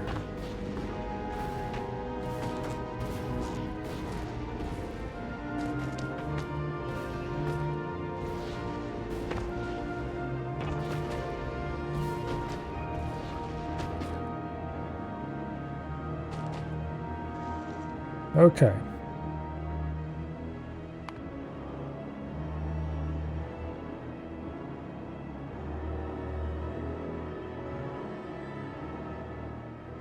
Where in the hell did I put the yellow science assemblers?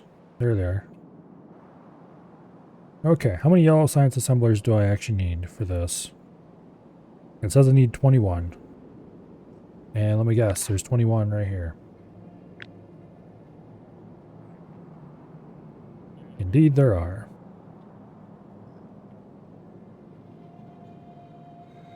Okay.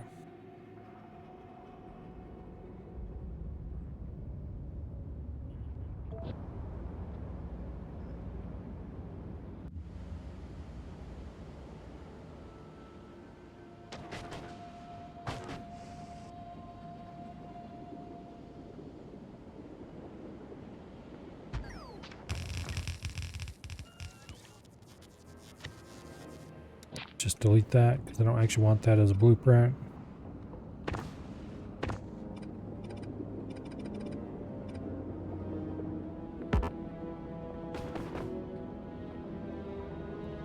Okay, where's that upgrade planner I made specifically for this purpose?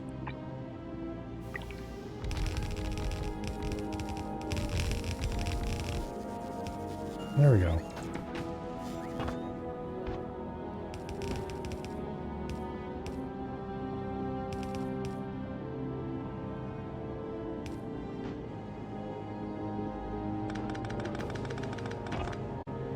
Now,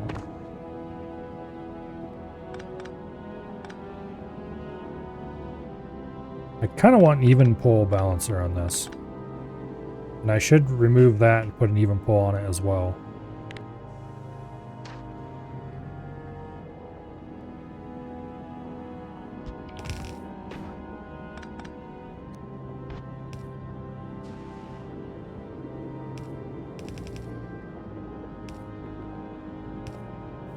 There.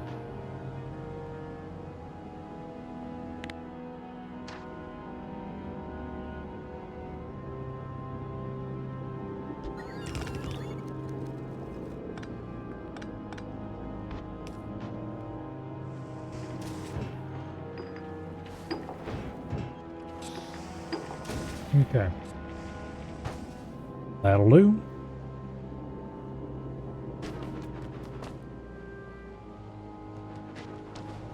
Yeah, we're gonna put balanced pulls on all of these.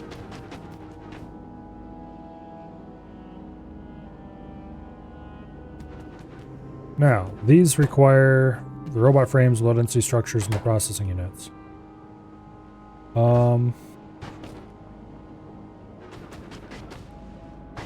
Well, here's the robot units.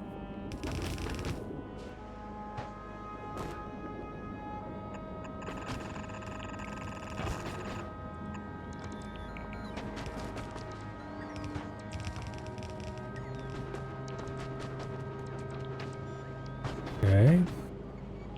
The processing units are way over here. I'm pretty sure we don't need them for anything else.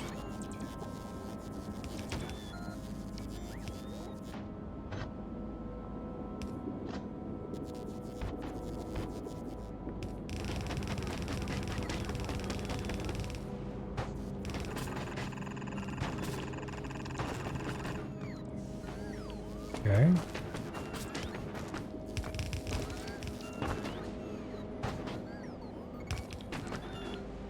Lovely.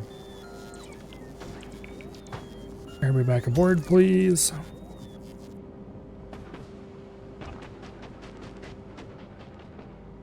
Okay, robot frames, processing units.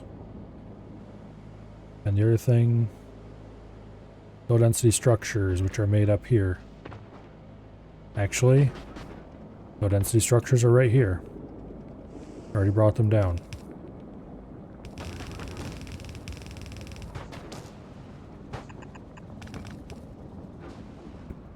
Okay. Now, we consume more we consume more low density structures than anything else. So,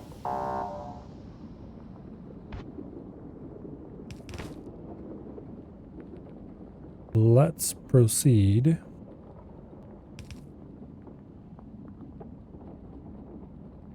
to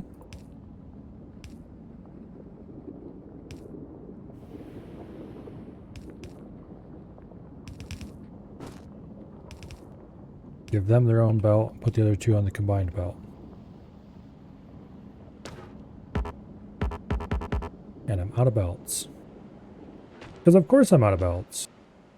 And also we had a small emergency generator event last night. Which means that when this factory kicks off, we are definitely going to have to produce more power. Not that that is a surprise to anyone who has been able to rub two brain cells together for the last several hours.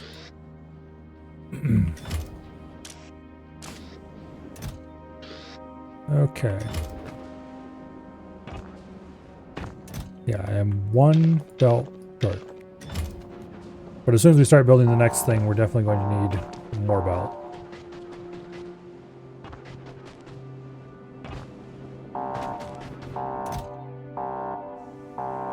Just take them all. We'll need them all eventually anyway.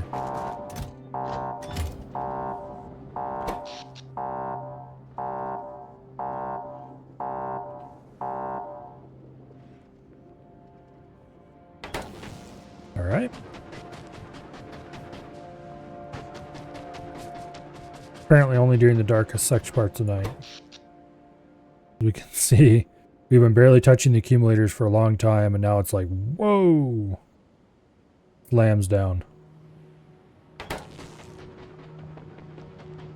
Because we are basically turning on a sleeping giant.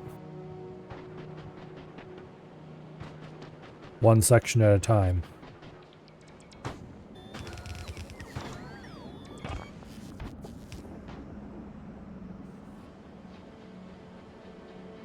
Okay, now,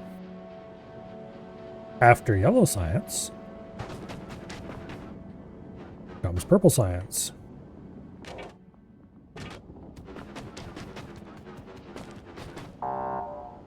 So for purple science, we need 21 machines again. So, let's just go ahead and copy this build. I believe is what I did on Novice anyway.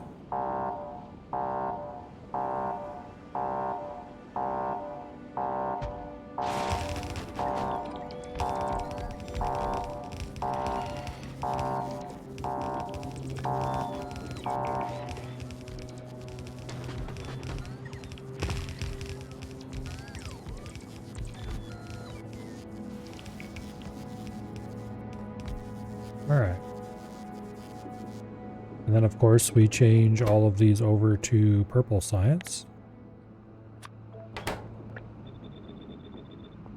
That warning horn's going to be going off a lot over the next several minutes.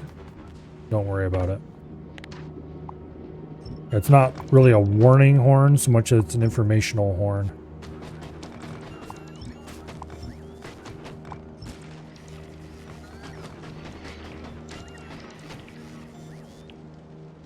Okay. Now, for the yellow science, we need... or purple science, I mean. We need... these.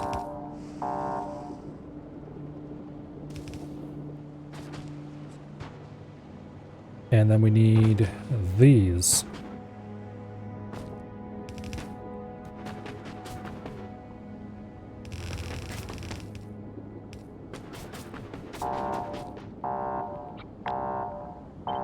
Could you shut up, please? I know that you are unhappy, and I have elected to ignore it. So complaining isn't going to get you anywhere.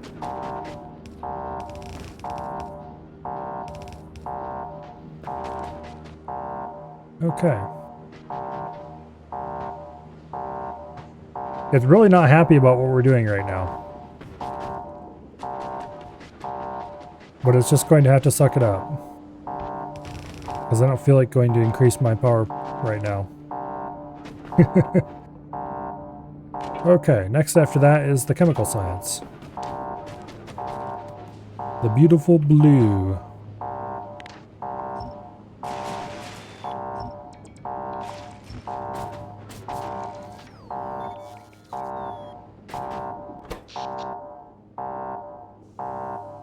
Yeah, even with the backup generators running, we're unable to hit satisfaction.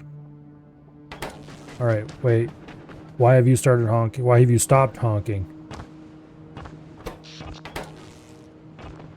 That shouldn't be a thing that can happen.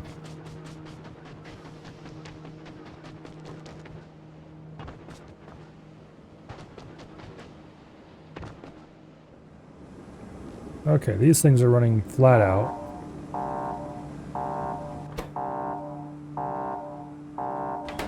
Apparently when the power is low enough, the warning horn shuts off too.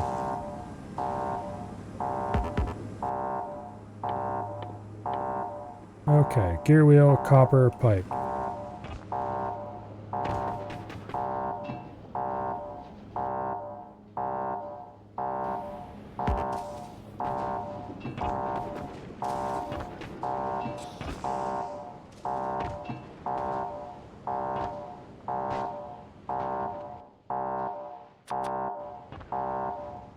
Are there any actual machines making copper plates around here except that one?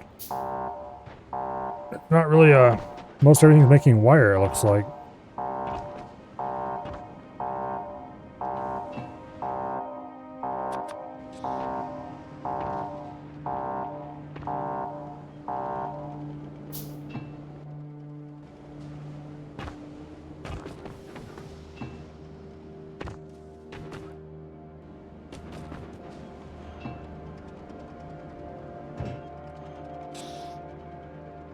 Okay.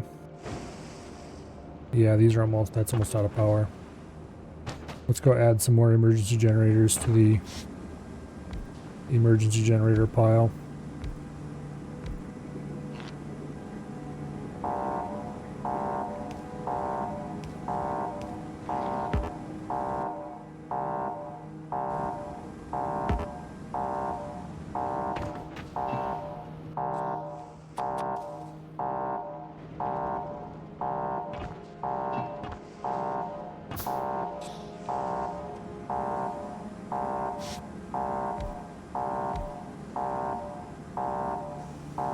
I should probably go automate steam turbines. I do have an available place where I could do it quite easily.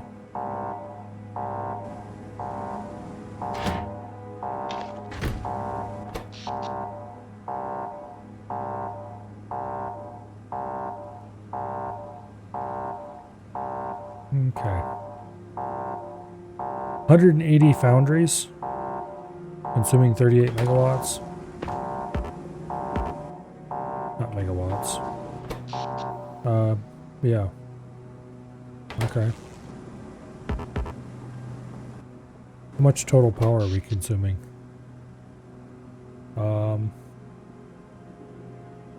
Not actually that much. I just don't have very good power generation, that's what the problem is. Alright. You, hand over the copper, nobody needs to get hurt.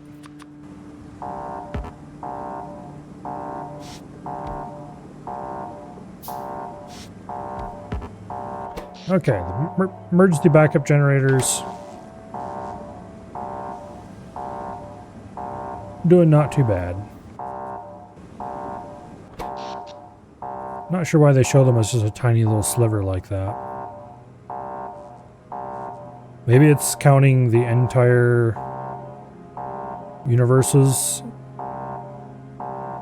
power production into this whole bar.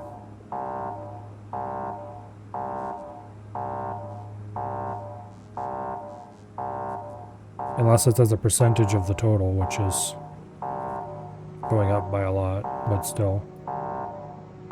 We're right in the middle of peak solar power right now, and the accumulators are not charging.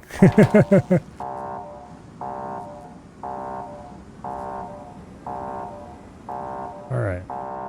Well, it's time to build a proper power plant. But first, let's place more solar. Because that'll be a quick and dirty solution to our problems.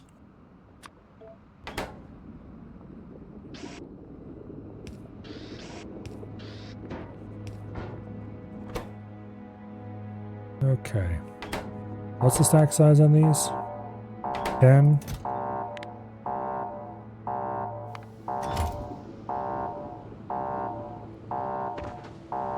Alright.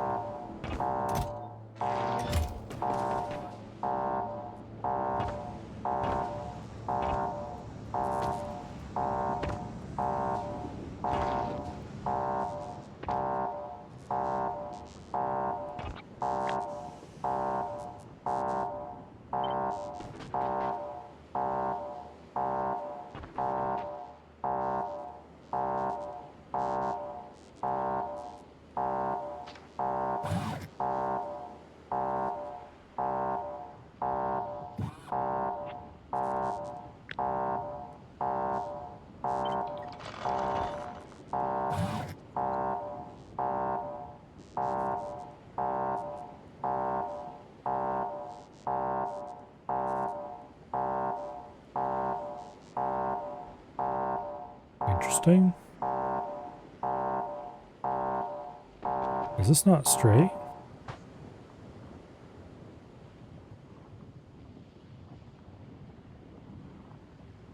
No, it's perfectly straight. Okay. So this one must not be straight then.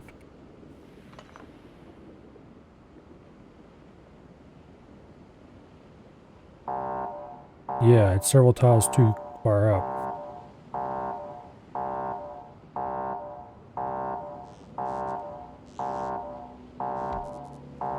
Okay.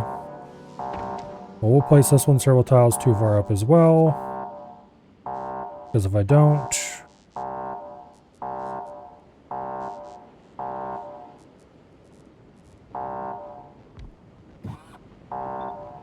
then I won't be able to place this.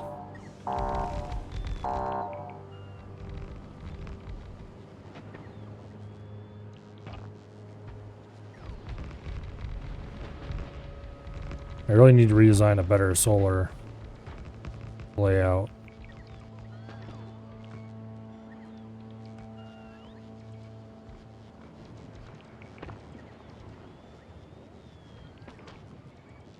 That has integrated roboports and everything. If I'm actually going to build much solar. Thing is, I don't really want to build much solar. This is probably going to be the last of it. And then I'm going to switch over to steam for everything.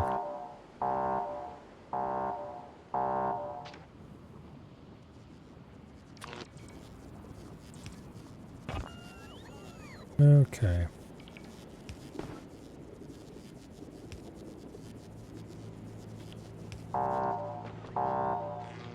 I do not have sufficient substations for this.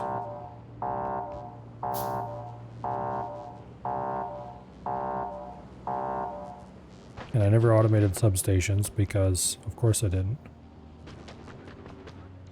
But now we do. What did I make angry for all the honking? That's the backup generators are running alert noise. It's not an emergency tone, it's an informative tone.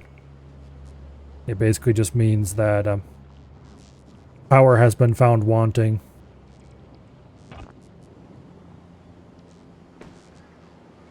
However, it has since corrected itself, it sounds like. Or more likely, the main draws have shut off for the time being.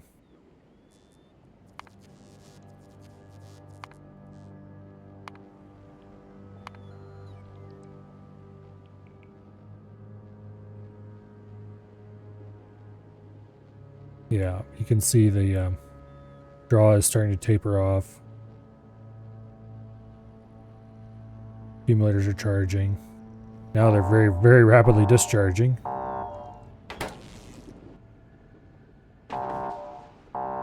Well, we placed everything we can. Now it's up to the local robots to deal with it.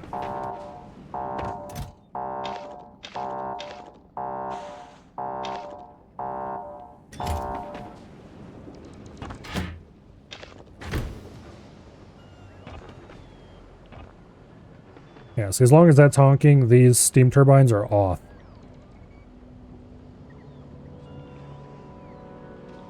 Or as long as it's not honking, these steam turbines are off.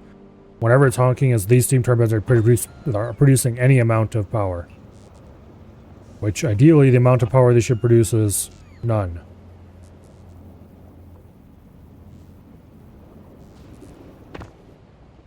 However, basically those are the backup emergency generators. They're not, by any stretch of the imagination, enough to run the plant, but they're supposed to account for any accumulator shortfall during particularly stressful times and such like. Such as, for example, when I'm turning on a gigantic science factory. Before we can fully activate this place, we are 100% going to have to build a gigantic power plant somewhere. Okay, so after purple, please stop, comes blue.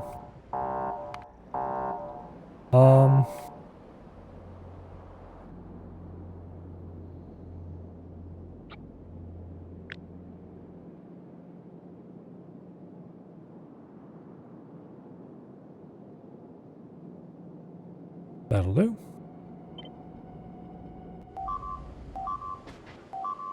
Alright. Who's doing that?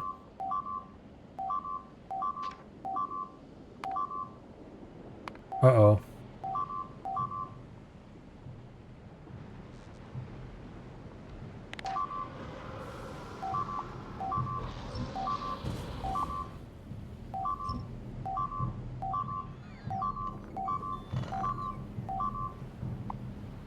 Look, you're out of your territory now, bastard. Knock it off.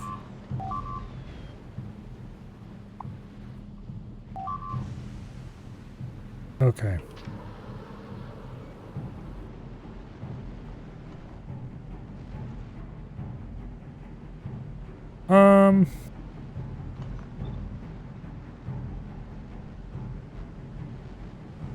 I think this one's safe.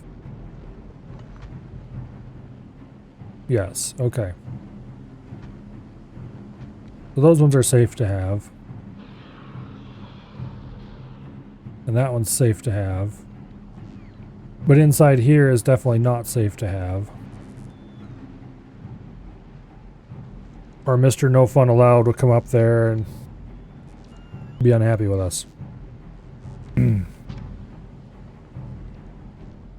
Alright. Note to self. Worm territory has weird bump in it.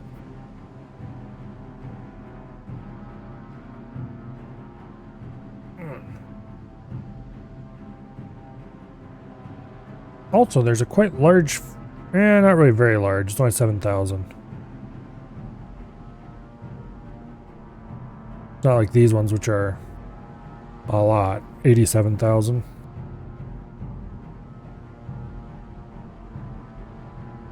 There's a large sulfur, or largish sulfur field here that I maybe want to take instead.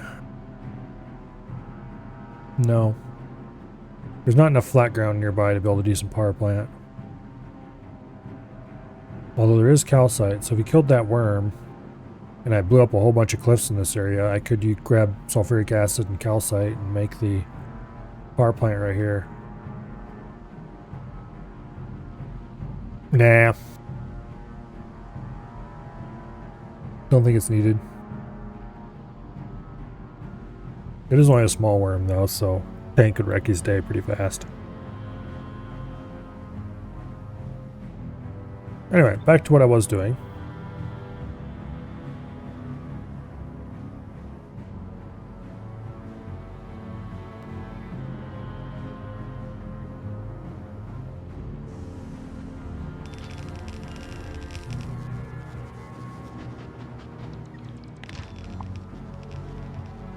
Okay, it's 36 of those. I need 36. Just double checking to make sure the numbers are still holding out. And I want this upgrade planner.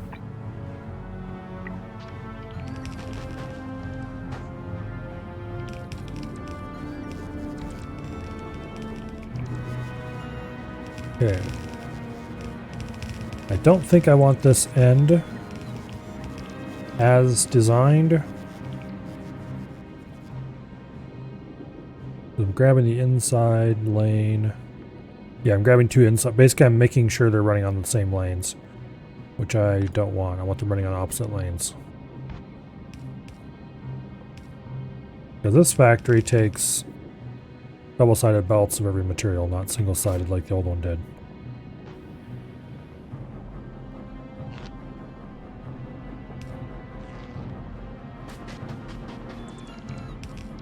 Alright, we need to go get more assembly machines, and we also need to get more cliff explosives.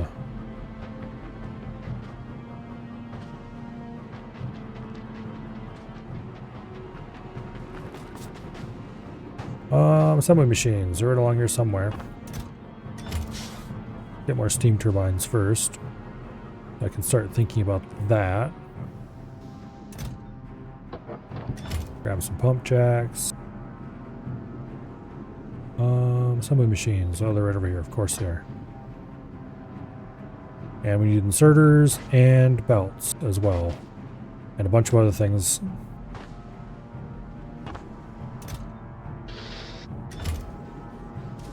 Okay.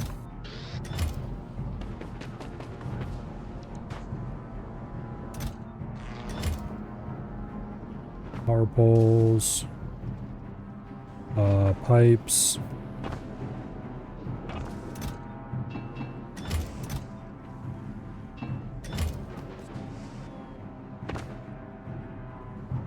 Okay.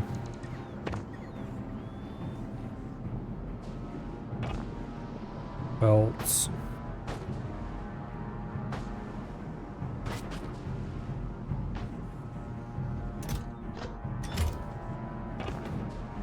Alright, much better. Also, I should grab some chemical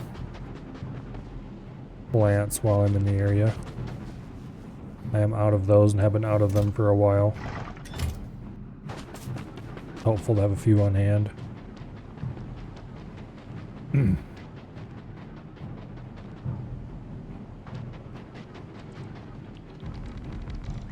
Okay. Oh, cliff explosives. Damn it.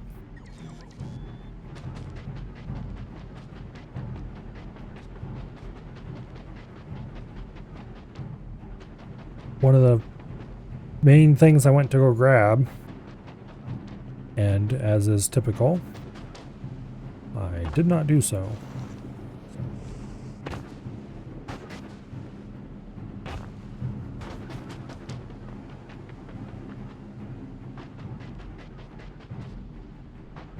All right.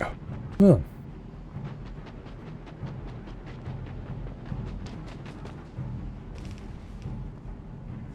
Lovely. That can be not trimmed because I just realized that is also an input on the inner lane.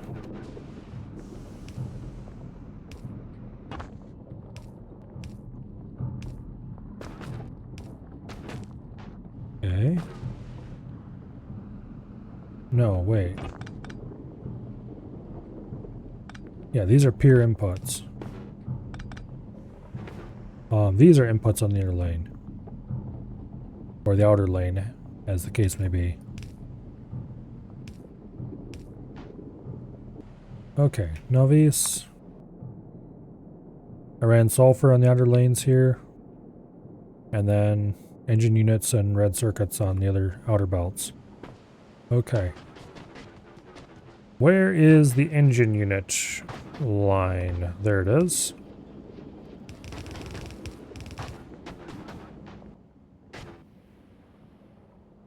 Where cliff explosive?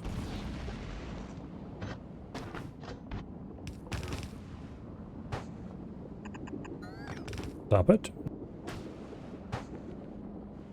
Now.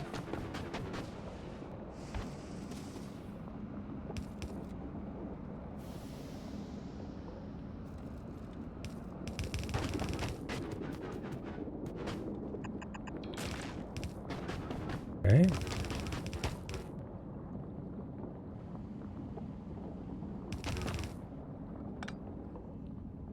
Now.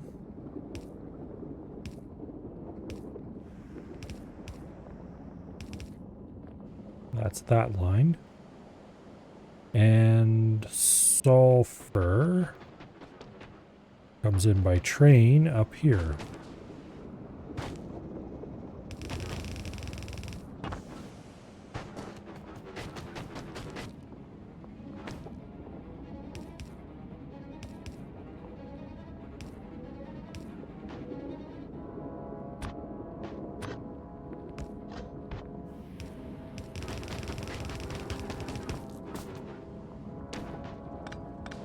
Fun.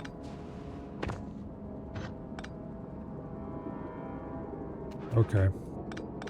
Well, we can't cross that. We'll have to bring it in on a slightly different route. Through here looks good.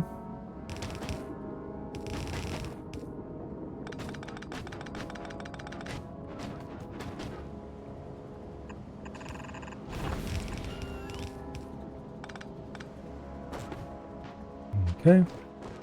Hook the sulfur up.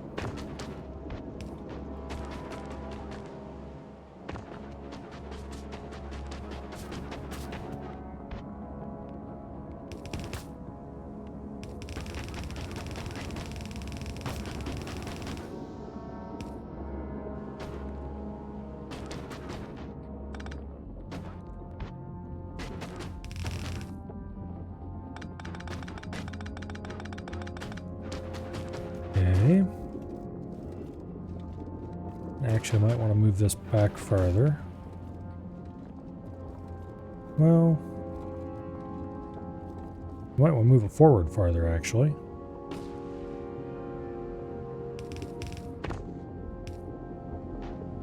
But I can just put the splitter right here.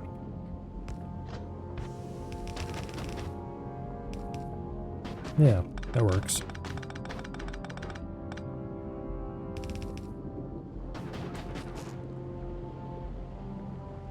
All right.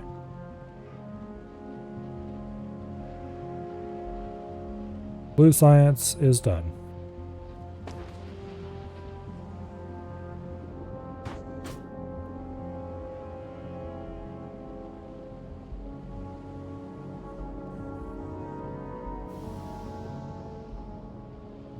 And here comes the first slug of it.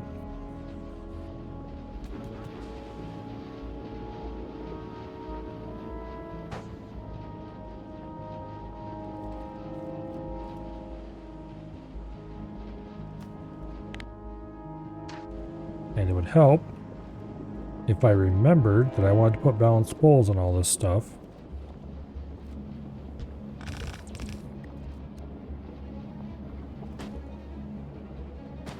And it would also help if I powered those two end inserters. Okay, there we go.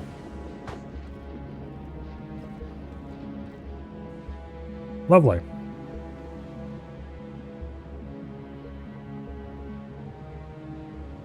Now, after the blue science, comes the green science.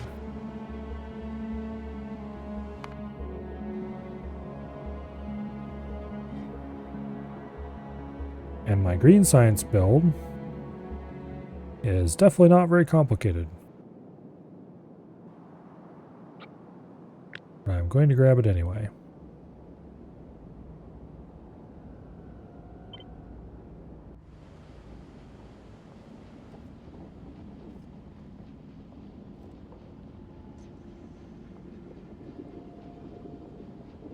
Okay.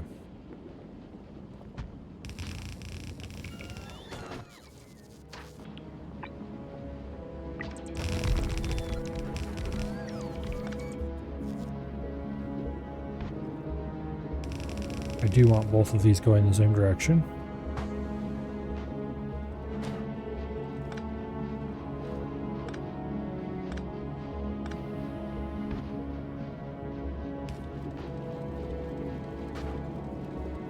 And of course the paste tries to be helpful and does anything ends up as anything but.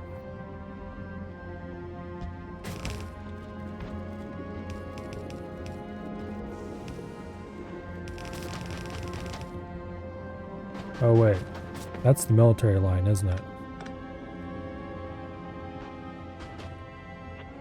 Well, it's a good thing I remembered that we have military science as a thing. Because I, once again, forgot.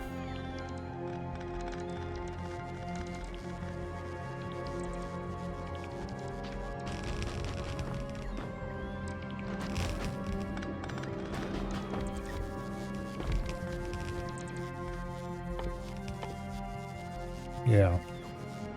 Okay, military science build.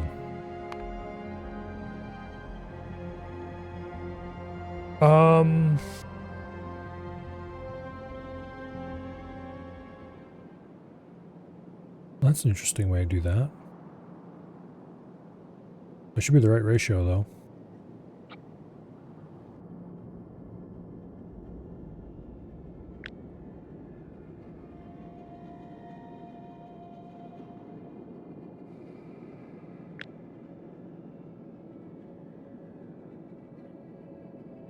Okay.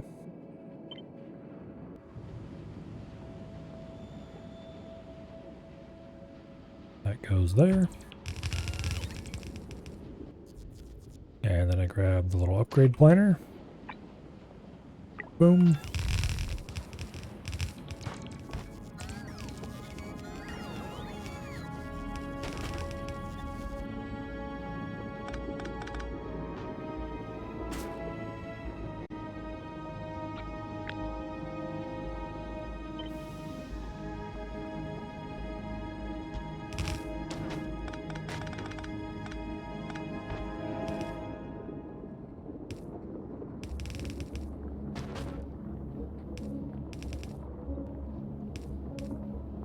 Feed that in like that, and that should be military science not taken care of. But at least designated, sort of.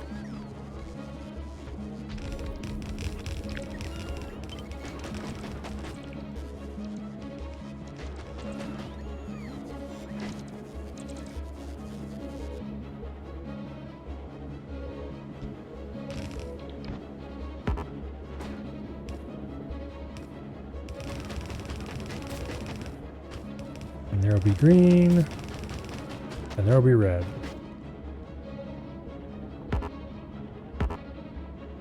Alright, let's go grab some more assembly machines and some more belts and all that fun stuff. And then we're going to have to build some intermediate steps for military science and hook those belts up, because I didn't do that earlier. Is there anything else here I need? Don't think so.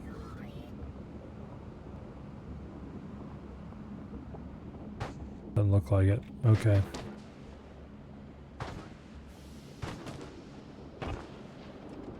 Cliff explosives. Don't mind if I do. Pipes I'm good on for now. Inserters are okay TM. Grab another stack of power poles. And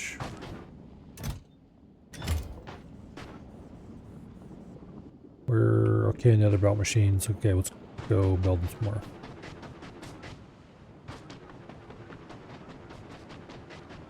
Anyway.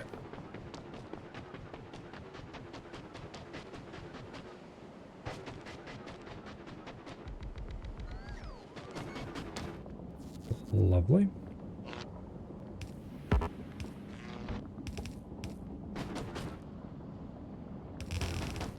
That's for the red. We'll deal with that later. Okay, this one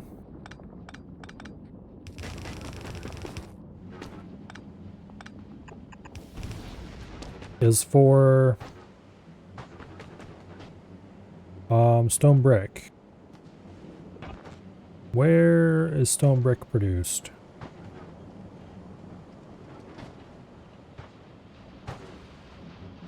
Way the hell over here.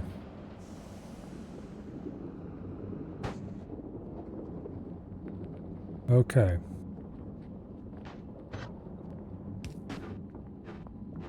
Ooh, it works. It works.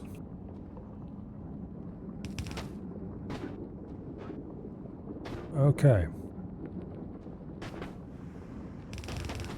Here comes the stone brick.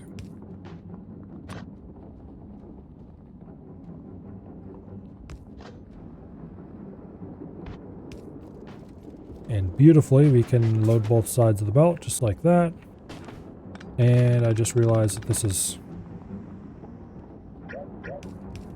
wrong TM because we need it to be at this level.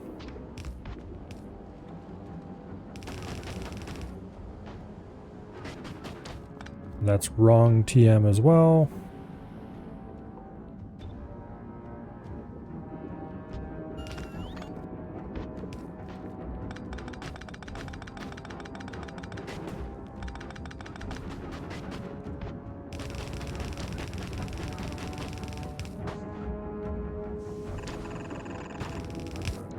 Yeah, how dare you.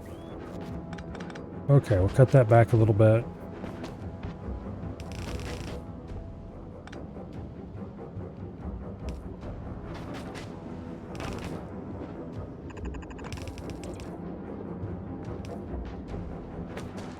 So, okay. Now, the other materials for military science consist of coal, iron, copper,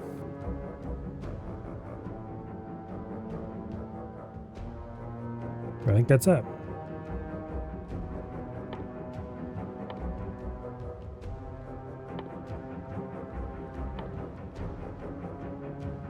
And steel. Okay. So everything except the coal is a liquid or castable of some sort.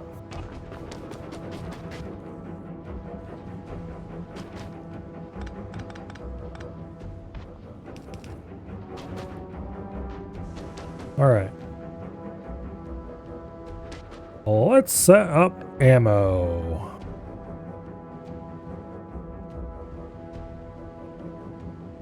Okay, where's the military science segment? We need 1.5 machines making firearm magazines, 4.5 making piercing round magazines, 12 making grenades.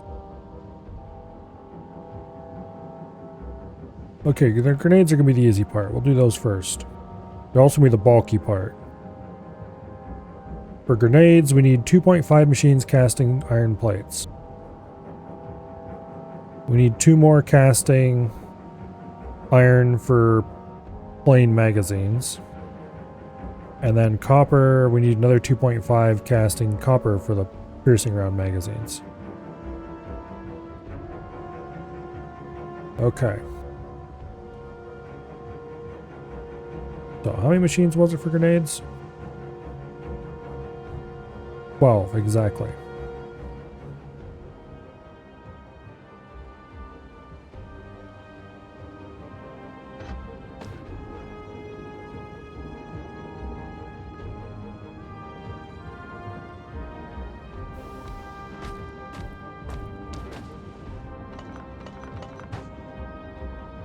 I'm just going to put them right here.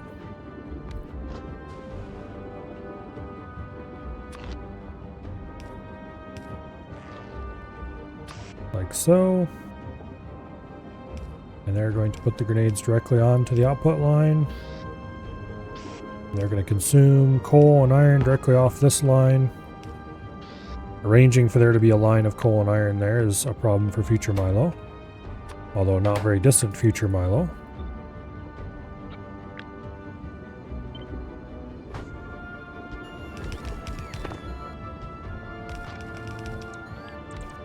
Okay. And I'm probably going to build as much ammo production in here as I can. So there should be enough room in here to squeak it in, I think. We'll have to put the casting out here, though.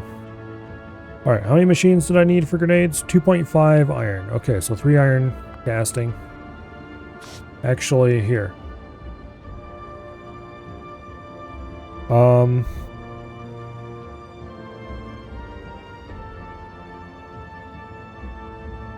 Yeah. Okay. I was trying to figure out if there would be a better way to ration it out, but there really isn't. So, but we do need 2.5 of copper and 2.5 of iron, so there's 2 groups of 3.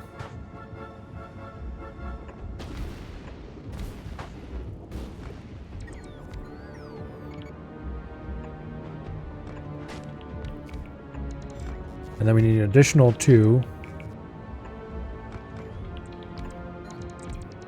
of iron. Now, let's see if we can make all this work.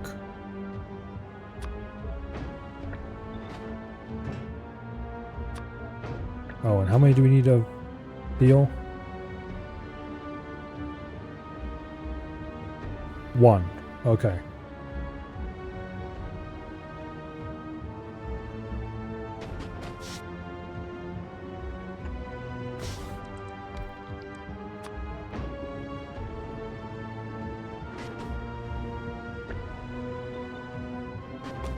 Lovely.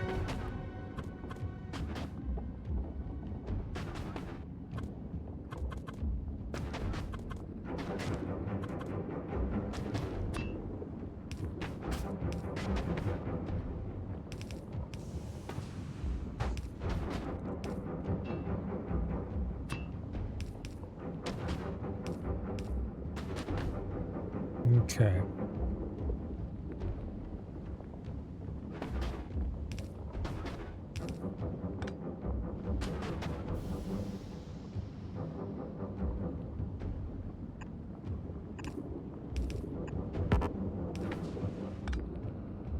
That should do.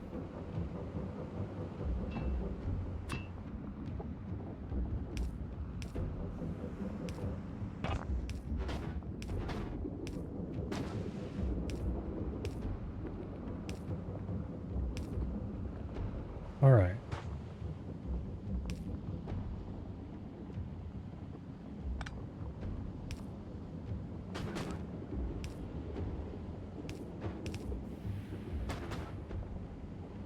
Ooh, so close.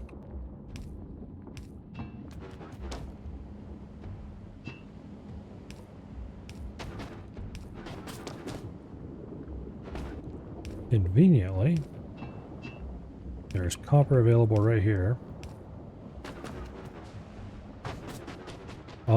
Inconveniently, the iron is in a less accessible spot.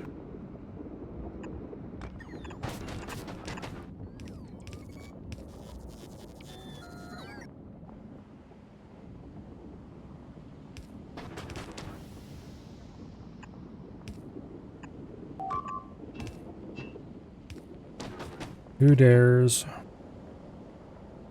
The Navis. Is it another one being sacrificing itself right over there? Okay, why are you guys trying to get over to this area? They gotta be flying from...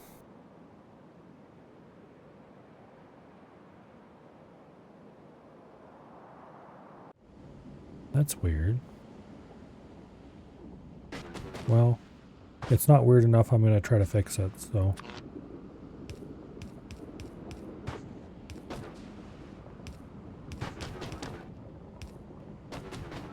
Okay. Now.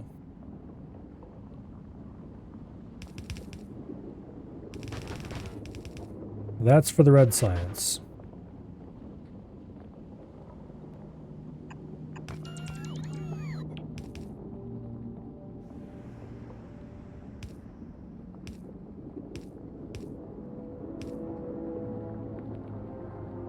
Not red science, the ammo, I mean. Whatever, the red ammo. Although it will be used to make the base ammo for the red ammo. I think.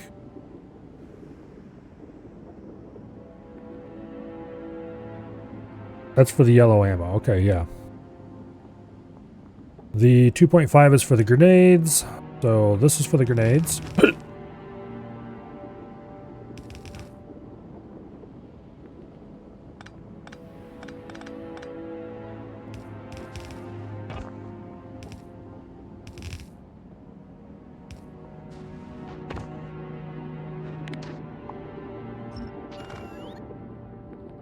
Okay.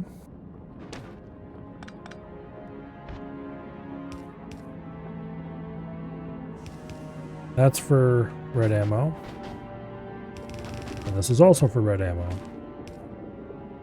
And for simplicity's sake, I will combine the two like that.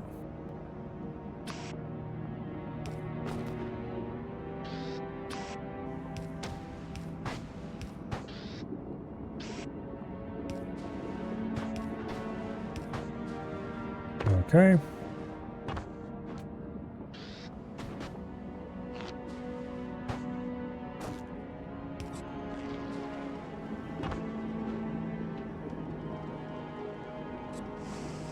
Lovely.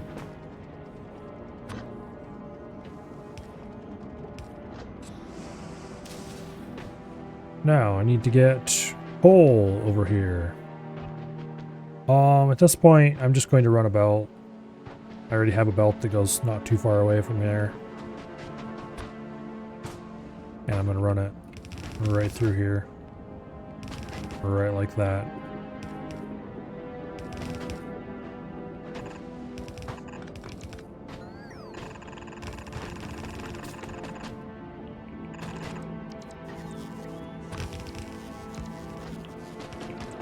Okay.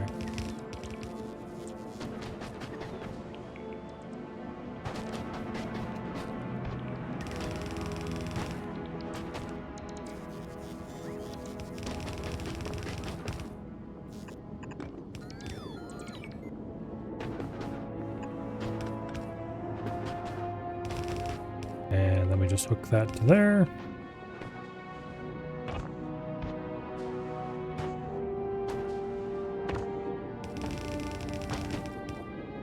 And grenade production is online. Now, for the ammo production. This gets used completely by the yellow ammo, for which we need how many assemblers? 1.5. Okay.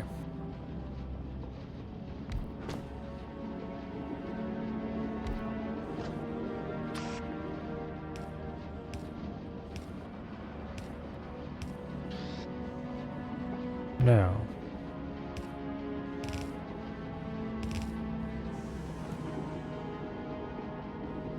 I don't actually want to run that up this side, so we'll move it across like this.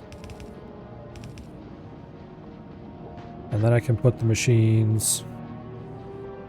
Inconveniently, they don't quite fit. Which means we're going to have to wiggle this line a little bit to make it fit.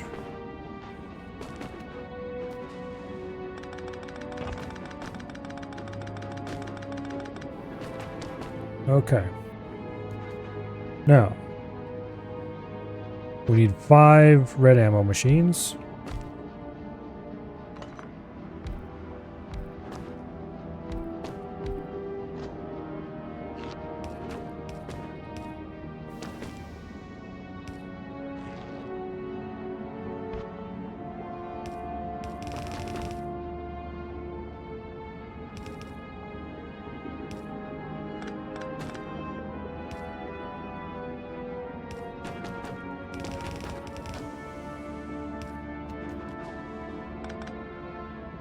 Like so.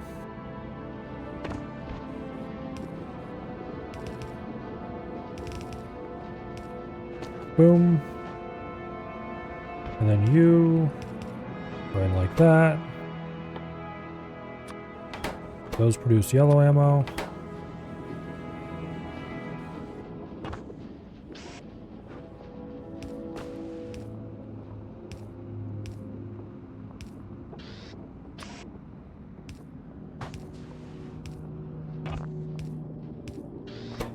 And these produce red ammo.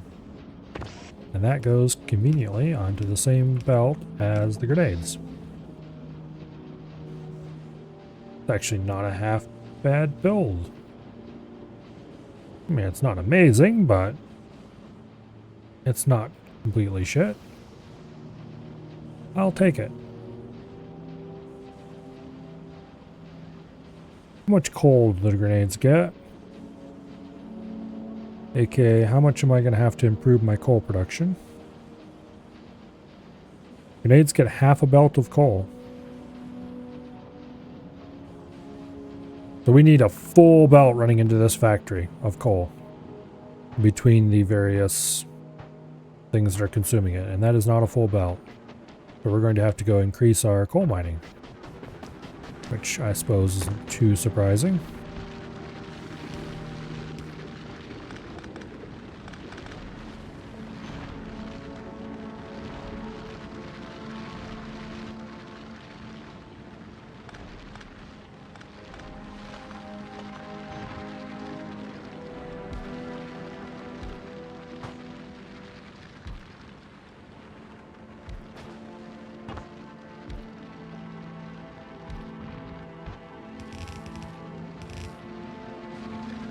Of course, I then proceed to run out of belts, which always makes the situation better.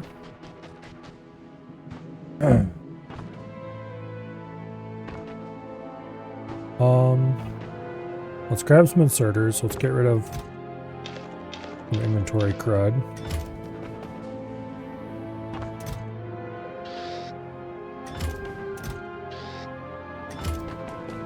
We're good on power poles for the moment. We're okay on... Okay, let's just grab belts. And probably assembly machines too.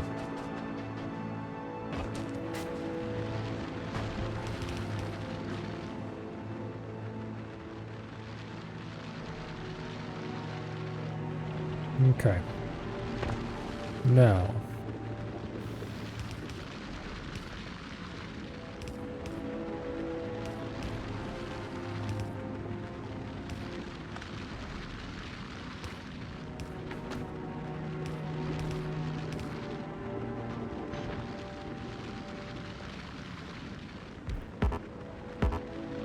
well,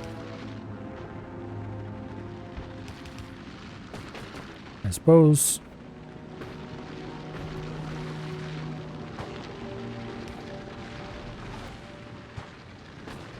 it would help if I had grabbed miners as well. Because we're definitely going to have to lay out more rows of them when the train arrives and such like.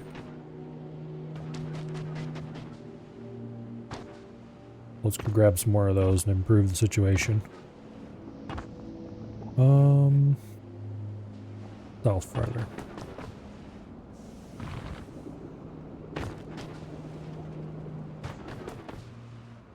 Okay.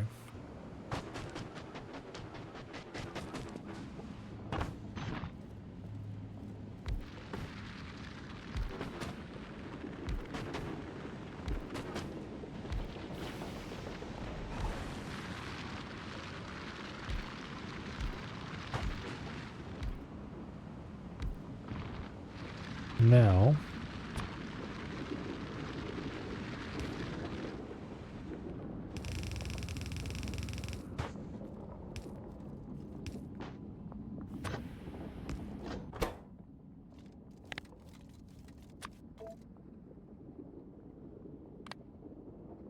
let's set the input priorities so they prefer to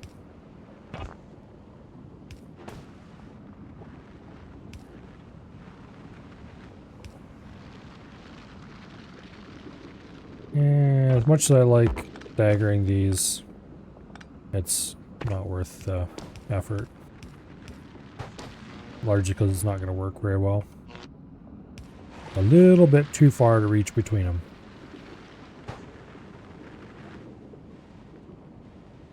Okay. So these will prefer to fill the train, and these will prefer to send to the main factory. Now,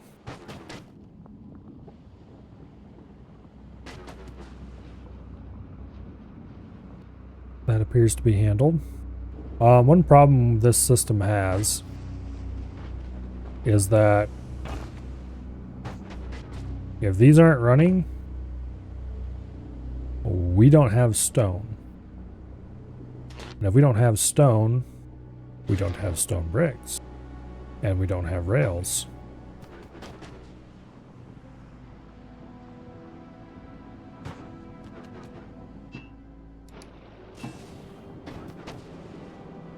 However, there's an easy way to fix that.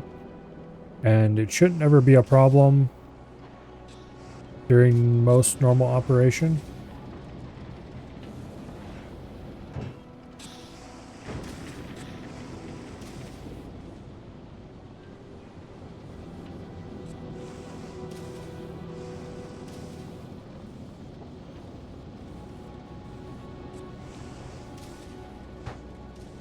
Because this section that we're consuming the stone from is, as long as the factory's running, it'll produce enough stone, basically. But the factory has to be running, when currently it isn't. So to back everything up properly, we're going to have to artificially run it for a bit by occasionally purging the copper. Which is going to result in a lot of wasted stone, but all it costs is a little handful of calcite. Alright, military science is done. Now for the green science. The green science assembler is done.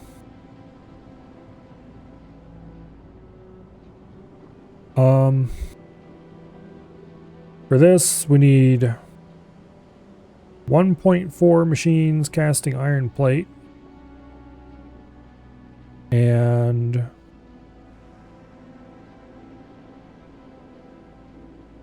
where's the copper wire? No machines casting copper wire because some portion of that is being spent on blue circuit, or green circuits I mean, which are, okay, we need 7/10 of a belt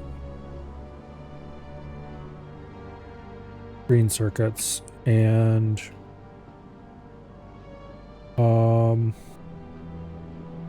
one machine exactly casting gear wheels to do both inserters and transport belts.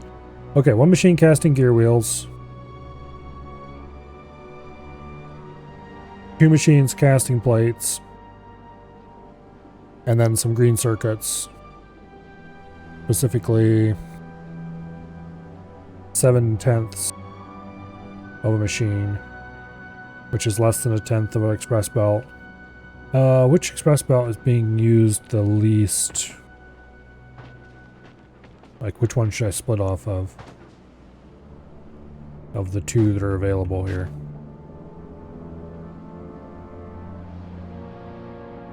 We're using 0.8 of the one going to the blue. So this one should have, it's feeding the blue, it's feeding these, and it's feeding those. Okay, so it's exhausted. I don't even know why this splitter is here. It's not completely exhausted, but may as well be. The other one is much more interesting. It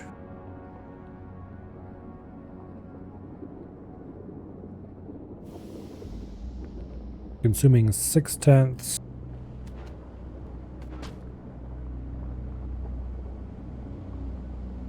to make the red circuits. Consuming less than a tenth to make these. Less than a tenth to make the flying robot frames. Oh, that's the other one. Okay, so we need another split on this line. And that's going to be awkward. For reasons.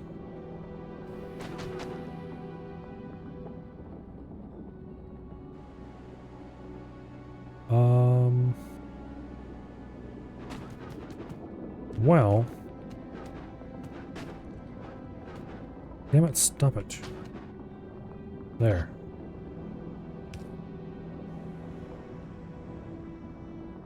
Wait, that's not going to help at all.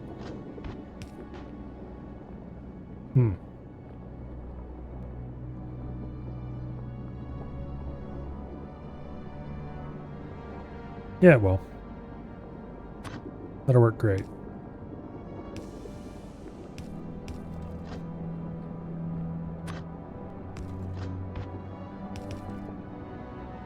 We'll just have to do like this.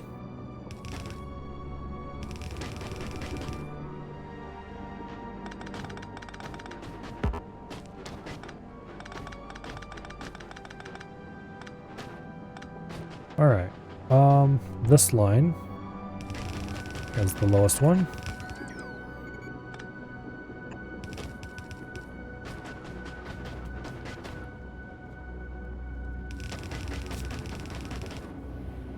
Of course.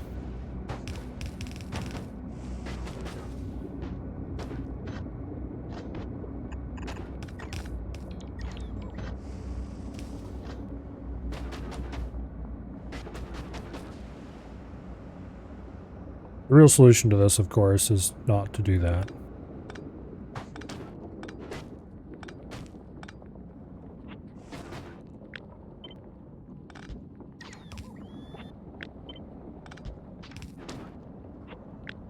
And to move these down instead. And also, we don't need to go that far in.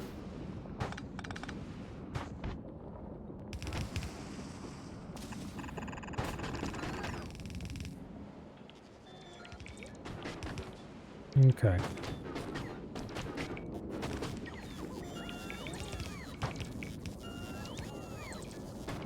Lovely. Now, that's the green circuits. Now, how many of these did I say I needed?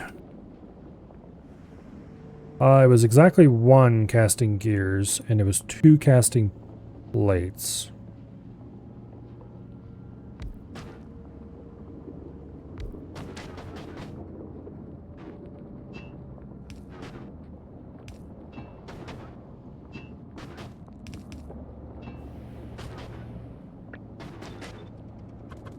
Okay. And I'm apparently out of foundries, so let's go get more.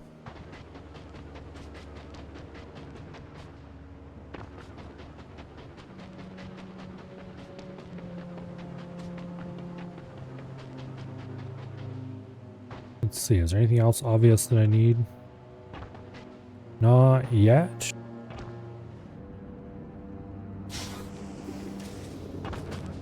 That should be enough foundries to complete this build for sure.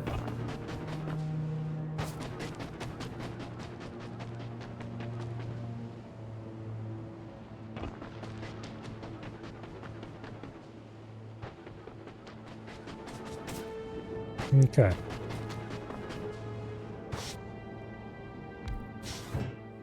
You will do gears.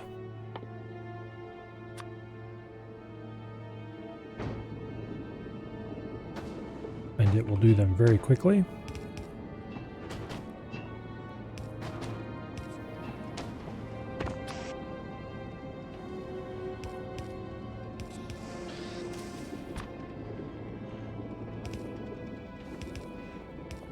There's gears. As far as plates go,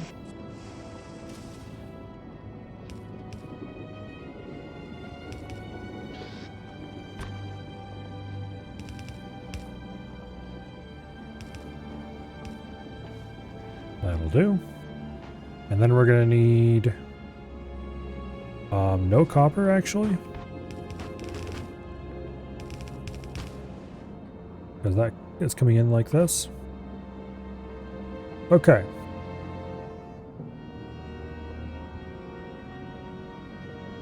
Now,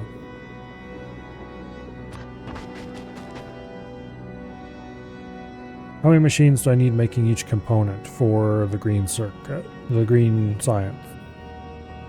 I need 1.5 machines making inserters and 2/10 of a machine making transport belts. Okay.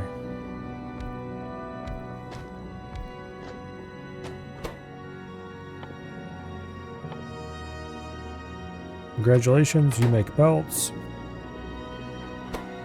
And you two make inserters.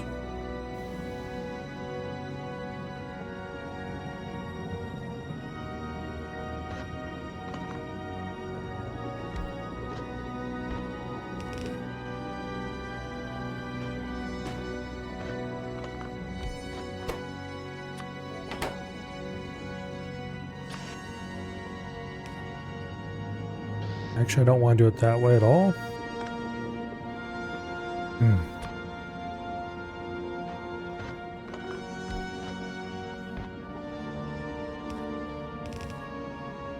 Well, there's the electronic circuit supply anyway, between the two. And I do want to move this back.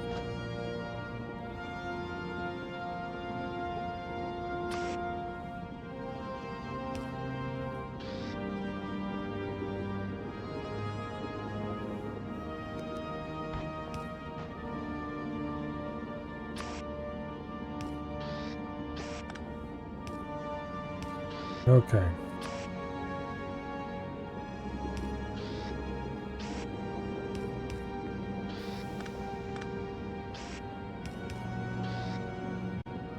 That'll do.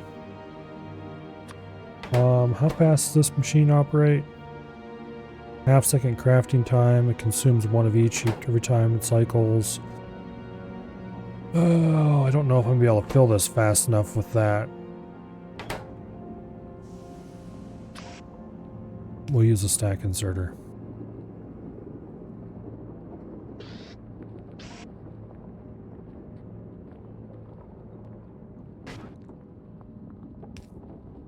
Yeah, I don't know.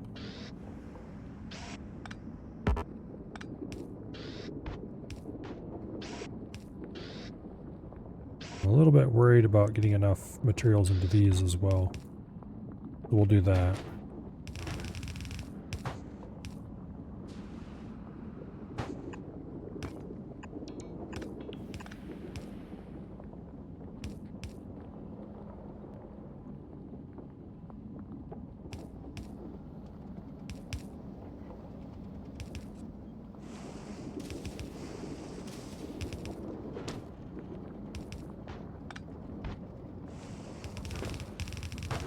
Okay.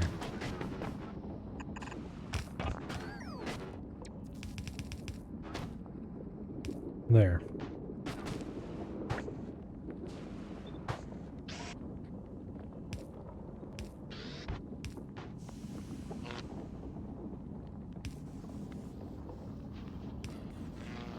That'll do.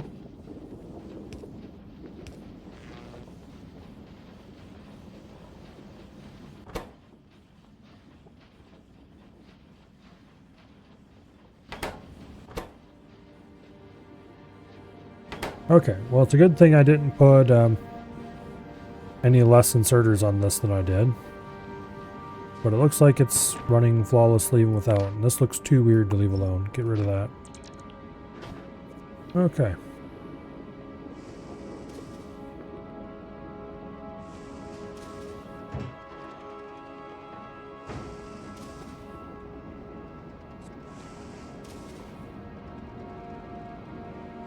Well, that seems to work mostly, so I'm happy.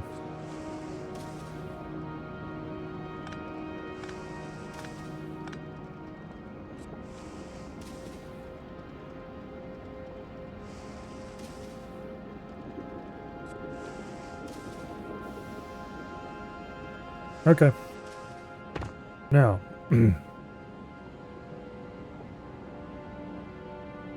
It looks like the two long-handeds are slowly falling behind.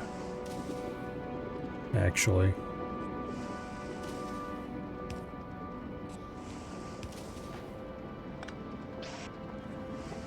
I'm going to go ahead and add a third in the middle. An agent of chaos.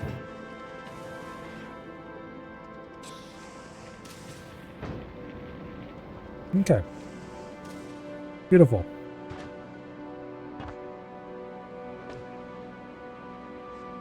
Now. Well, that's the green science running. Now we just have to build the red science and we're done. The red science, we need 15 machines, and that will consume an amount of copper plate, namely 4.2 casting machines worth, and an amount of gear wheels, namely 0.7 casting machines worth. So we need 5 casting copper and 1 casting gear wheels to make this work.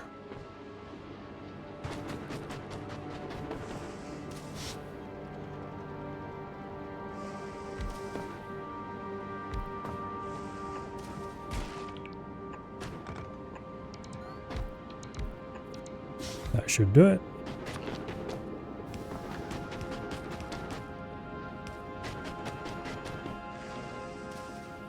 Okay. You are going to cast gear wheels. And you are going to cast copper.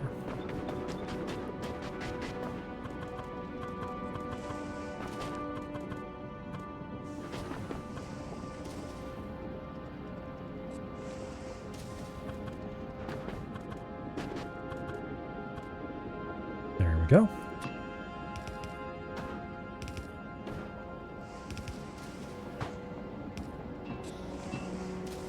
The iron is, of course, the easiest place to hook up. And the copper isn't too bad either.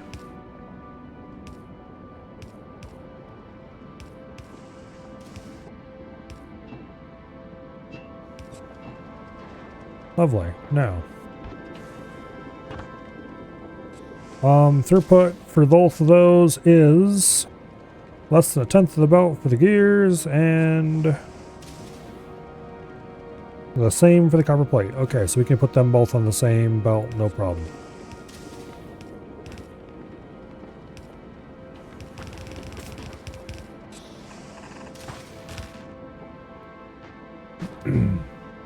All right.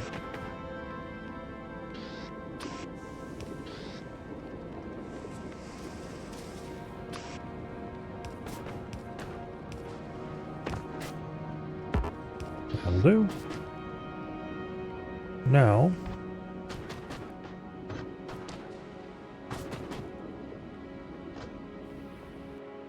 what's my build on Novice look like? Is it worth copying?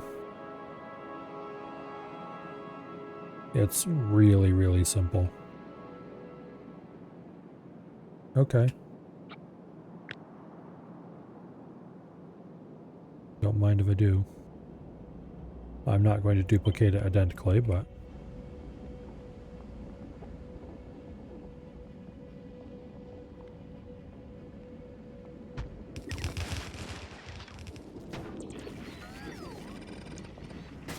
go ahead and trim it a little bit. Could you stop burning so the stupid bots will stop being dumb? Thank you. Okay. Now, upgrade planner.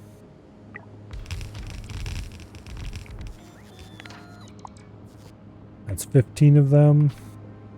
Just confirm that is the number this tile says to build. Indeed it is. Okay.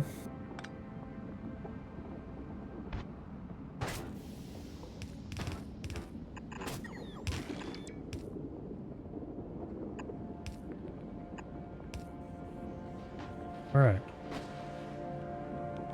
Now,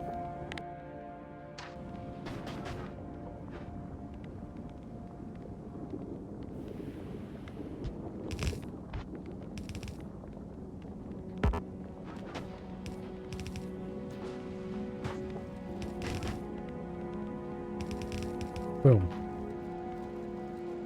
Okay. All the sciences are done.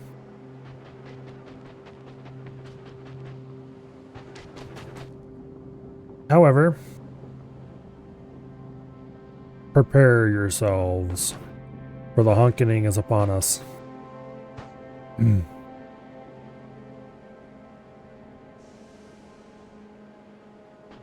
Because there is no way that I'm going to be able to plug this in and it's not going to absolutely go berserk on the power.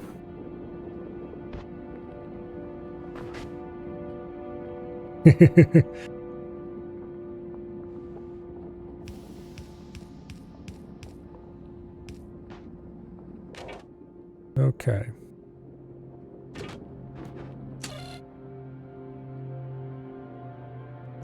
And these are all backwards. Oops.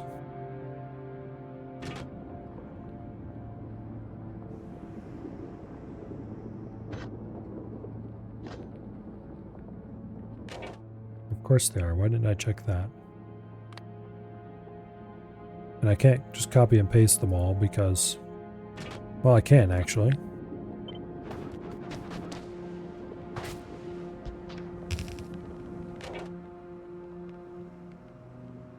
Okay. Greater than 0. Greater than 0.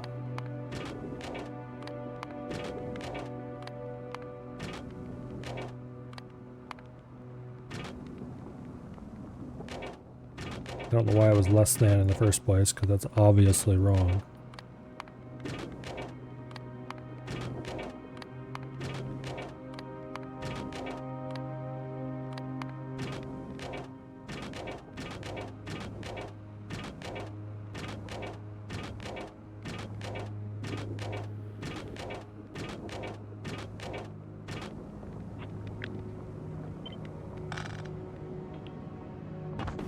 Okay.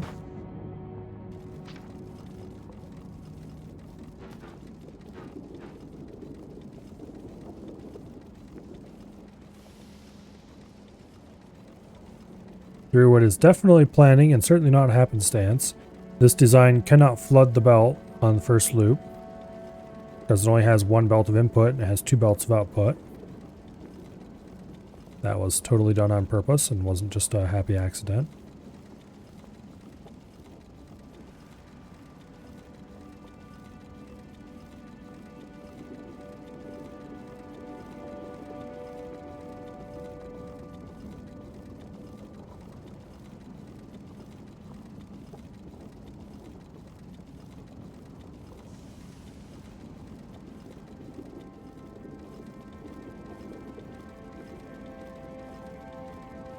Okay.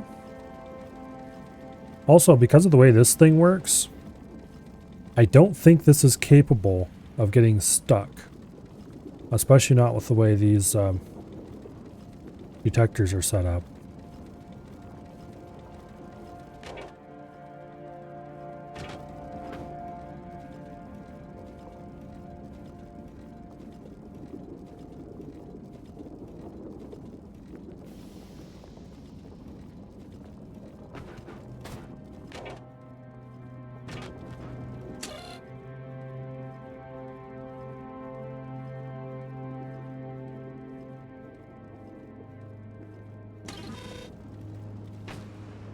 Alright, well, the labs are loaded.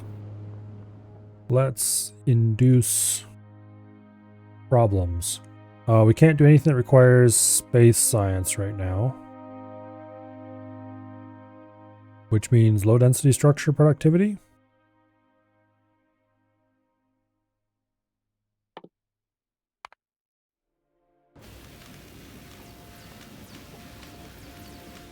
The next thing to do is get a space science platform up and running, I guess.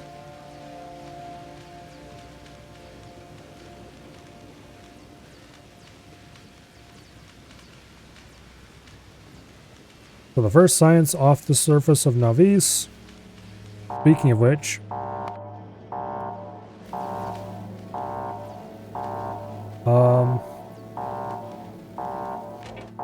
what would be the easiest way to turn all of these off?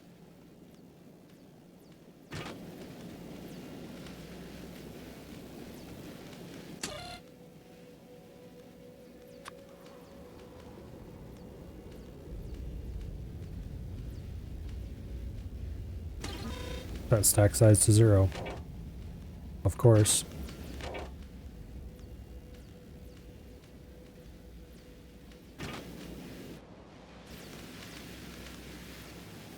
And that will cause all science on Novice to grind to a halt, which I don't actually want to happen,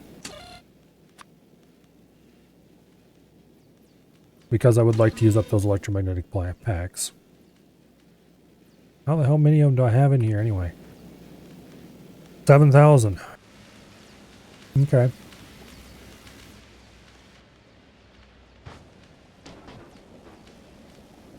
Well then, let's queue up some electromagnetic pack requiring things after that. Quality module 3. Sure.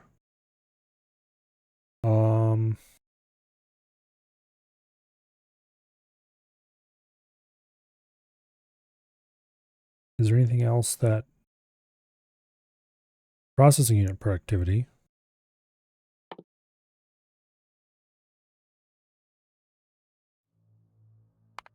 Okay, let's see. How many are you? 2,000? 3, 5, 6.5. Okay, that should use it all up. Actually, wait, no, that's not. Why am I thinking that it's additive? It's not, dummy.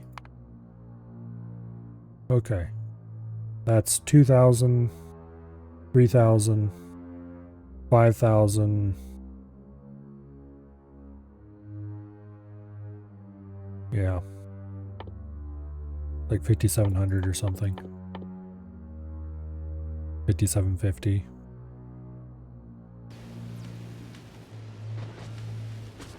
That should draw down most of the science on Novice easily enough.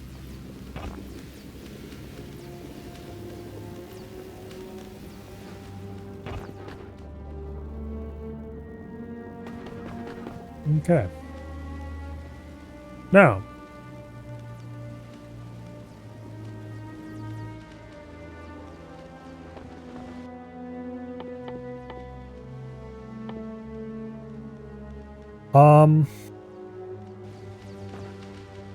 I need to start prepping stuff to launch so I can get a platform and defenses into the air as fast as possible.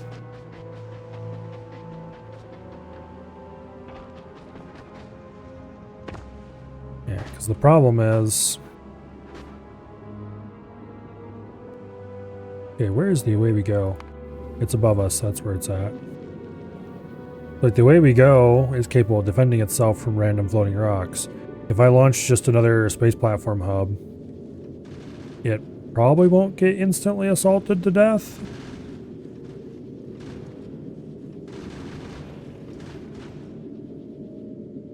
But I'm definitely going to have to plan to start building on it in a defensible manner quickly.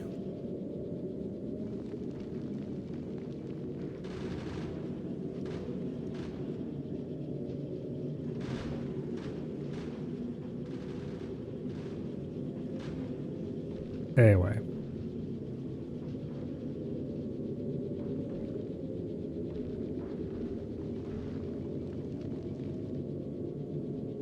Speaking of this thing, I really need to rebuild it. It's a lot better than it used to be, but what with these storage expansions, that helped a lot with its issues. And the extra power will make it much more reliable to go to, but it's definitely inner system only.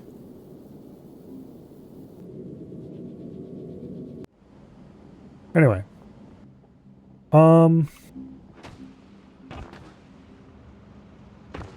Let's go ahead and dispose of some crap.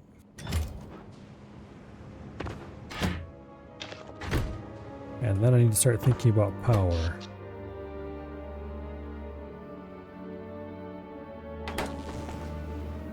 Not that power, this power. Okay, we had a pretty big dip when we first turned it on. But it's settled down a little.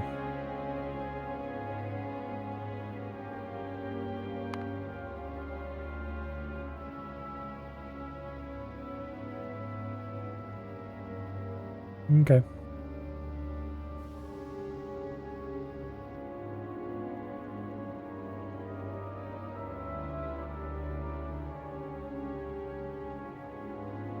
Yeah, that pulled down pretty hard.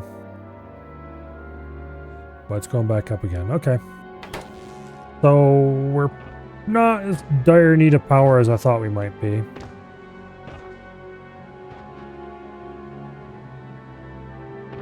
Not until we build more labs anyway. All those extra solar panels we added made a big difference.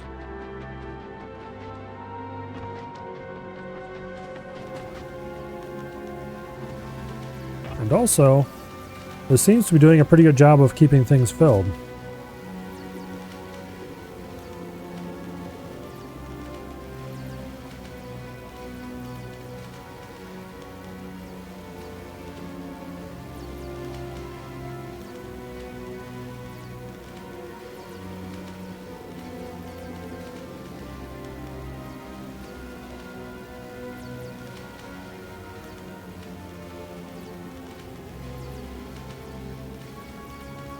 Okay.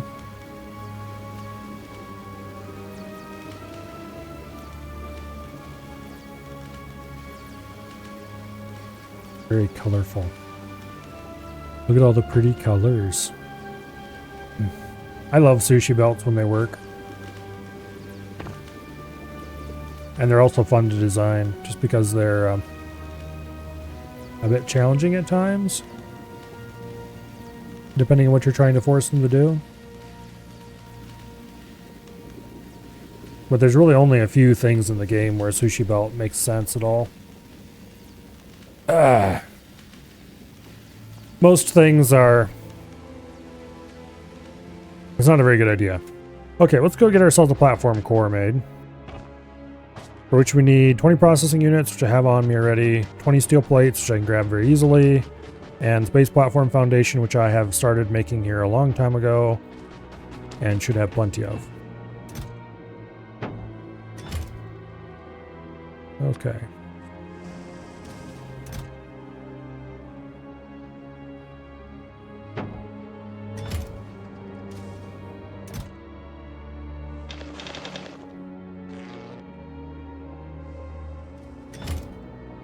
Now, you, Mr. Rocket, are going to be launching several loads of Space Platform Foundation, I think.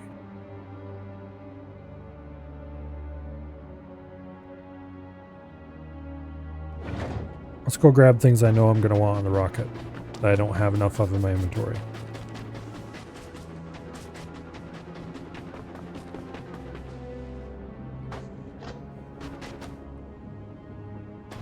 Okay.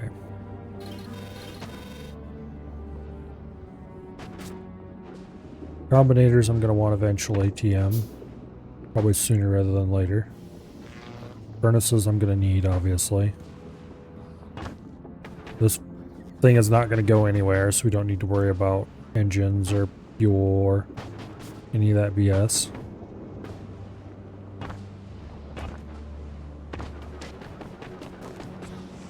Okay. Did I grab constant combinators? I have some.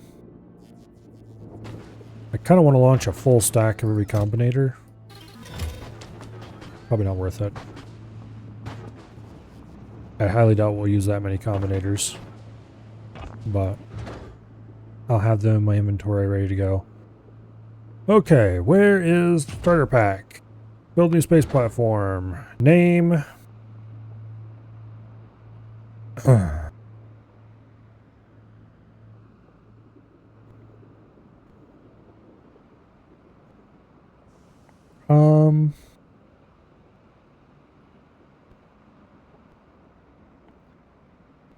Let's see. Actually, here.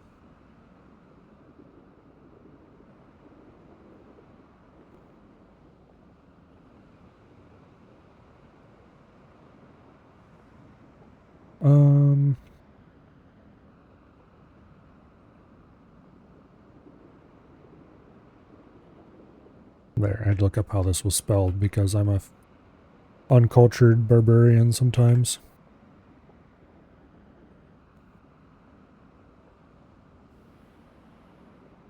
There.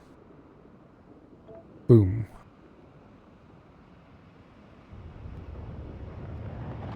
Okay.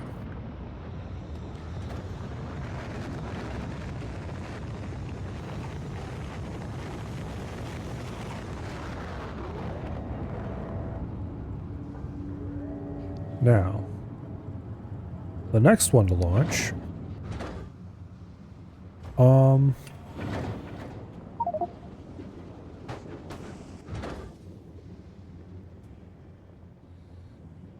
Let's see what all they need to send, I mean. Oh, I forgot a rather important ingredient here. We're going to need to send crushers and collectors. Those require electric engine units, which are conveniently not too far away.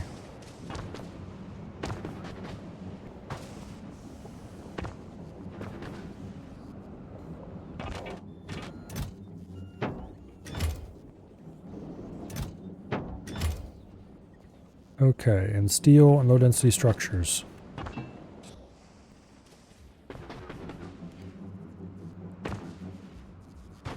Well, let's go get more low-density structures then. Hopefully our little platform doesn't get crushed before we can start sending stuff to it to build it. I kind of highly doubt that they direct... It doesn't look like any of the asteroids are directed right straight at the core. But if they are, then... sucks to be us.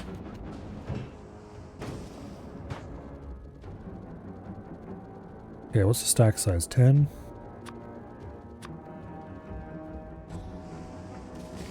Alright, we need electric engine units as well.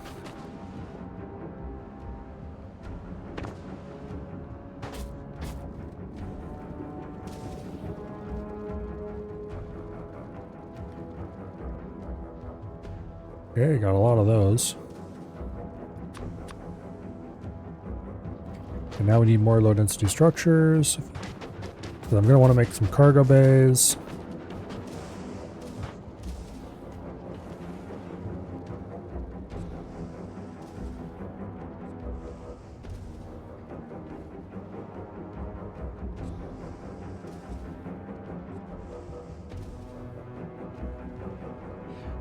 Let's see. Blue circuits.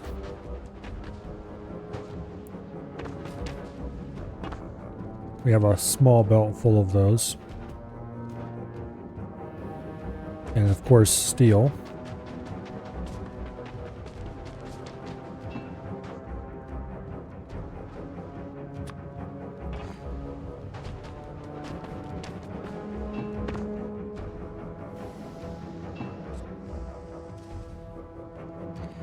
Okay, what are we short on? Low density structures again.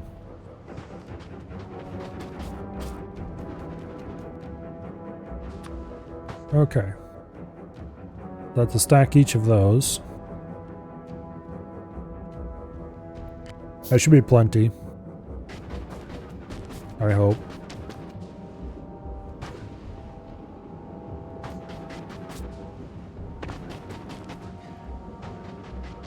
Do I have any gun turrets on me? No. Okay, I actually need a stack of gun turrets.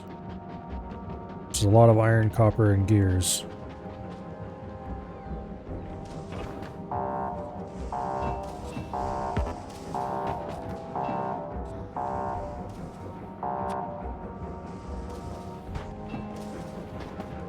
Alright, let's go harvest every iron machine we see for a bit.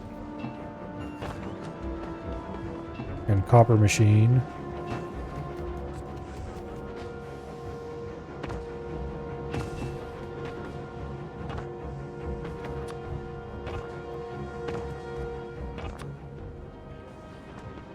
Okay.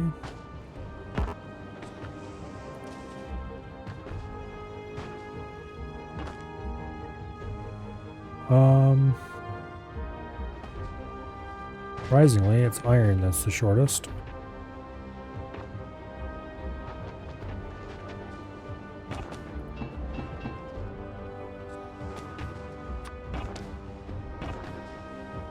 Okay.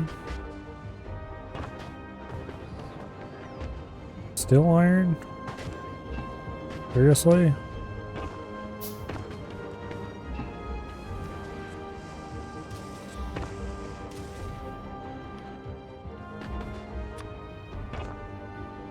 Oh, that's half a stack. Doesn't called for. 30.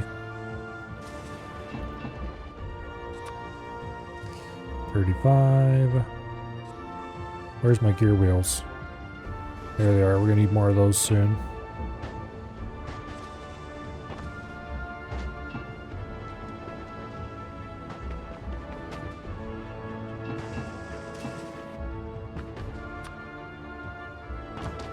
And we're short on copper again.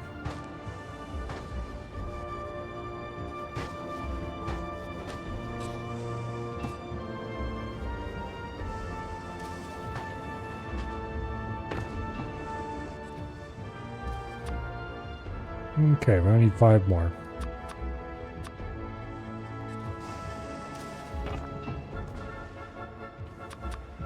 There, 1 stack of gun turrets. That darn well better be enough for the whole platform.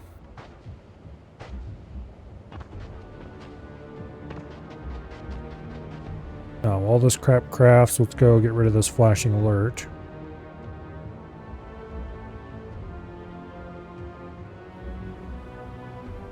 Alright, solar plant. Show me on the doll where the bad worm touched you. It's over here. Alright. Back we go.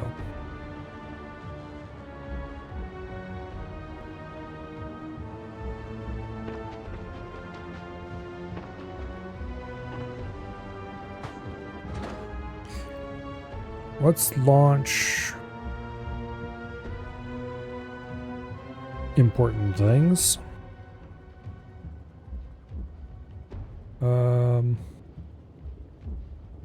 Start with a stack of furnaces.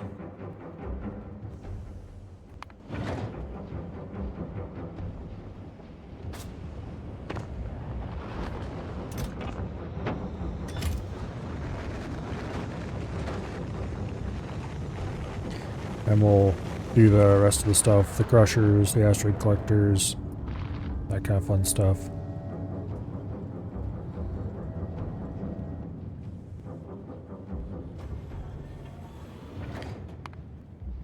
And by the time we're ready to start building, we should hopefully be done crafting the gun turrets.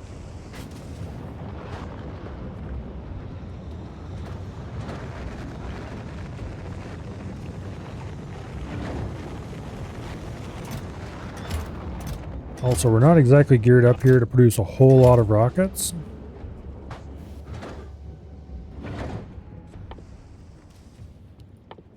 But oh well.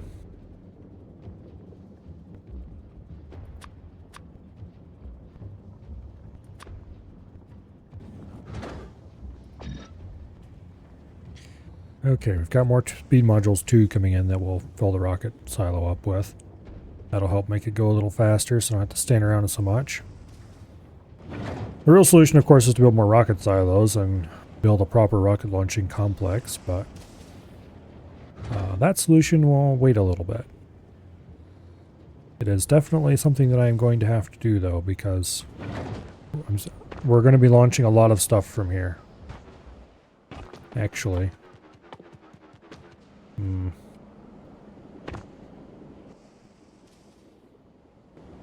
Yeah, the rocket fuel is going to be a pain in the butt.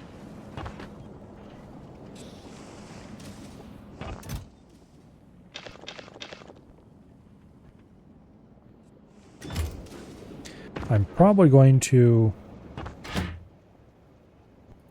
How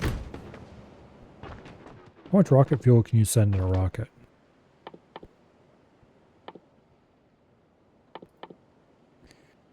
Let's see. There we go. Rocket capacity is 100, which is 2 rockets worth, I think. Yeah. So if we could launch 2 rockets of fuel from Navis, send the ship to pick it up, you know, of course. Launch a bunch. Every rocket would be 2 rockets worth of fuel that we launch.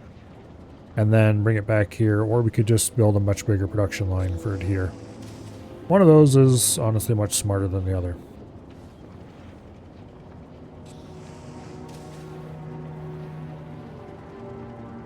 Coal liquefaction sucks though.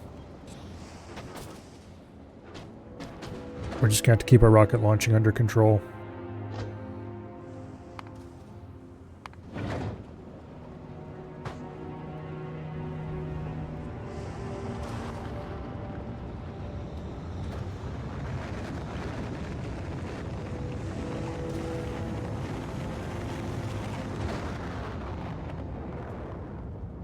Anyway.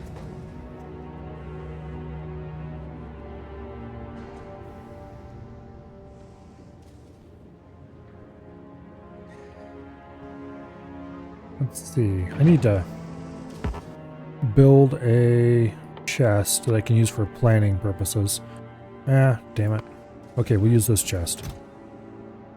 There's no reason to launch electromag plants. There is a reason to launch foundries, though.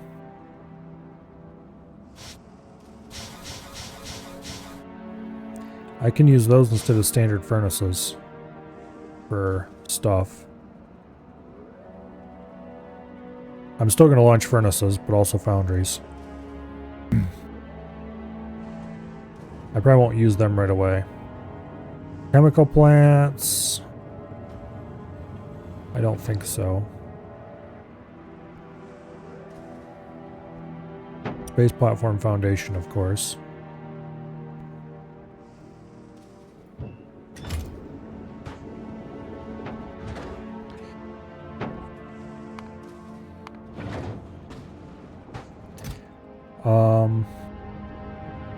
Okay, what do we already have aboard our little station in the void? We've got electric furnaces, asteroid collectors, crushers. And it's already taken damage. Okay, gun turrets need to go, like, next.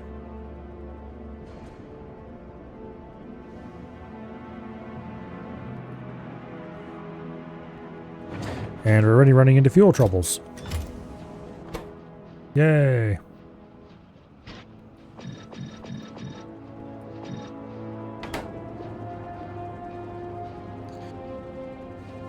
On that almost doubled our speed. Still too slow though.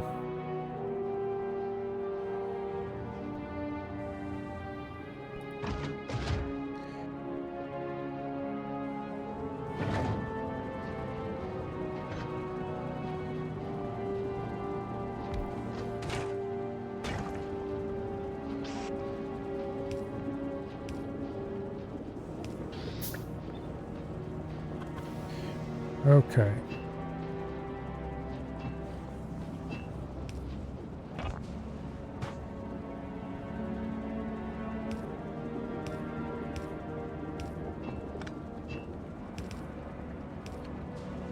That'll help a little bit as well. Or help a lot a bit, as the case may be. You are the next delivery.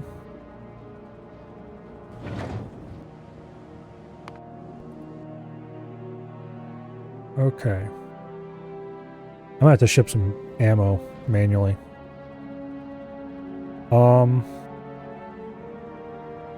Yeah, that just makes the most sense. I need inserters too, because I can't do anything without inserters. Okay, here, let's do this. Ship half a stack of each. And then let's go grab ammo. It's gonna take a little bit to build that rocket. We'll have enough time to grab a bunch of yellow ammo so I don't have to handcraft it. And then we can come back. I'll probably still remove like another half of the gun turrets or something and put ammo in their place.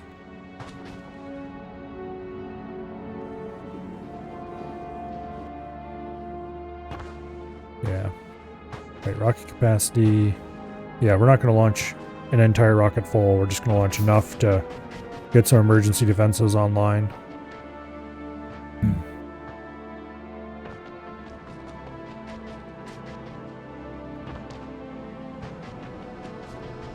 Okay, actually, I do want to launch some other stuff too.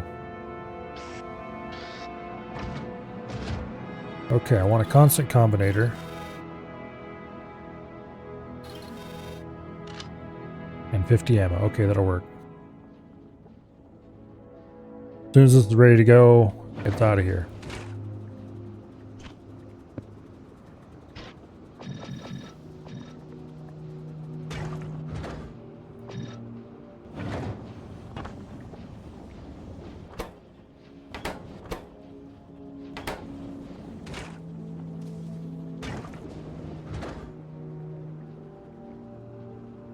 Okay.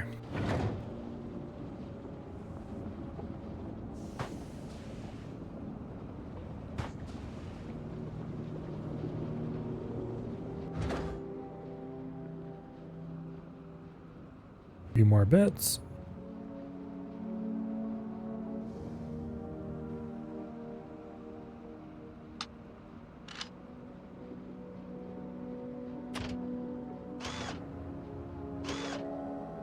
I'm also going to launch some repair packs.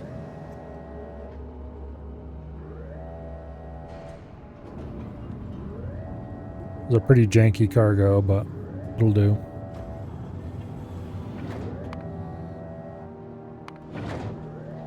It'll let me get the rocket self-sufficient before anything too exciting happens. Okay.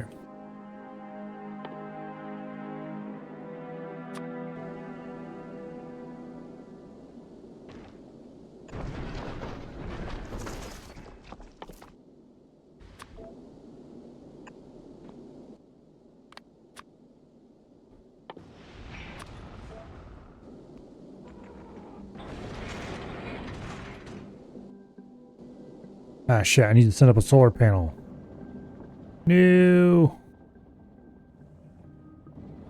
Okay. Let's go grab a stack of solar panels. I don't need accumulators. I forgot it was going to require power.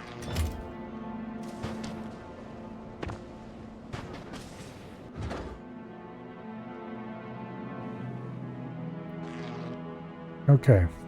Let's send up half a stack of solar panels.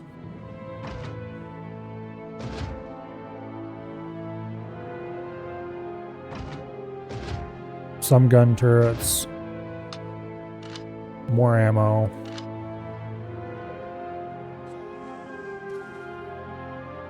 Okay, the rest can be launched as we go.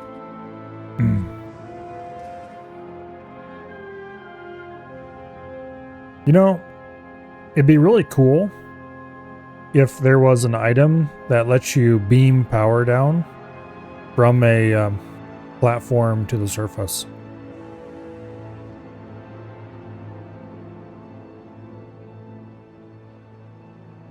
It would be completely pointless and dumb,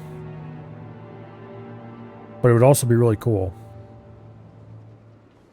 because you could produce a giant solar station and then send power down from it.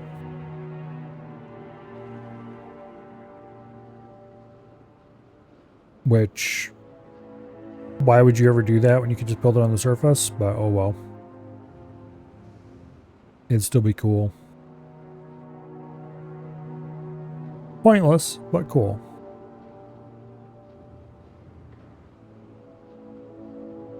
I should definitely launch some cliff explosives. No. That would be dumb.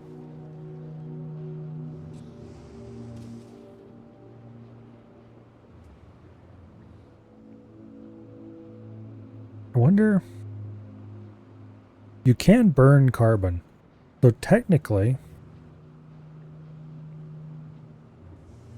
No, the boiler needs pressure. Damn it. You can't run a boiler in space, I guess. Darn. You could run the steam turbine though, which means you can do nuclear, but you can't take carbon and burn it. Oh. So close to greatness.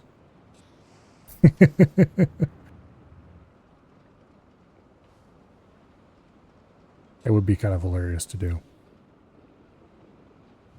Heating tower requires pressure too. Yeah, rip.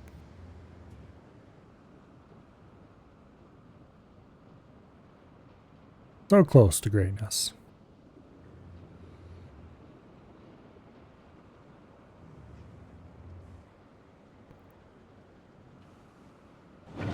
How am I doing on... Okay, we're doing fine as far as the light oil is concerned. We actually have too much light oil, and we're cracking some of it.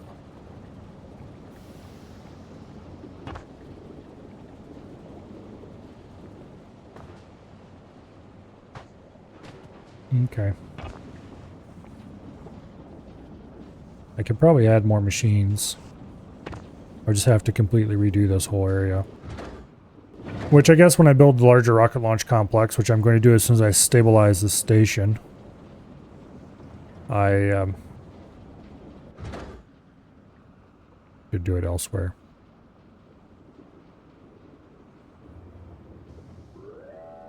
Okay, here we go.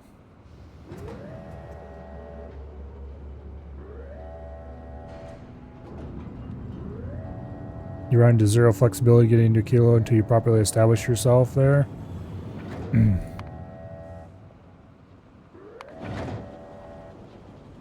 Thankfully, those worries are a long ways off.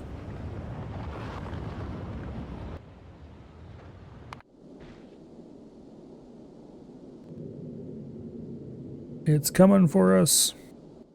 Luckily, we have repair packs on board, so it's less of a crisis.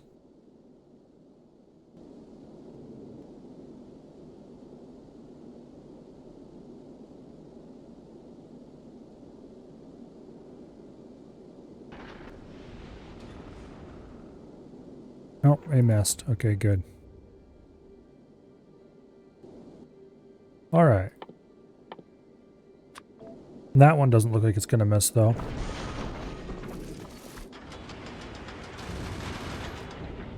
There we go. The station is saved.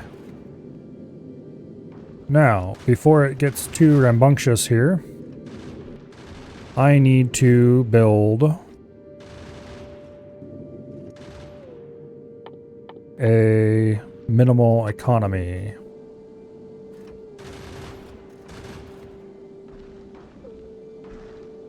Or at least something resembling an economy.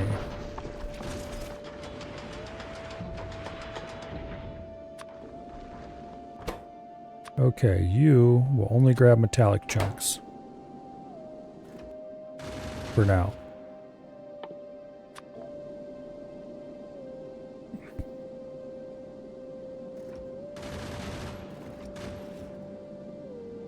And then...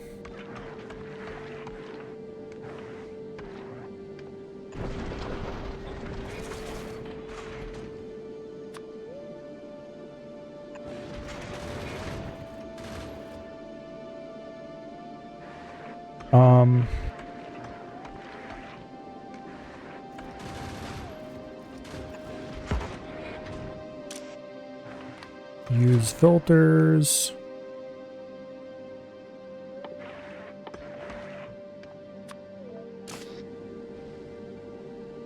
Okay.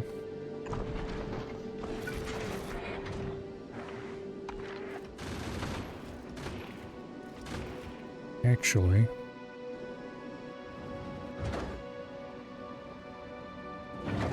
I need belts.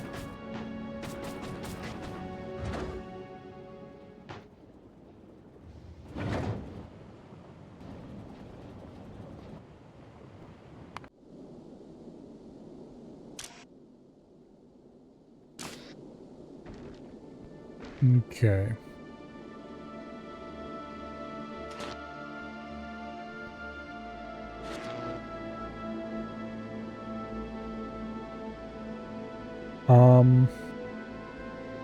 Remove that.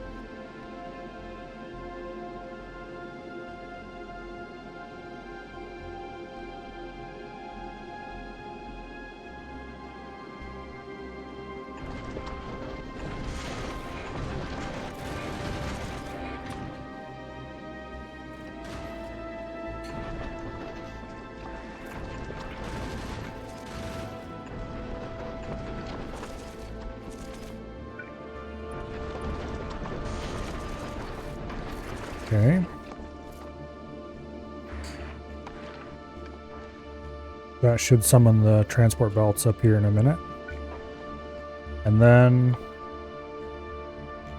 just for temporary, deploy that.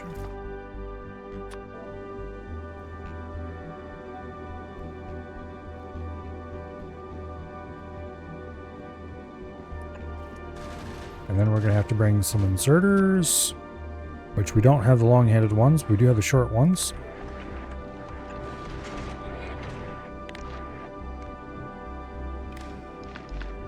Okay, you enable disable. Yellow ammo. Less than 20. Okay.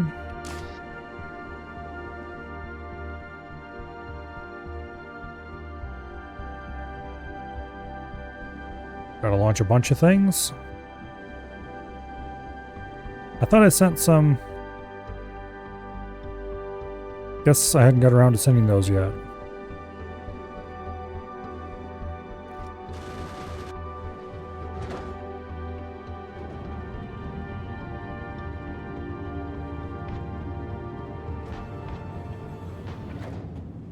Okay. Actually, you are not set to automatic, so I don't have to worry about that. We'll send half a stack of those.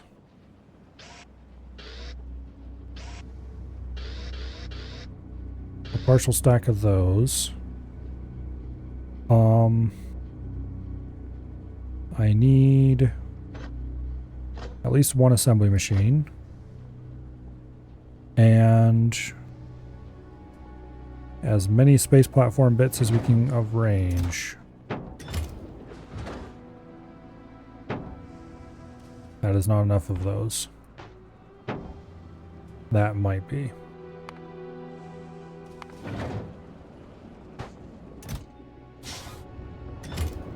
Okay.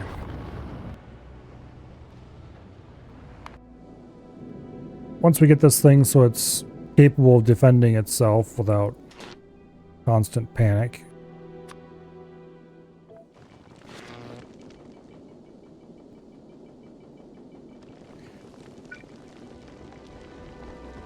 Also, I need more solar power, but I'm not going to deploy that until the rest of this is built. And I know I have enough platform.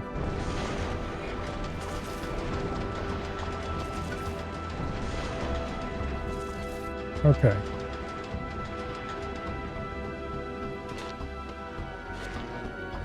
And you will build for me firearm magazines.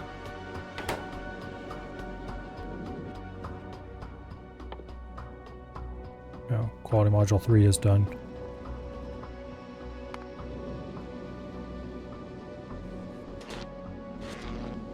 Okay.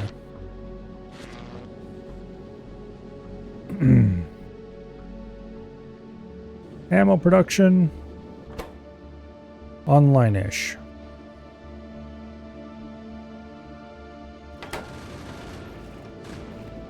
We might be using more than we're producing, but we're producing some, so... Damn it, I forgot to... Filters... Metallic.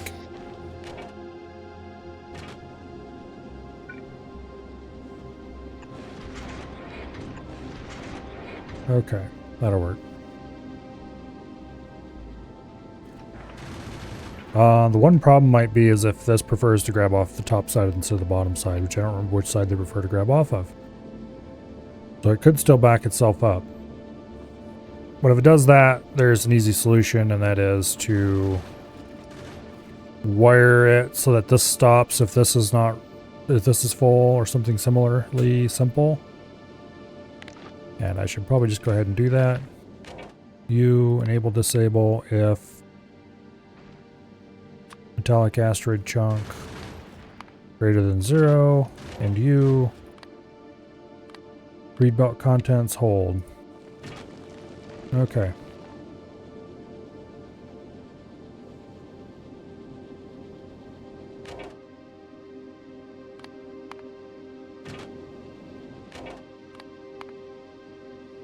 What?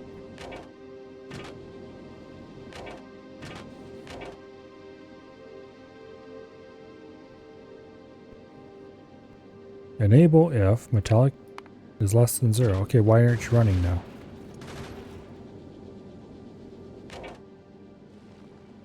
Oh, because metallic is equal to 0. Okay. Set it to 1.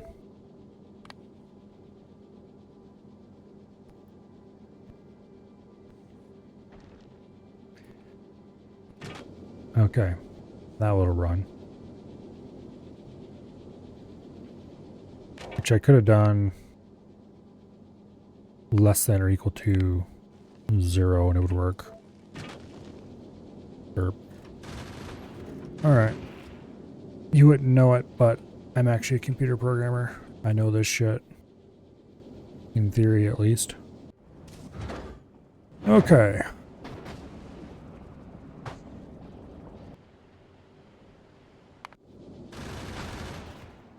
We appear to be building up a small ammo stock, so that's good. We're no longer being attacked by unassailable rocks. So we have a station core that is capable of defending off random small attacks. Or random rocks. Which is good. Because now I can go focus on actually being able to get rockets into space at a reasonable rate.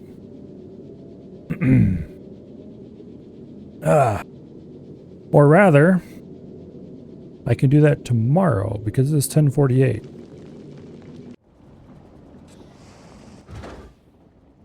Let's go ahead and launch this rocket. Oh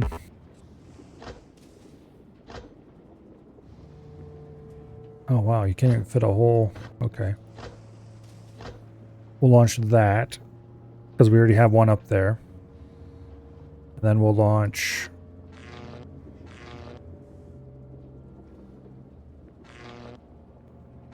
I don't think I'm going to launch any more furnaces because I don't think I'm going to need them. I'll use foundries instead.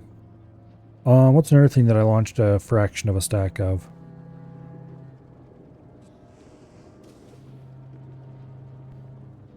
I could probably launch combinators in this.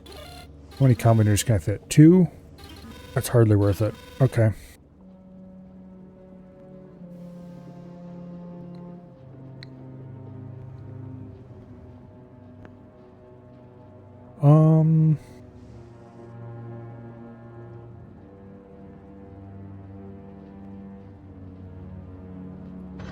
Screw it. We're gonna need a bunch of those. Actually, what is the most important thing to launch right now?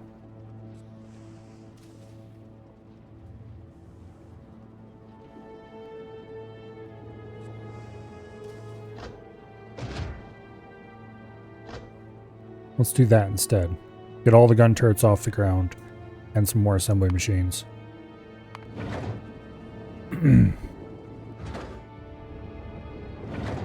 Okay, anyway.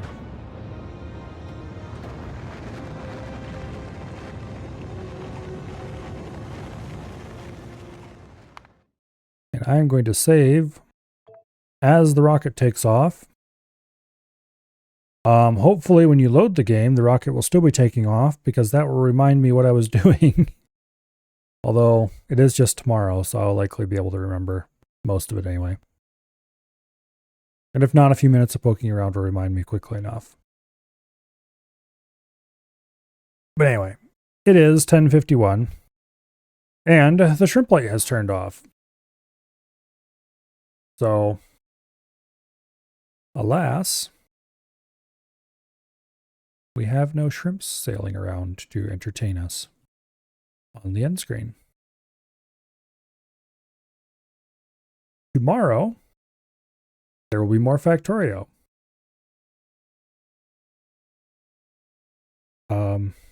Yeah. I'll try to start a little earlier than I did today. We'll see if that happens or not. And definitely priority number 1 is going to be getting that station built. Getting a new rocket launch complex built that will be capable of launching rockets a little bit faster. That'll probably involve extending the size of at least one of the what do I call them? Refineries. I might build a new refinery dedicated exclusively to making light oil, just for making rocket fuel. That seems like a good idea. Build it over by the coal patch, probably. Anyway. Then we'll turn all of the pet gas into solid fuel, and the light oil, use it to make, what do I call it? Rocket fuel. Something like that. But, as I may have mentioned, that is a problem for tomorrow. For tonight, I highly doubt anyone is streaming anything, but let's check just to be sure. Indeed, my follow list is pretty empty. Project in Curtis is playing Starship Troopers Extermination. Nah, let's not rate him. Yeah. Tomorrow, Factorio. Monday, Crab. And then Tuesday and probably Wednesday, have some more RuneScape leagues. I'm sure I'll have made a good bit of progress by then.